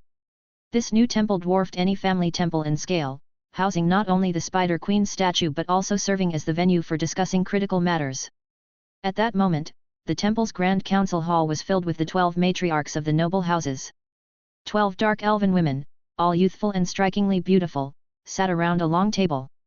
Their expressions ranged from indifferent to grim, and the oppressive silence suffused every corner of the hall. Finally, Lyrsta, the matriarch of the leading house, broke the silence. The Star Alliance is closing in. Spider City is now fully surrounded by their golem legions. Does anyone have a solution? The room remained silent. It was Aurora, the matriarch of the Aurora house, who finally spoke. We cannot counterattack unless we deal with that wizard. Her words were met with a heavy silence. Everyone knew this was true, but no one had a solution. Even the spiderlings, their most powerful creations, had fallen to the girl wizard. What could they possibly do? If they had a way to deal with her, they would have acted long ago. I suspect the Star Alliance has ulterior motives, said Valdure, matriarch of the Valdure house. Their actions over the past years have been peculiar. It feels as though they're deliberately holding back. The room fell quiet again as the matriarchs exchanged uncertain glances. Falir, matriarch of the Falir house, sneered. You're overestimating the Star Alliance. Valdure shot her a cold glare. I'm simply stating facts. Or perhaps it's your house that's too cowardly to fight. During the defense of Uru City, it was your forces who fled first, leading to the collapse of the entire line. That was an accident. The commander responsible has already been sacrificed to feed the spiders. What more do you want? You. Enough. Lyrsta's voice cut through the tension, her cold gaze silencing the bickering matriarchs. This is a time for unity. Put aside your grievances, unless you wish to defy the Spider Queen's decree. At the mention of the Spider Queen, both Falir and Valdure fell silent, though they continued to glare at each other. Lyrsta ignored them and addressed the group. For the first time in 1,200 years, the Dark Elves have regained the Spider Queen's favor. This is a rare and precious opportunity. We must fulfill her decree and earn her blessing again. If we fail, we will lose her protection. And without her, Spider City won't stand a chance against the Star Alliance. The matriarch's expressions grew solemn. They all understood that Spider City was at a critical juncture. Without the Spider Queen's protection, the city would fall. What should we do? Aurora asked, frowning. We need a larger ritual, Lyrsta said without hesitation. More spiderlings must be created. Her suggestion was met with furrowed brows. The ritual to create spiderlings required not only dark elves as sacrifices but also a vast number of spider species. In their desperation over the past years, Spider City had exhausted almost all its spider stock. The newly bred spiders were still too young to be used in rituals. Lyrsta had anticipated this and spoke firmly. We'll use forbidden methods to accelerate the spider's growth. As for the slaves brought from the other cities, they've been taking up too much space anyway. We'll use them as fodder. Aurora's eyes widened in realization. No wonder Lyrsta had insisted on relocating the slaves from the abandoned cities. She had been preparing for this all along. The other matriarchs couldn't think of a better solution and began nodding in agreement. Just as they reached a consensus, a sudden shift in the air drew their attention. All 12 turned toward the Spider Queen's statue. A spectral spider appeared in midair. The Spider Queen. The matriarchs immediately fell to their knees, their faces filled with reverence and devotion. A voice echoed in their minds, its message leaving them shocked and bewildered. But soon, their expressions turned resolute as they bowed their heads low. Great Spider Queen, your will is our command. The spectral spider slowly faded. After a long silence, the matriarchs rose to their feet. You've all heard the Spider Queen's decree, Lyrsta said, her face obscured in the flickering shadows of the council hall. She is displeased with our failures. This is our last chance to atone. Falir was the first to speak. The Falir house will contribution. You'd 100 of our most loyal warriors. One by one, the other matriarchs made their pledges, their faces grim. Within moments, the council reached a unanimous decision. They dispersed swiftly, each returning to their families to make preparations. They all knew one thing. This was Spider City's final opportunity. Chapter 196. Participate in the ritual? What do you mean? Tajina looked at her friend in shock, grabbing her arm tightly. She spoke with urgency. You're one of the most elite dark elf warriors in the family. Why would they choose you as a sacrifice for the ritual? Vinia shook her head, a faint, almost otherworldly smile on her lips. This ritual is different from the previous ones. The Spider Queen's emissary will descend to save Spider City. Only the most devout dark elves are allowed to participate. We will become part of the divine emissary, destroy that wizard, and then ascend to the divine kingdom alongside the emissary. Tajina felt the blood drain from her face as she looked at her friend's fervent, almost fanatical expression. How could they believe so blindly in a being that had been absent for over 12 centuries? It was sheer madness. Vinia, you'll die. Tajina couldn't bear to watch her friend sacrifice herself. That doesn't matter, Tajina. Vinia's face glowed with serene joy. Death isn't frightening. Once I ascend to the divine kingdom, I'll be reborn under the Spider Queen's power and gain eternal life. Seeing that Tajina was about to argue further, Vinia raised a hand to cut her off. Enough, Tajina. We are the Spider Queen's most loyal subjects. Obeying her decree is an honor.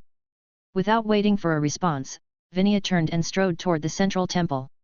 Tajina stood frozen, her expression a mix of helplessness and confusion. At the same time, dark elf warriors from all corners of Spider City were making their way toward the central temple. The eerie violet witch fire burned among the stalactites hanging from the cavern ceiling, casting an ominous glow over the massive temple below. The structure loomed like a monstrous beast in the shadows, its gaping maw waiting to swallow the warriors stepping willingly into its depths. Bank City. As the closest city to Spider City, Bank City served as the front-line buffer. Before retreating, the Dark Elves had evacuated all the slaves and dismantled the city walls along with most of its structures to delay the Star Alliance's advance. The repairs forced the Star Alliance to temporarily halt their progress, a delay that suited Shemin perfectly. Not wanting to rush the attack on Spider City, Shemin welcomed the opportunity to spend a month or two rebuilding the city's defenses. Emerging from his meditation chamber, Shemin made his way directly to the study. Though he commanded the army, he never neglected his training and studies his foundation as a wizard apprentice. Participation in the war was merely a means to earn contribution points to exchange for resources. The ultimate goal was always personal advancement. Shemin never lost sight of this priority. As he entered the study, he found Artil engrossed in a battle report, so focused she didn't notice his approach until he stepped inside. Looking up, she greeted him with a smile. "You're just in time. I have a few documents that need your signature." As the army's commander, many decisions required Shemin's authorization. Taking the documents, Shemin scanned them briefly before signing with practiced efficiency. Then he asked, "Where are the 2 secret constructs?" A new batch of magic stones just arrived. They're recharging. Recharging, as Artil had learned, was a matter of inserting magic stones into their cores. However, she couldn't help but marvel at how resource-intensive the constructs were. Despite their overwhelming power, their energy consumption was astronomical. A single battle could consume over 10 mid-tier magic stones, equivalent to nearly 10,000 gold coins per construct. "They're absolute money pits," Artil muttered with a wry smile. "Which one will you send into the next battle?" she asked. "Number 1 is still recovering from the last fight against a spiderling. Let's send number 2 this time," Shemin decided. To avoid completely crushing the Dark Elves' will to fight, Shemin had refrained from deploying both constructs simultaneously. He ensured only one was used per battle. With their shape-shifting abilities, both constructs could maintain identical appearances, making it impossible for the Dark Elves to tell them apart. "By the way, there's a new directive from the Master," Artil said, handing Shemin a rolled parchment. Unrolling it, Shemin's expression turned peculiar. Artil, having already read the contents, voiced her confusion. "What is the Master planning? First, he told us not to push Spider City too hard, and now he wants us to encircle it without attacking." Shemin was equally baffled but replied, "The Master must have his reasons. Let's just follow the orders. It gives us more time to train, anyway." Artil chuckled. "That's true. Earning contribution points while training opportunities like this don't come often." The two continued chatting until a soldier entered the study, bowing respectfully. "My lords, scouts report that Spider City's army is marching toward us." Shemin blinked, then exchanged a surprised glance with Artil. Spider City's previous strategy had been to abandon its satellite cities and concentrate its forces for a last stand. Why would they now relinquish their defensive advantage to launch an offensive? "Are they coming to surrender?" Artil joked. "If they are, it's a trap," Shemin said. He had no trust in the notoriously cunning Dark Elves. Besides, who marches an army to surrender? Reaching the city walls, they saw the Dark Elf army arrayed in formation just beyond the outskirts. "They've brought their entire force," Artil noted, her expression growing serious. Shemin frowned as well. It was clear the Dark Elves were treating this as their final battle. But what gave them such confidence? Why would they choose to attack instead of defend, a move that put them at a disadvantage? Though puzzled, Shemin glanced at the secret construct standing silently beside him. Whatever the Dark Elves were planning, the constructs ensured he had little reason to worry. The Dark Elves launched their attack. As before, slave troops were sent in as cannon fodder. Once sufficiently weakened, the Minotaur warriors and lizard cavalry charged forward. Boom! The battle began with a thunderous roar. The city gates creaked open as the Golem army marched out in perfect unison, their metallic forms forming an unyielding wall that intercepted the surging tide of attackers. The clash was immediate and deafening, as both sides descended into a chaotic melee. The battlefield resounded with the roar of combat, steel clashing against steel, and desperate cries reverberating through the cavern. Shemin, standing atop the wall, fixed his gaze on the rear of the Dark Elf forces. There was no way the Dark Elves would mount such a reckless assault without some hidden trump card. Their reliance couldn't rest solely on this ragtag force. Was it another wave of spiderlings? Or something else entirely? He wouldn't have to wonder for long.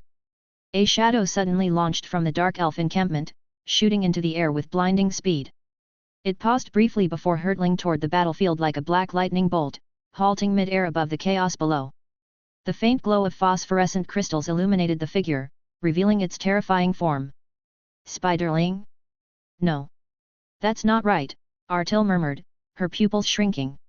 "What kind of monster is this?" The creature hovering above the battlefield bore a superficial resemblance to the spiderlings they had encountered before, but its appearance was far more menacing.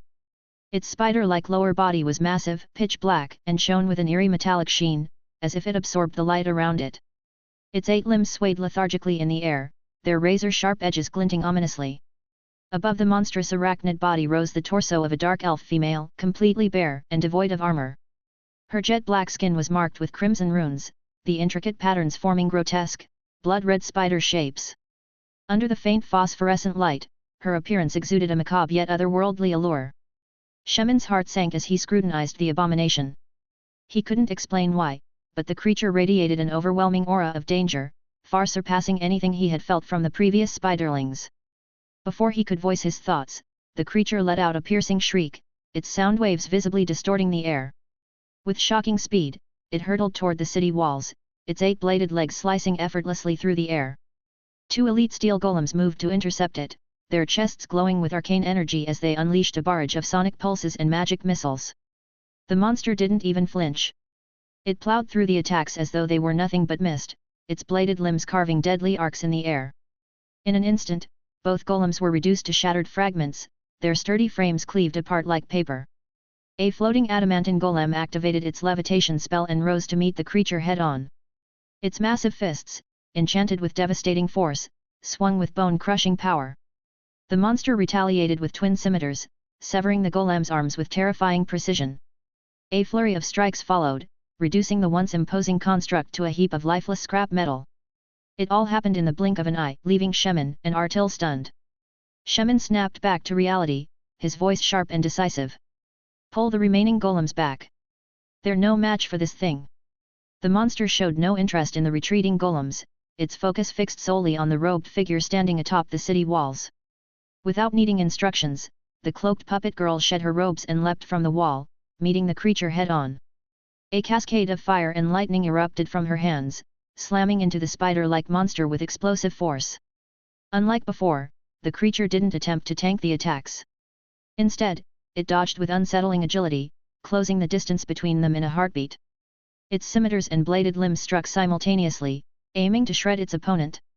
The puppet girl met the assault with her enchanted longsword, parrying with a precision that blurred the line between machine and warrior. The two combatants clashed mid-air, their battle a blur of steel and spell.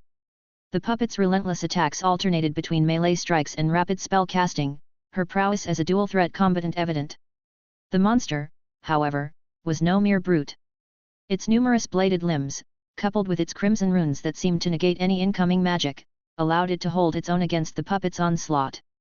Their duel quickly escalated into a fierce stalemate. As the battle raged, the monster let out another bone-chilling screech. Its body ignited with violet flames, the energy radiating from it surging to new heights. The flames spread to its limbs, creating a storm of spectral blades that rained down on the puppet girl. Each hit caused her protective field to flicker and distort, a clear sign that even her formidable defenses were being overwhelmed. Shemin's fists clenched as he observed the exchange. "What is that energy? It's not elemental or spiritual. I've never seen anything like it." Beside him, Artil's voice wavered. "That thing is overpowering the puppet." "But how? That puppet is practically on par with a full-fledged wizard." Meanwhile, in the dark elf encampment, the 12 family matriarchs watched the battle unfold with bated breath. When they saw their divine emissary firmly suppressing its opponent, a wave of relief washed over them. "Unstoppable." "As expected of the divine emissary," murmured the matriarch of the Filier family, her voice tinged with reverence. "All those sacrifices, they were worth it." The Olari matriarch almost echoed the sentiment but caught herself, hastily shaking her head to dispel any thoughts that might be deemed irreverent toward the Spider Queen. This wasn't a sacrifice, she reminded herself. It was an honor. The Lurista matriarch allowed herself a faint smile. "Once the wizard is dead, the Star Alliance will descend into chaos. That will be our opportunity to strike back." "Exactly." Filier's matriarch nodded fervently. "Without the wizard, the Star Alliance is nothing." The others echoed the sentiment, their confidence swelling. With the divine emissary leading them, Spider City would not only prevail but conquer the entire underground world. Boom! The sound jolted them from their thoughts. A figure plummeted to the ground like a meteor, obliterating a cluster of dark elf warriors and golems upon impact. When the dust settled, the puppet girl lay crumpled in the center of a massive crater, her body battered and broken. Her left arm had been severed completely. Hovering above, the spider-like monster gazed down at her with cold disdain, its bladed limbs poised for the final blow. "We've won!" Philiar's matriarch exclaimed triumphantly. Cheers erupted from the dark elf soldiers, mingled with hymns of praise for the Spider Queen. The matriarchs made no effort to quiet their subordinates. Victory was at hand. In the sky, the monster raised its scimitars high, preparing to deliver the killing strike. It descended like a falling star, aiming to finish the puppet girl once and for all. Clang! To everyone's shock, its attack was intercepted mid-strike. Another figure, a tall, lithe silhouette, stood between the monster and its prey. The newcomer's dual swords locked against the monster's bladed limbs, holding them at bay. In the distance, Philiar's matriarch blinked in confusion, her eyes darting between the puppet girl in the crater and the figure now facing the divine emissary. Her expression twisted into a mix of astonishment and disbelief. "What, another one?" Chapter 197. What was happening? The dark elf matriarch stared in stunned disbelief at the second girl who appeared. She was identical in every way to the one lying on the ground, face, figure, and even the smallest details. It was as if they had been crafted from the same mold. What is going on?" murmured matriarch Philil in shock. But no one answered her question. Everyone was too overcome with disbelief to respond, until matriarch Aurora's startled exclamation broke the silence. "Look at her arm!" Following Aurora's gaze, the matriarch's eyes fell upon the severed arm of the girl in the pit. Their pupils contracted sharply. Where flesh and blood should have been, the wound revealed a liquid that flowed like mercury. Matriarch Lscha's face darkened. If it were just the mercury-like liquid, it might be dismissed as an unusual bloodline trait. But the sudden appearance of a second identical girl forced a far more terrifying possibility into their minds. The girl they had assumed to be the wizard ruler of the Star Alliance, was likely just a puppet. The other matriarchs soon reached the same conclusion, their expressions growing grim. It could be twin wizards. Philil suggested through gritted teeth, but even she found the notion absurd. Wizards were rare enough, twin wizards were almost unheard of. The odds were simply too low. The truth was plain to see but hard to accept. If these two powerful girls were indeed puppets, then the wizard capable of crafting such creations must be unfathomably strong. The mere thought made their scalps tingle and sent chills down their spines. Meanwhile, even the half-spider creature seemed momentarily startled by the appearance of the second puppet girl. The blood-streaked visage of the monster displayed brief surprise before it was overtaken by a surge of murderous intent. It didn't matter how many there were. They would all die. With a sharp clang, the creature's blades clashed together, and it lunged at the second puppet. On the city wall, Zeman and Artil exhaled in quiet relief. The second puppet's timely arrival had averted a potential disaster. Losing one of these puppets here would have been impossible to explain to their teacher. While they didn't know the exact cost of these puppets, Zeman guessed it wasn't any less than the expense of assembling a small golem army. After all, these were puppets with wizard-level combat power. Battlefield developments. In the pit, the wounded puppet girl slowly rose to her feet. Her entire body shimmered with a mercury-like glow. The silver liquid on her skin seemed to ripple and flow, gathering around her severed arm. In moments, new bones and flesh began to form. Before long, her arm was fully regenerated, and her skin returned to its normal color. Surprisingly, the fully healed puppet didn't re-engage the half-spider creature. Instead, she retreated. The second puppet, who had been locked in combat with the creature, also withdrew. The half-spider creature hesitated for a moment before moving to pursue, only to halt abruptly. Its body stiffened in midair, and its head turned sharply toward a figure that had appeared in the void without anyone noticing. Hovering in the air was a man, his gaze leisurely fixed on the creature as if studying an interesting specimen. Both sides of the battle immediately noticed the man's arrival. On the city wall, Zeman and Artil's faces lit up with joy. Teacher. The newcomer was none other than Sunan. Although they were surprised to see their teacher here, relief quickly washed over them. They had been worried the two puppets might not be enough to handle the half-spider creature, but with their teacher present, there was no longer any doubt. On the other side, the dark elf matriarchs collectively paled. The identity of the newcomer was unmistakable, the true ruler of the Star Alliance and the creator of the two powerful puppets. He's just a wizard. With the divine envoy here, we'll be fine. Philil muttered, as though trying to convince herself. The divine envoy is a servant of the Spider Queen. It will surely defeat that wizard. Yes. The Spider Queen's envoy will not lose to a mere wizard. We'll see how this plays out. The matriarchs echoed her sentiments, though their voices lacked conviction, sounding more like an attempt to boost their own morale. A calculated gamble. Sunan ignored the matriarchs entirely, his attention focused solely on the half-spider creature. Half-spider divine follower, he murmured, the corners of his mouth curling into a faint smile. After absorbing divine energy countless times, Sunan was intimately familiar with its aura. He could clearly sense the immense reservoir of divine energy within the creature, far more than the 20-odd spiderling elves he had dealt with before. This was a higher-tier divine follower, stronger and more dangerous. It didn't take long for him to deduce the situation. The Spider Queen must have realized I've been using Spiderweb City as a source of divine energy. She's finally decided to end this game, sending everything in one final gamble. If the creature succeeded in eliminating the Star Alliance, it would be a great victory for the Spider Queen. If it failed, she could still minimize her losses. What a pity, Sunan said softly, his tone tinged with regret. If the Spider Queen had waited another 10 or 20 years, Sunan might have used the steady influx of divine energy to break through to level 1 liquidation. But he quickly dismissed the thought. The Spider Queen was far too cunning to let things drag on that long. Well, one last harvest isn't so bad. Sunan's eyes gleamed as he stared at the half-spider creature. To him, it was nothing more than a walking treasure trove. The creature seemed enraged by Sunan's predatory gaze. With a sharp screech, it launched itself at him, its body ablaze with a sinister purple fire. The flames left streaks of violet in the air, making the creature resemble a shooting star. Unleashing power. Sunan remained motionless, hovering in the air. From the surface of his skin, streams of silvery liquid emerged, flowing together to envelop him in a radiant sphere of liquid silver. In the next instant, a massive silver hand shot out from the sphere, striking the half-spider creature with earth-shattering force. Boom! The creature was sent hurtling to the ground like a cannonball, crashing into the earth with a deafening roar. Smoke and dust billowed into the air, revealing a massive crater. The silver hand continued to extend, followed by an arm, a shoulder, and finally an entire silver giant emerged from the liquid sphere. The giant descended, landing beside the crater with a thundering impact. It raised a colossal fist and brought it down.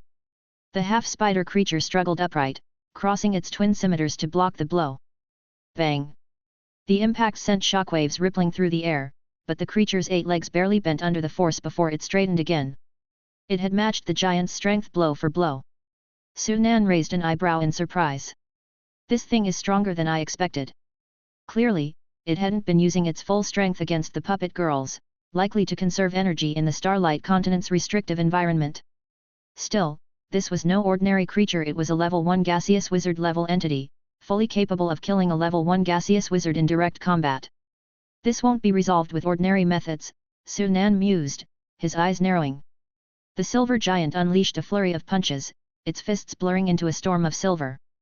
The half-spider creature met the assault head-on, its twin blades weaving an impenetrable web of steel. A devastating counterattack. As the battle raged, the creature suddenly lashed out with its spider-like legs, aiming for the giant's lower limbs. At such close range, Sunan had no time to evade, but he didn't intend to. When the razor-sharp legs struck the giant's body, they slowed as if caught in quicksand.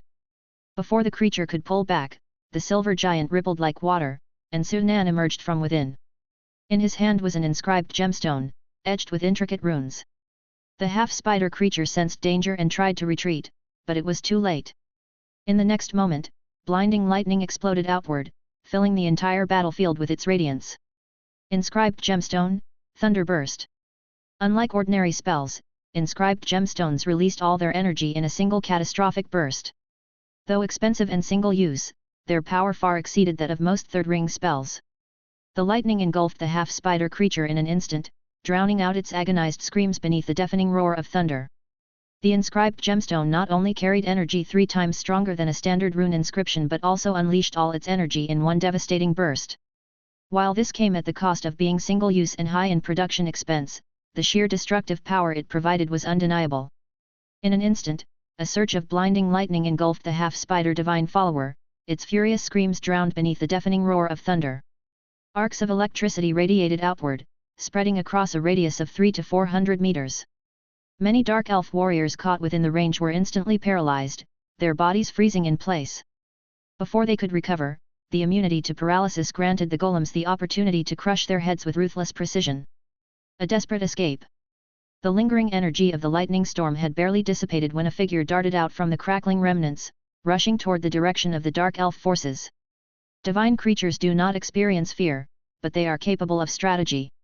Realizing it was no match for Sunan, the half-spider divine follower made a swift decision to retreat, conserving its remaining power.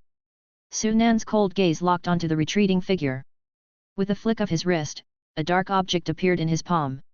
It was a jet-black spearhead, only about the length of a pinky finger.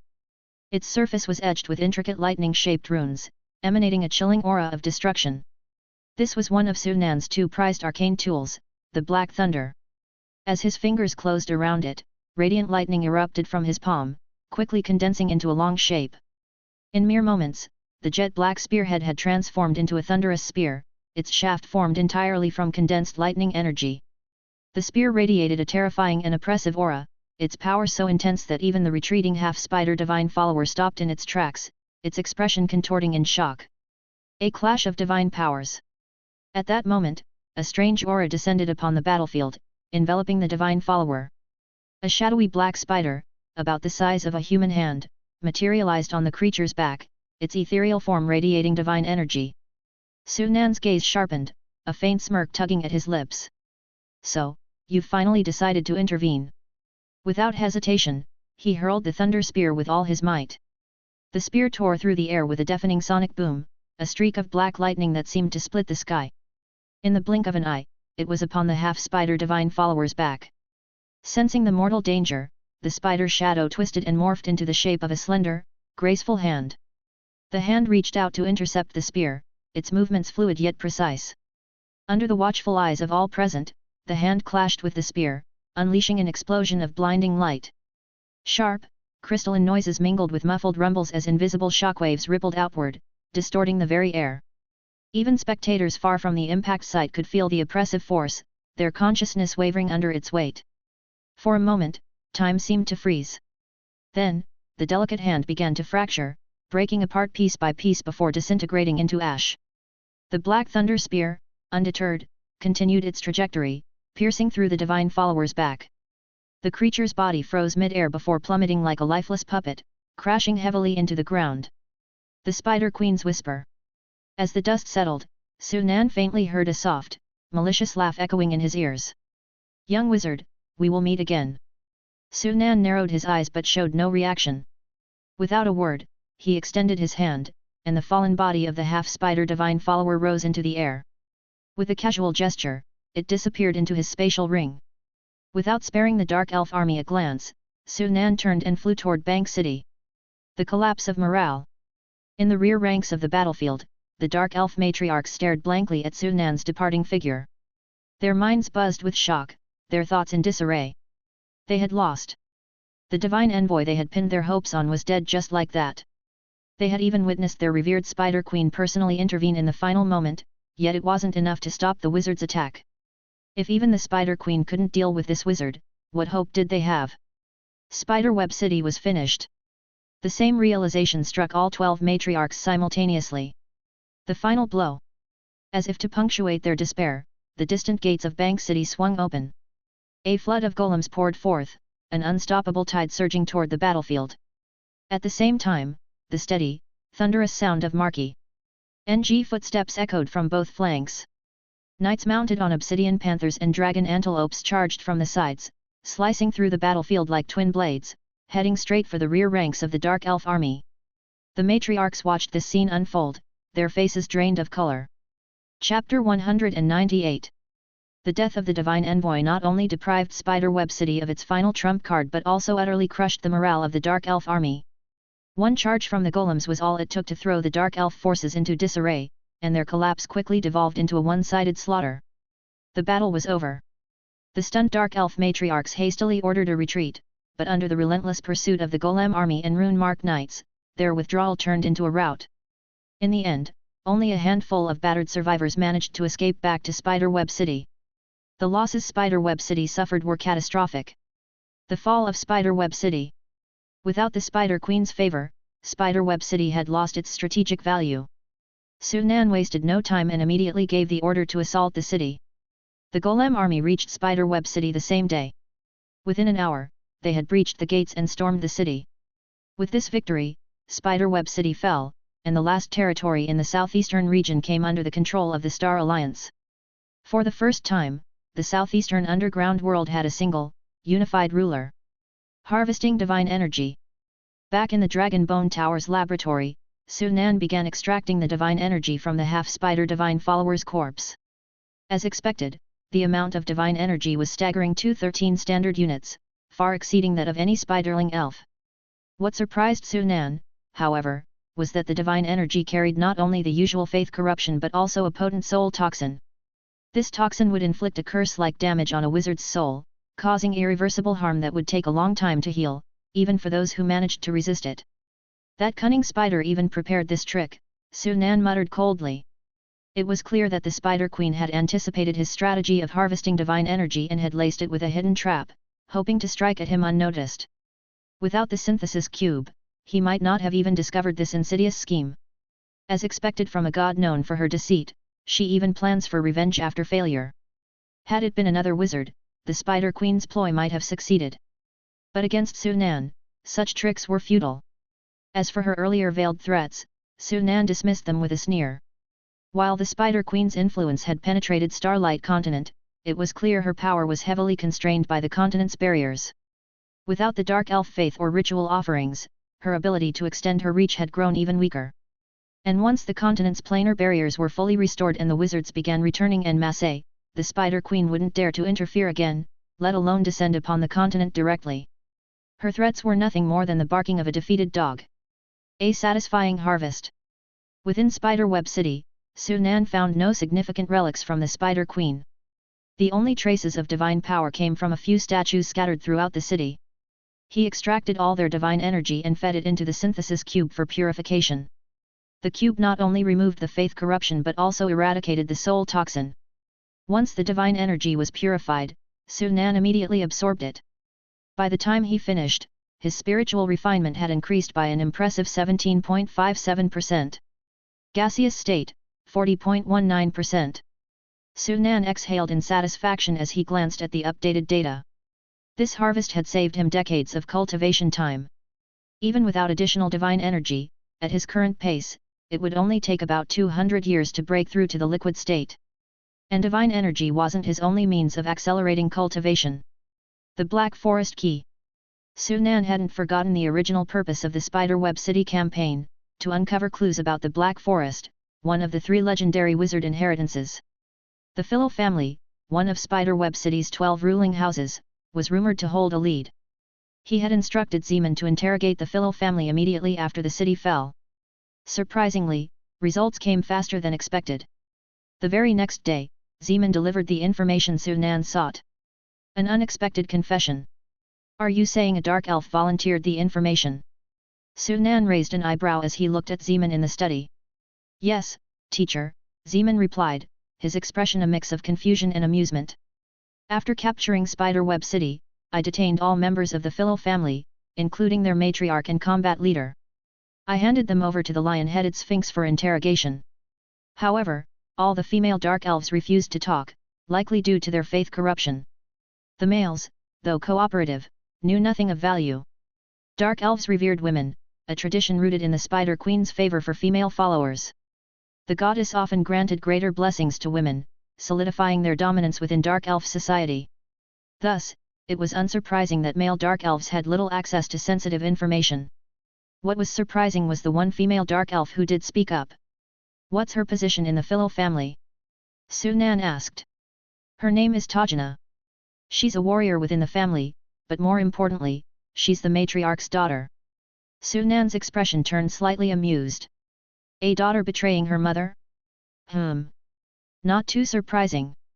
In the scheming dark elf society, it wasn't uncommon for daughters to overthrow their mothers and seize power. It was practically a cultural tradition. Moreover, as the matriarch's daughter, Tajana likely had access to information about the Black Forest. What intrigued Sunan was why Tajana seemed immune to the Spider Queen's faith corruption, unlike the other female dark elves. Bring her here, Sunan instructed. The black key. After Zeman left, Sunan turned his attention to the jet-black branch on his desk. The branch, about 10 centimeters long and as thick as a finger, had a gnarled surface resembling bark. Fine, rune-like patterns were etched across it, hinting at its nature as a magical artifact. In fact, this branch was a key to the Black Forest. The synthesis cube had already revealed its details to Sunan, but it didn't provide a specific method of use. Sunan would need to study it further to determine how to locate the Black Forest. The thought of uncovering the second wizard inheritance filled him with excitement. A potential apprentice. Before long, Zeman returned, escorting a young dark elf woman into the study. Tajina had a slender, elegant figure and strikingly beautiful features, typical of her race. Her ebony black skin might not align with human aesthetic standards, but to some, it added an exotic allure. While Sunan studied Tajina, she also stole glances at him, her body tense with apprehension. Standing before the leader of the Star Alliance, a wizard powerful enough to kill a divine envoy triggered an instinctive reaction of fear and awe. Noticing her unease, Sunan cast a quick hypnosis spell, leaving Tajina's eyes blank and unfocused. With his current level of spiritual power, no one below the rank of legendary knight could resist. Stepping forward, Sunan placed his hand on Tajina's head, conducting a mental probe. Moments later, he withdrew, a thoughtful expression on his face. Tajina's immunity to faith corruption stemmed from her exceptionally high spiritual power, far surpassing that of her peers. The Spider Queen's corruption relied on broad-spectrum influence, which could be resisted or even negated by individuals with sufficient spiritual strength. Tajina happened to be one of those rare exceptions. A dark elf with this level of spiritual power, she's a natural fit to become a wizard, Sunan mused. As Tajina began to regain her senses, Sunan's voice broke the silence. Why did you volunteer the information? Tajina hesitated before gritting her teeth and replying, everyone else has gone mad, controlled by the Spider Queen. She killed my best friend. I refused to let her have her way. If she wanted the black key hidden, I decided to reveal it. Zeman raised an eyebrow, surprised by the genuine hatred in her tone. Sunan remained calm. That's because of faith corruption, he explained, before letting Zeman elaborate. Upon hearing the truth about divine corruption, Tajina's shock and fury grew. Wizard, is there any way to save my people? She asked after a pause, her voice tinged with hope. Sunan shook his head. Faith corruption can be reversed, but the cost is far too high. I won't expend such resources for your kin. Tajina lowered her head in sorrow. What will you do with us? She asked quietly. For your sake, I'll spare your people, Sunan replied. As long as they work obediently in the mines, I won't execute them. Both Tajina and Zeman were taken aback by this answer. Zeman had expected his teacher to purge the female dark elves entirely. Zeman was stunned. Is teacher serious? He thought. But after a moment of reflection, he realized that no historical records ever explicitly stated that dark elves couldn't become wizards. It was just that he had never encountered a wizard apprentice from a non-human race, leading him to assume wizardry was exclusive to humans. A rare opportunity. Tajina was equally shocked, but once the realization sank in, she felt a surge of excitement. The sheer power of wizards had been demonstrated firsthand by the man before her. Even the Spider Queen's divine envoy had been no match for him. If she could obtain even a fraction, no, even 1/3 of his strength, it would be enough to dominate the underground world. Tajina was no fool. She knew this was a once-in-a-lifetime opportunity. Without hesitation, she agreed. I accept, she said resolutely. A new apprentice. Sunan nodded in satisfaction. From today onward, you are an official apprentice of Starlight Academy. Work hard. If you have questions, you may seek me out at the academy when I return. Yes, thank you, Master Wizard, Tajina replied, struggling to contain her joy. Zeman couldn't help but glance at her with envy. He had never seen a student receive this level of attention from their teacher. Broader implications. After Zeman escorted Tajina out, Sunan leaned back in his chair, his expression thoughtful. Wizardry was not inherently exclusive to humans. Other races had produced wizards in the past, though their numbers were vanishingly small. Most of these non-human wizards came from humanoid species with physical and mental traits similar to humans. This was largely because existing wizardry knowledge was developed with human physiology and psychology as its foundation. For other species, learning and practicing these methods often resulted in inefficiency and incompatibility. Yet here was a dark elf with exceptional aptitude for wizardry, a rarity. This presented an excellent opportunity for experimentation. Let's see, Sunan mused, what differences arise between humanoid and human wizards in their paths of study and practice. His lips curved into a faint smile as the possibilities unfolded in his mind. Chapter 199. With the fall of Spiderweb City, the southeastern underground world came completely under the control of the Star Alliance. As hostilities in the southeastern region ceased, the focus shifted to development and exploitation.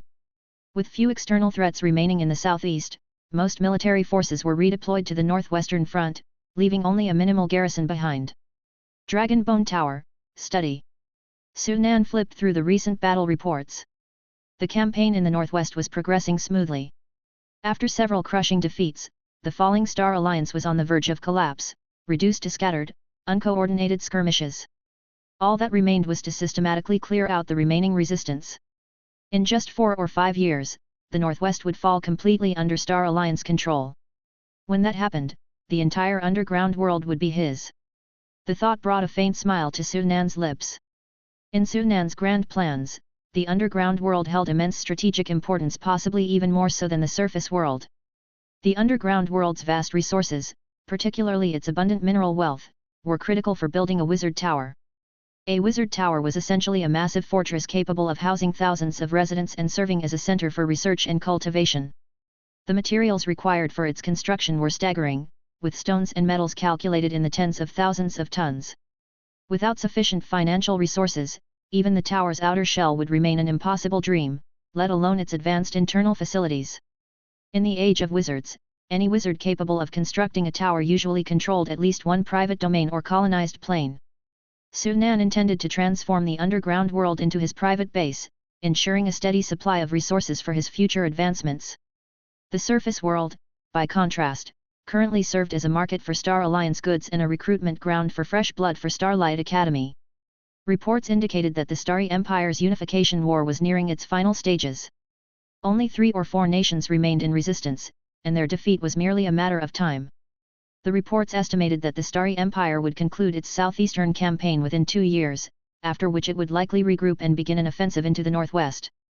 Sunan set the reports aside and turned his gaze toward the puppet girls standing silently on either side of his desk. The battle with the half-spider divine follower had proven the puppets' combat effectiveness. While they had been outmatched, it was against an opponent capable of directly confronting a wizard. The puppets' performance had been impressive under such circumstances. Still, the battle had also highlighted a critical weakness: insufficient defense. Their diamond-crafted bodies were nearly indestructible against opponents below the wizard level, but they struggled against higher-tier foes. If their defenses had been stronger, the half-spider divine follower wouldn't have severed one of their arms. Sunan pondered several approaches to enhance the puppets' defenses, but each had drawbacks. Upgrading materials, crafting a harder magical diamond would drastically increase costs, rendering it impractical. Adding defensive enchantments, the current enchantments had already reached the limit. Adding more would require superior materials, which weren't readily available. Enhancing their physical structure isn't feasible without skyrocketing costs, Sunan mused. I need to find an alternative. Sunan's eyes lit up as inspiration struck. If improving the puppets' physical bodies was too costly, why not augment them with magical items? Though puppets lacked the spiritual energy to activate magical artifacts, he could modify the items to trigger using energy particles, allowing the puppets to wield them. This would effectively turn the magical items into external equipment for the puppets. In fact, the current puppet girls already utilized Ring of Supreme Protection. If not for the limitations of arcane tools, Sunan would have embedded the Forbidden Zone directly into the puppets, which would have dramatically boosted their defensive capabilities. While embedding high-tier arcane tools wasn't feasible, magic cores presented a viable option. Magic cores were versatile artifacts, capable of both offense and defense. Integrating them into the puppets would not only strengthen their defenses but also diversify their attack options. The puppets' primary disadvantage compared to wizards was their lack of innate abilities. Magic cores could help bridge this gap, making them comparable to wizards in combat power. Sunan grew increasingly excited as he thought about the possibilities. The only challenge would be modifying the magic cores to function without consuming spiritual energy, a complex but achievable task. If successful, the puppet's combat strength could rival that of a half-spider divine follower. Sunan's attention shifted to the jet black branch on his desk, known as the Black Key, which served as the key to the Black Forest. After weeks of research, he had deciphered its basic functionality. The Black Key was slowly absorbing energy particles from the surrounding air and would take approximately 3 years to fully charge. This suggested that, much like the Starry Tower, the Black Forest likely operated on a cyclical schedule, only opening at specific intervals. If his calculations were correct, the Black Forest would open in 3 years. Let's hope it delivers some surprises, Sunan murmured, his eyes gleaming. After his experience with the Starry Tower, Sunan no longer harbored any romantic notions about wizard inheritances. The Black Forest was likely another facility created by a wizard faction to recruit and cultivate followers in preparation for their return. Securing the Black Forest's resources would likely involve another grueling battle. While Sunan's strength had significantly increased since the Starry Tower campaign, he refused to underestimate the dangers that might lie within. Of particular concern was the possibility that the Black Forest was linked to the Spider Queen. The Philo family had guarded the Black Forest's secrets for generations, and Sunan doubted the Spider Queen had ignored its existence. It was entirely possible that her influence had already infiltrated the Black Forest. Before entering the Black Forest, I need to be fully prepared, Sunan decided. He began drafting a list of tasks. 1. Upgrade magic cores, complete research and integrate them into the puppets. 2. Increase puppet production, create additional puppets for support. 3. Enhance inscribed gemstones, experiment with combining 20 gemstones to further amplify their power. 4. Produce more Black Thunder, the immense power of Black Thunder had proven invaluable. For the latter, Sunan would need to venture into the plane of lightning to gather more thunder stones. The plane of lightning was one of the most hostile elemental planes, second only to the plane of fire in its lethality. It was a realm filled with endless layers of thunderclouds, where lightning struck continuously. Without adequate protection, even the most powerful knights would be incinerated within moments. However, with his current arsenal Forbidden Zone, Black Thunder, and other trump cards, Sunan felt confident enough to begin exploring its outer regions. In the capital of the Aurora Kingdom, Trevor Janji entered the council chamber, where the hall was packed with nobles and royals. Every prominent figure in the kingdom was present, including sworn enemies who typically couldn't stand the sight of each other. Trevor's eyes flickered. It seems the pressure from the Starry Empire has grown immense, he thought. For these adversaries to sit together without drawing swords spoke volumes about the existential threat posed by the Starry Empire's advancing forces. With the fall of Spiderweb City, the Star Alliance had solidified its dominance over the southeastern underground world. The region transitioned from war to development, while the Star Alliance's military shifted focus to the northwestern front. In the Aurora Kingdom, situated at the northwest edge of the continent and bordering the Starry Empire's expanding territory, the air was thick with unease. The pressure from the Starry Empire loomed large, as the Aurora Kingdom was the first likely target should war erupt. For the kingdom's leadership, survival had become a pressing question. Trevor Janji, the kingdom's sole third-tier wizard apprentice, strode into the council chamber. The tension was palpable. Within the grand hall, adversaries who would ordinarily draw swords at the mere sight of one another now sat side by side, united by fear of the Starry Empire's power. Trevor, thank you for coming in person, said the Aurora King, rising to greet him. Even the normally quarrelsome nobles stood and saluted, a testament to Trevor's exalted status. As the kingdom's only third-tier wizard apprentice, Trevor held an unparalleled position of influence. After the pleasantries, the king wasted no time. Trevor, you've surely heard of the situation in the southeast. What's your take on it? Trevor considered his words carefully before speaking. Your Majesty, the Starry Empire has made its intentions abundantly clear. Its actions reflect immense ambition. The Empire will not stop at the southeast. Once it has consolidated its new territories, its next target will undoubtedly be the northwest. The Aurora King sighed heavily, his face shadowed with worry. The writing was on the wall. Any nation in the Starry Empire's position with its strength and momentum would make the same choice, the unification of the entire Starlight continent. Trevor, what should we do? The king asked, his tone anxious. All eyes turned to Trevor, brimming with hope. The nobles had debated endlessly but failed to come up with a viable solution. Now they looked to the kingdom's most learned mind for guidance. Trevor remained silent for a long moment, then finally spoke. Your Majesty, I believe surrendering to the Starry Empire might be the wisest course. His words landed like a thunderclap. Gasps echoed through the chamber as the assembled nobles and royals turned pale. Trevor, unfazed by their reactions, continued, "Take the Duchy of Thornflower as an example. When they submitted to the Starry Empire, their royal family was not purged. On the contrary, they were granted the title of ducal house. Most of the nobility retained their lands. Our kingdom could follow a similar path." An uneasy silence fell over the chamber. The Aurora King and his royal kin wore conflicted expressions. Becoming a ducal family was an acceptable outcome for Thornflower, but to those who had ruled as sovereigns, it was a bitter pill to swallow. Surrender would mean a significant loss of power and status, a prospect they struggled to accept. Among the nobles, expressions ranged from hesitation to outright fear. While many of Thornflower's nobles had kept their titles and lands, there was no guarantee Aurora would receive the same treatment. Without an explicit promise from the Starry Emperor himself, surrender remained a gamble. After a long pause, the Aurora King broke the silence, his voice tinged with desperation. "Is there no other way?" Trevor sighed inwardly, sensing the king's reluctance to relinquish power. He had anticipated this reaction and prepared an alternative plan. The Starry Empire's military is formidable, but if the nations of the Northwest were to unite, they might stand a chance. His next words carried an almost tangible weight. "The key lies with Sunan. The name that shakes the continent." At the mention of Sunan's name, the chamber fell into a stunned silence. The faces of every noble and royal shifted, marked by a mixture of awe and trepidation. By now, Sunan's reputation had spread across the entire Starlight continent, especially within the circles of wizard apprentices, royals, and the upper nobility. The man who had risen to the rank of wizard had demonstrated his power in no uncertain terms.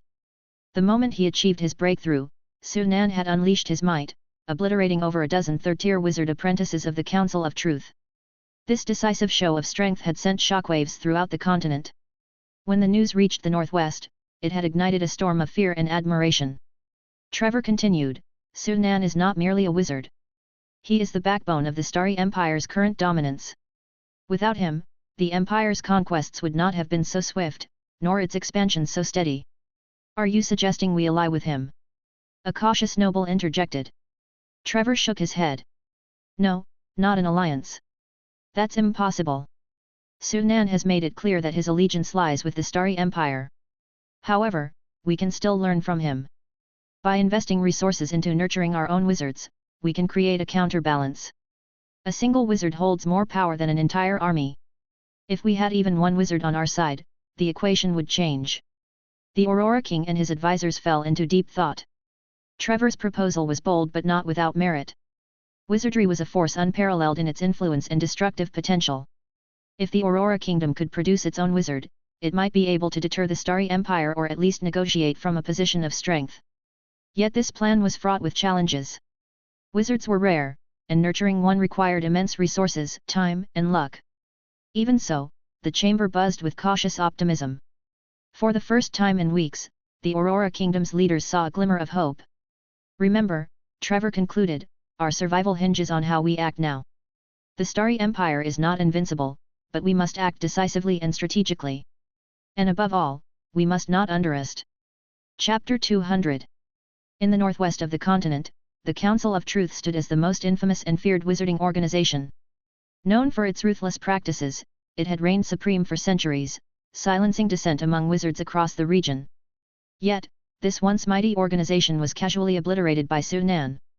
The terrifying power of a formal wizard had thus been showcased to all. What made it even more concerning was the fact that this wizard was the brother of the Emperor of the Starlight Empire.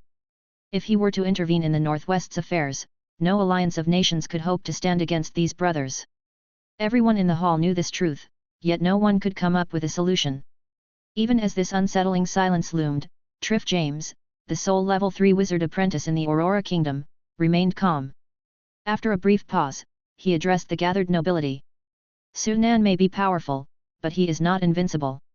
Murmurs rippled through the crowd, but the Aurora King leaned forward with anticipation. "What do you suggest?" Triff's eyes sparkled with determination. "If we can unite all of the level 3 wizard apprentices across the Northwest, there's a chance we could defeat him." The king's face lit up, only to cloud with doubt moments later. "But how can we convince them all to join forces?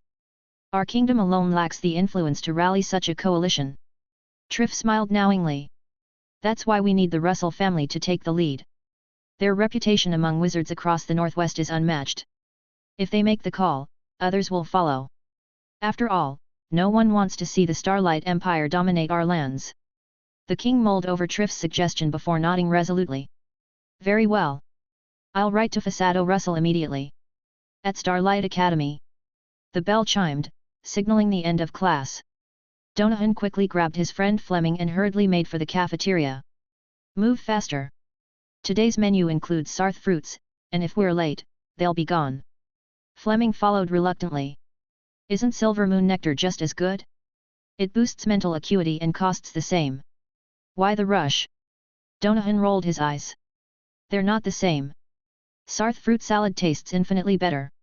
Same price, better flavor. Why settle? He pointed at the stream of students heading toward the cafeteria. Look around. Everyone knows it's worth the rush. Fleming glanced at the bustling crowd and finally relented. Minutes later, the duo arrived just in time to secure 2 portions of the coveted sarth fruit salad. As they ate, Donovan looked positively triumphant. This should last 10 days. Perfect timing too, since my last dose of silver moon nectar wore off. Fleming, as usual, remained unimpressed by his friend's enthusiasm for food. Where to next? The library or the mission hall? Donovan asked as they left the cafeteria. Before Fleming could respond, he froze, his gaze locked on the crowd gathering in the distance. What's going on over there? Donovan grabbed a passing student for answers. Shyman and Artil are back from the underground. The student replied before hurrying away. Shyman's back. Donovan's eyes lit up. Let's go. By the time they reached the academy gates, a large crowd had already formed. Walking through the gates were 2 figures, a man and a woman, surrounded by adoring students. The woman, with her elegant features and gentle smile, exuded an approachable warmth. Fleming recognized her immediately. That must be Artil, the senior everyone admires, Fleming thought. He had heard countless stories of her kindness and wisdom. Next to her stood a man who, while not conventionally handsome, radiated an aura of calm and authority. His steady demeanor spoke volumes about his strength and discipline. Shyman, Fleming whispered.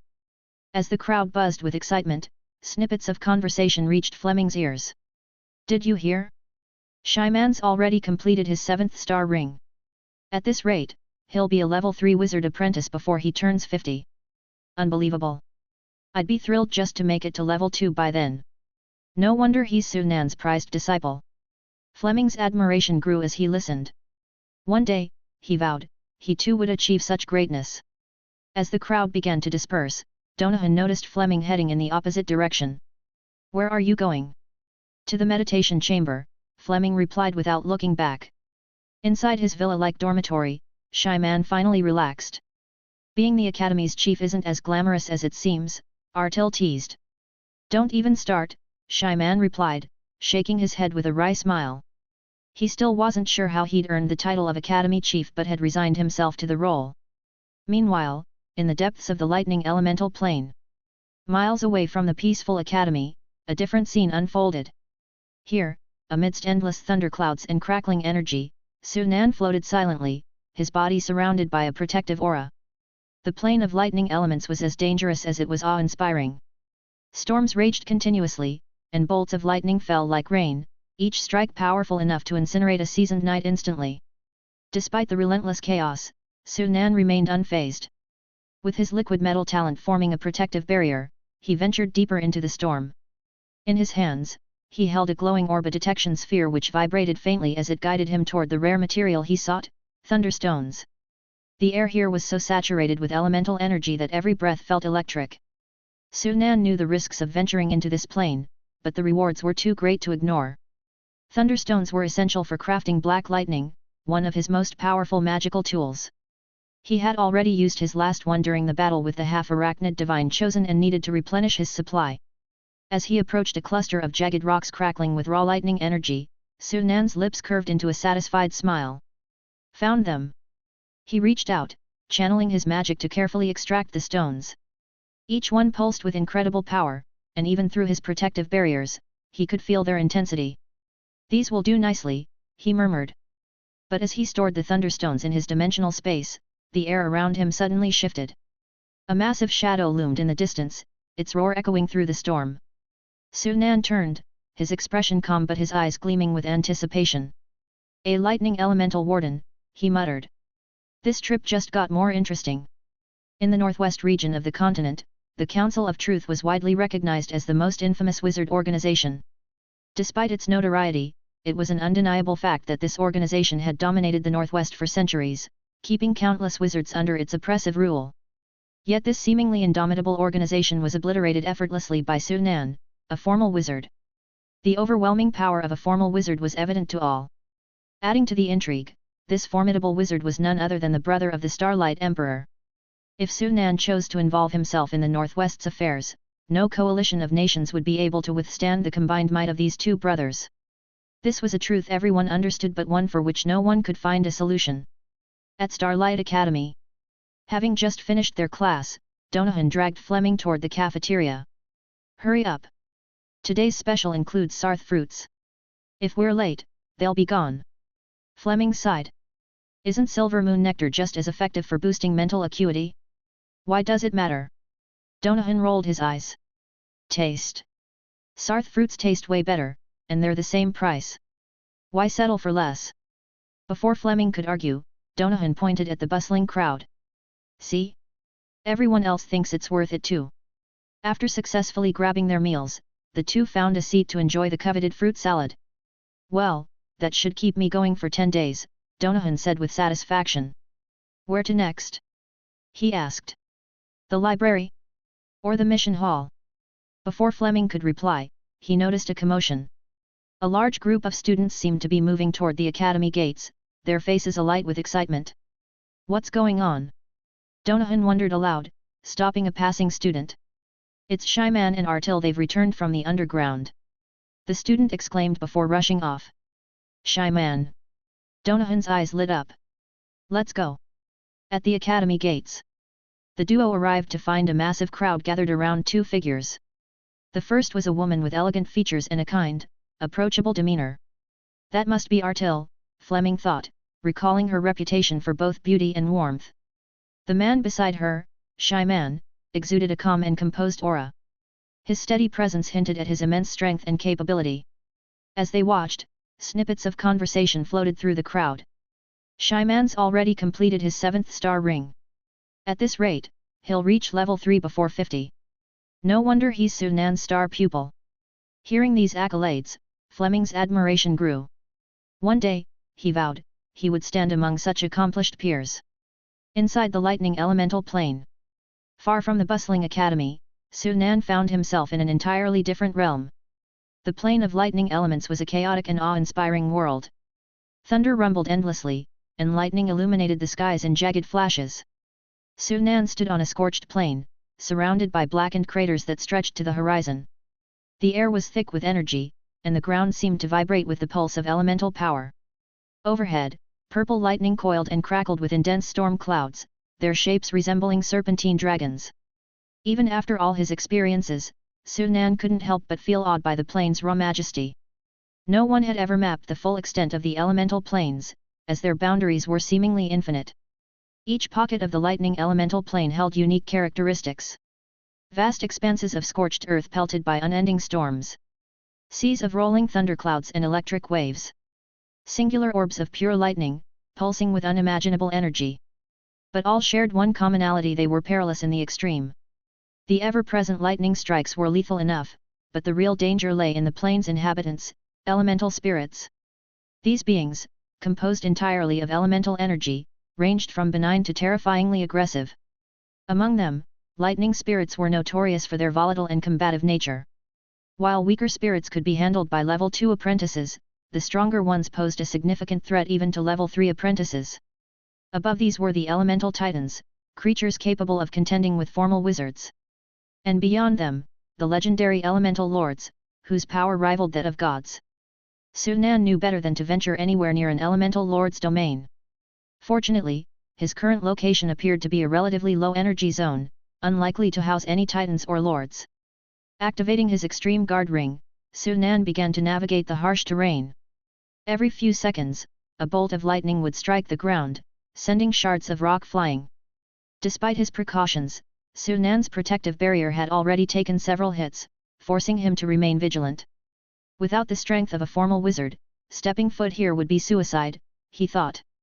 He adjusted his route, carefully avoiding areas where the concentration of elemental energy grew too dense. The lightning elemental plane offered no landmarks, making navigation a challenge. However, Sunan wasn't concerned. He could always reopen a portal to return home.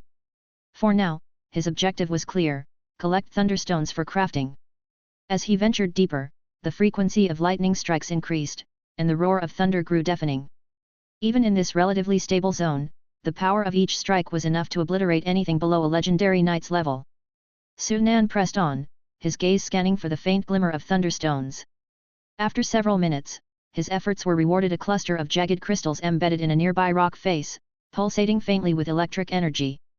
These should do nicely, Sunan murmured, extracting the stones with practiced ease. But as he stored the thunderstones in his dimensional ring, a low rumble resonated through the air, distinct from the ambient thunder. Sunan's eyes narrowed. From the horizon, a massive shadow emerged, its form wreathed in crackling electricity. A lightning elemental warden, Sunan muttered, his lips curling into a faint smile. This might be interesting.